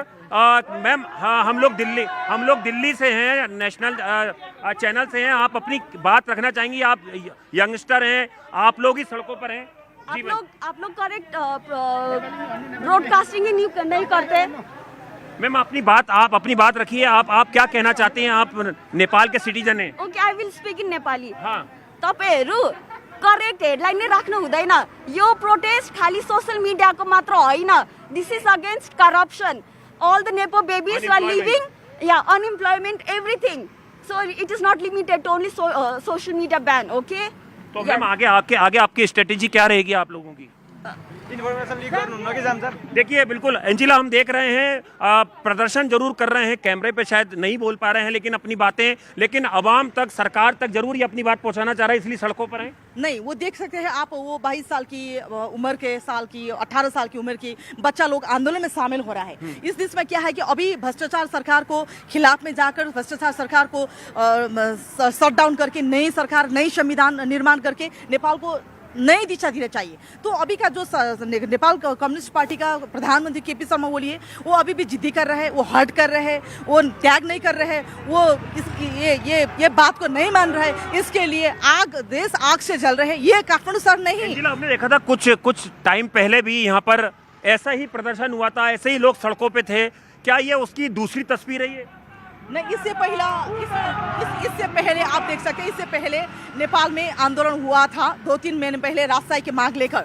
अभी भी वो आंदोलन तो है, लेकिन वो आंदोलन का मकसद, आज का आंदोलन का मकसद क्या है? भ्रष्टाचार सरकार के खिलाफ है। संविधान, वो अभी का संविधान जो है वो वो संविधान टीयर करने वाला है। और दूसरी चीज क्या है, अभी का जो जेनरेशन वाला नेपाल में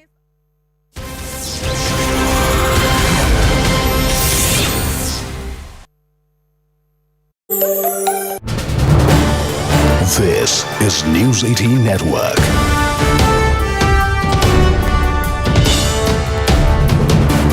India's largest news network.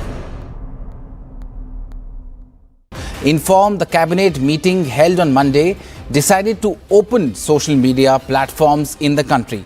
He said that the social media has been operational since the cabinet made the decision.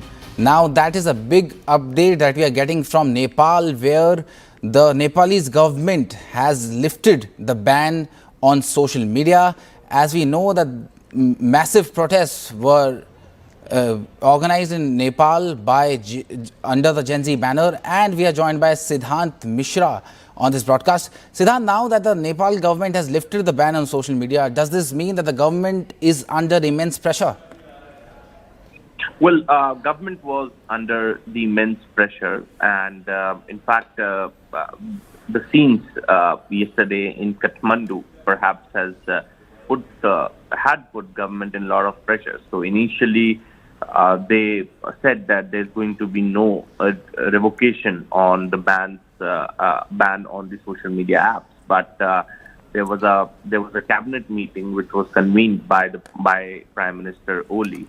And in fact, in that meeting, this decision has been taken to lift the ban on the social media apps. So the decision was taken at around 9 p.m. In the cabinet meeting yesterday, and at around 11 p.m. The applications started working.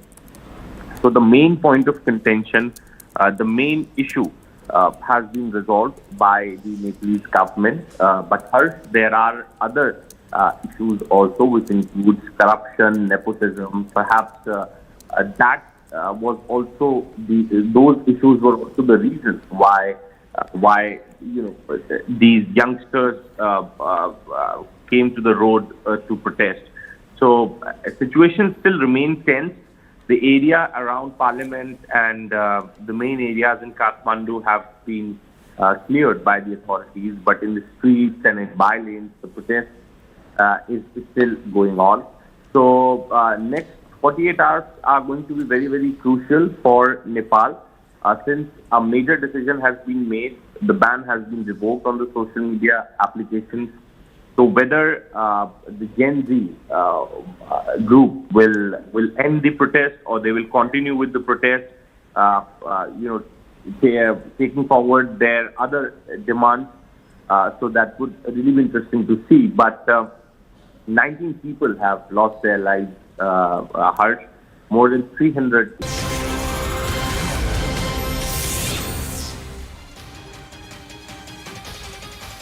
Thanks a lot for staying with CNN News 18. We're getting you the latest on the Nepal situation, which is spiraling out of control as it seems. Widespread protests continuing, despite the fact that the government withdrew all of its notifications of regulations over social media and messaging apps, which means that the bans that came into effect have been lifted. But 3 senior ministers in the Nepalese cabinet have resigned. The unrest shows no signs of easing. Top government sources are blaming foreign NGOs for fueling the protests, which they say are driven by multiple factors. There are rumors of Prime Minister Oli's possible resignation, but sources close to him insist that he will stay, saying resignation is not the solution. They emphasize that past efforts have been made to manage the crisis and Oli won't allow external forces to install a favourable government. Meanwhile, India has called for restraint and have issued advisory for Indian nationals in Nepal. Ritesh Tripathi is a senior journalist from Kathmandu joining us live. Ritesh, the situation politically seems to be spiraling out of control. Do you feel this government could be in danger? सरकार की सुरक्षा के बात तो बाद में है। अभी जो आक्रोश लोगों में दिख रहा है वो काफी ज्यादा है, क्योंकि कल का जो घटना हुआ है वो भयावह था और लोगों के साथ जो ज्यादती हुआ है, खास करके जो बच्चे उसमें भाग ले रहे थे उनके साथ, वो लोग निहत्थे थे बच्चे और शांतिपूर्ण ढंग से अपना बात रख रहे थे, प्रदर्शन कर रहे थे, उनको अंधाधुंध गोली मार दिया गया और 19 लोग उसमें जान चला गया।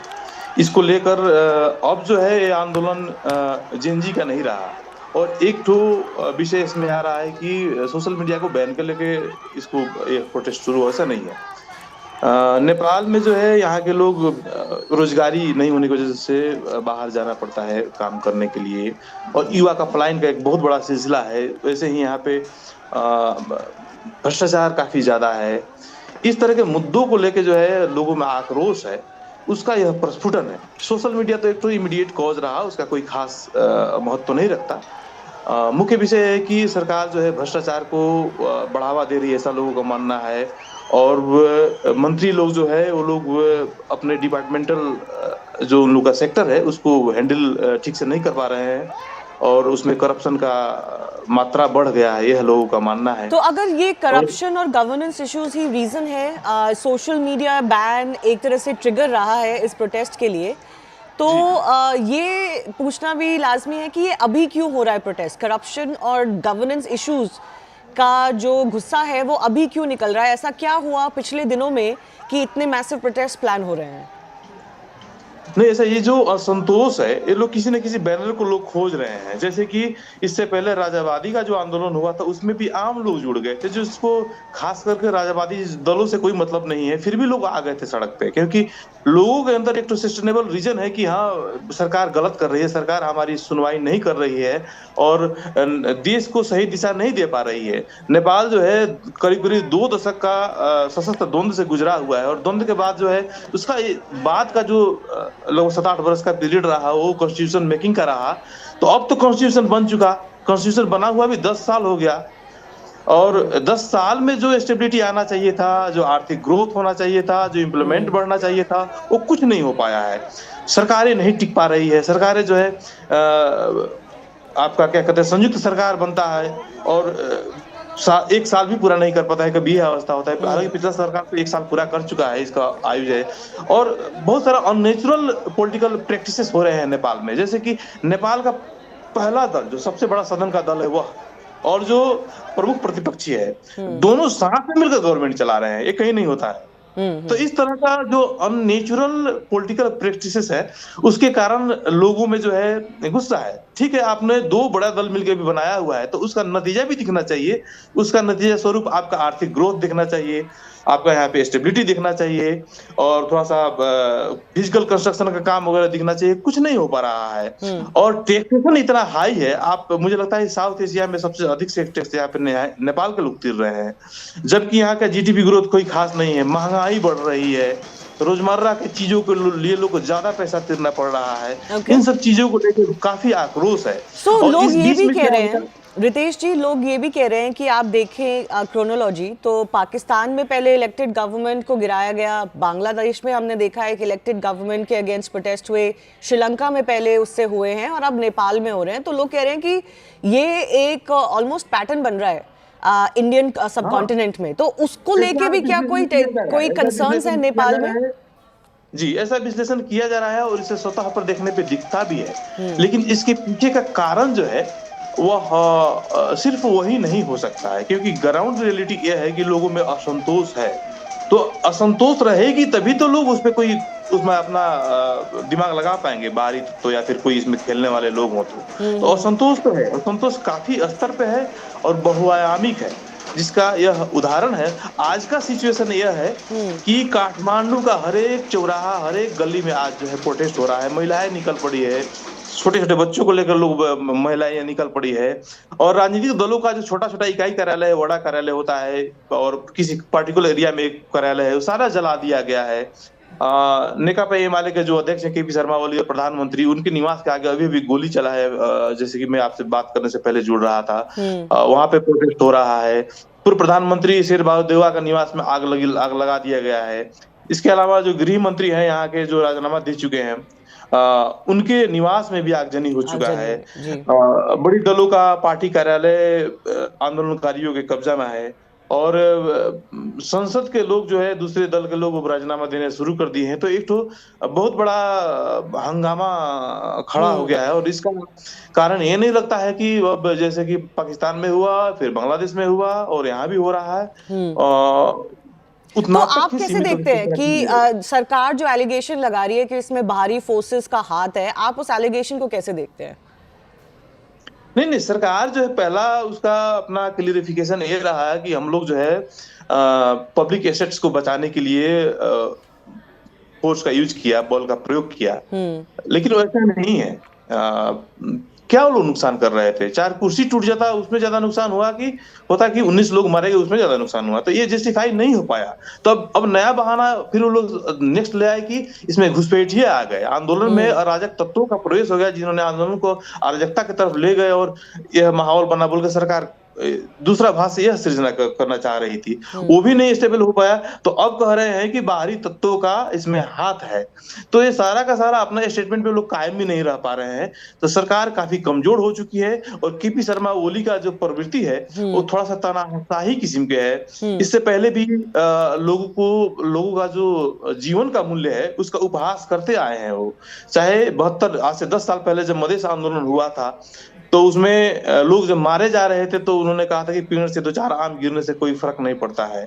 लोगों ने उसके बाद शांतिपूर्ण जो है एक चेन बना के सड़क पे प्रदर्शन किया, सैकड़ों किलोमीटर लंबा चेन बनाया, मानव श्रृंखला, उसको उन्होंने कहा कि मक्खियों का श्रृंखला है। तो ऐसे जो है आदमी का जो मानवीय मूल्य का जो अवमूल्यन करते आए हैं, इस बार भी किए हैं। जिन लोगों ने जो अपना आंदोलन का घोषणा किया उसको लेकर उन्होंने कई उपहासपूर्ण स्टेटमेंट दिए। तो लोगों के प्रति है कि ये आदमी जो है जिम्मेवार नहीं है और ये आदमी जो है ठीक से भावनाओं को नहीं समझता है और यह असंवेदनशील व्यक्ति है, तो उसका गुस्सा भी है। There is though a very serious concern over the nature of these protests that we are witnessing in various countries in the Indian neighborhood, which is that a lot of them are violent. They are of course mass based, but a lot of them are turning violent against those who occupy seats of power. So we saw this in Pakistan, people's houses, ministers' houses, others, ministers themselves, or those in party or of power, etc. were targeted. We've seen this in Sri Lanka when the economic crisis had worsened, and then of course in Bangladesh as well we had seen Sheikh Hasina's house being raided by so-called protesters. The nature and the manner of protests is coming under question. And Ritesh ji, आपको भी लगता है कि किसी भी protest को अपनी एक वैलिडिटी बनाए रखने के लिए और एक मॉरल हाई ग्राउंड बनाए रखने के लिए नॉन वायलेंट होना जरूरी है, और ये रास्ता बहुत जरूरी है यहाँ पे प्रोटेस्टर्स के लिए, नेपाल में भी? जी बिल्कुल, इससे सहमत होना ही पड़ेगा, क्योंकि आप जब शांतिपूर्ण ढंग से अपने बातों को रखते हैं तो आपके पास एक तो नैतिक बल होता है, लेकिन जब आप वायलेंट हो जाते हैं तो वहां पे नैतिक बल समाप्त हो जाती है। लेकिन बात यह है कि इस बार जो लोग आंदोलन के लिए सड़क पे उतरे हैं वो लोग ट्रेंड राजनीतिक दल नहीं है। वे लोग किसी प्रशिक्षित कार्यकर्ता को सड़क पे नहीं उतारे हैं, न ही उनका संगठन है। बट उसका मतलब ये नहीं है कि आप वायलेंस कर सकते हैं ना, चाहे पार्टी के हैं या नहीं है। यही चीज तो मैं बोल रही हूँ, हर जगह जो सारे प्रोटेस्ट हुए हैं वहां पे सब कॉमन मासेस का ही प्रोटेस्ट कहे गए हैं, लेकिन उसका मतलब ये नहीं है कि आप वायलेंट हो जाएंगे या किसी को अटैक करेंगे, पब्लिक प्राइवेट प्रॉपर्टी। गुस्सा मैं मानती हूँ, but the legitimacy of the protest that you are talking about goes down if you see widespread violence like this. नहीं तो ये क्या है कि जब आप जो आंदोलन का स्वरूप शुरू में रहा कल, तो शुरू में विद्यार्थियों ने क्या किया, इससे शुरू किया जाए तो बात समझ में आएगी। शुरू में उन्होंने नाच गान किया, गाना गा रहे थे, ताली बजा रहे थे और एक तो आंदोलन को शांतिपूर्ण ढंग से कैसे ले जा सकता सारा काम वो लोग कर रहे थे। उसके बाद पार्लियामेंट के आगे जाके उन्होंने प्रदर्शन शुरू किया और गेट के ऊपर 2-4 लोग चढ़े गए। उसके बाद सत्ता में रहे लोगों ने उसके बाद बल प्रयोग शुरू कर दिया। जैसे ही बल प्रयोग शुरू हुआ तो उसका रिएक्शन हुआ।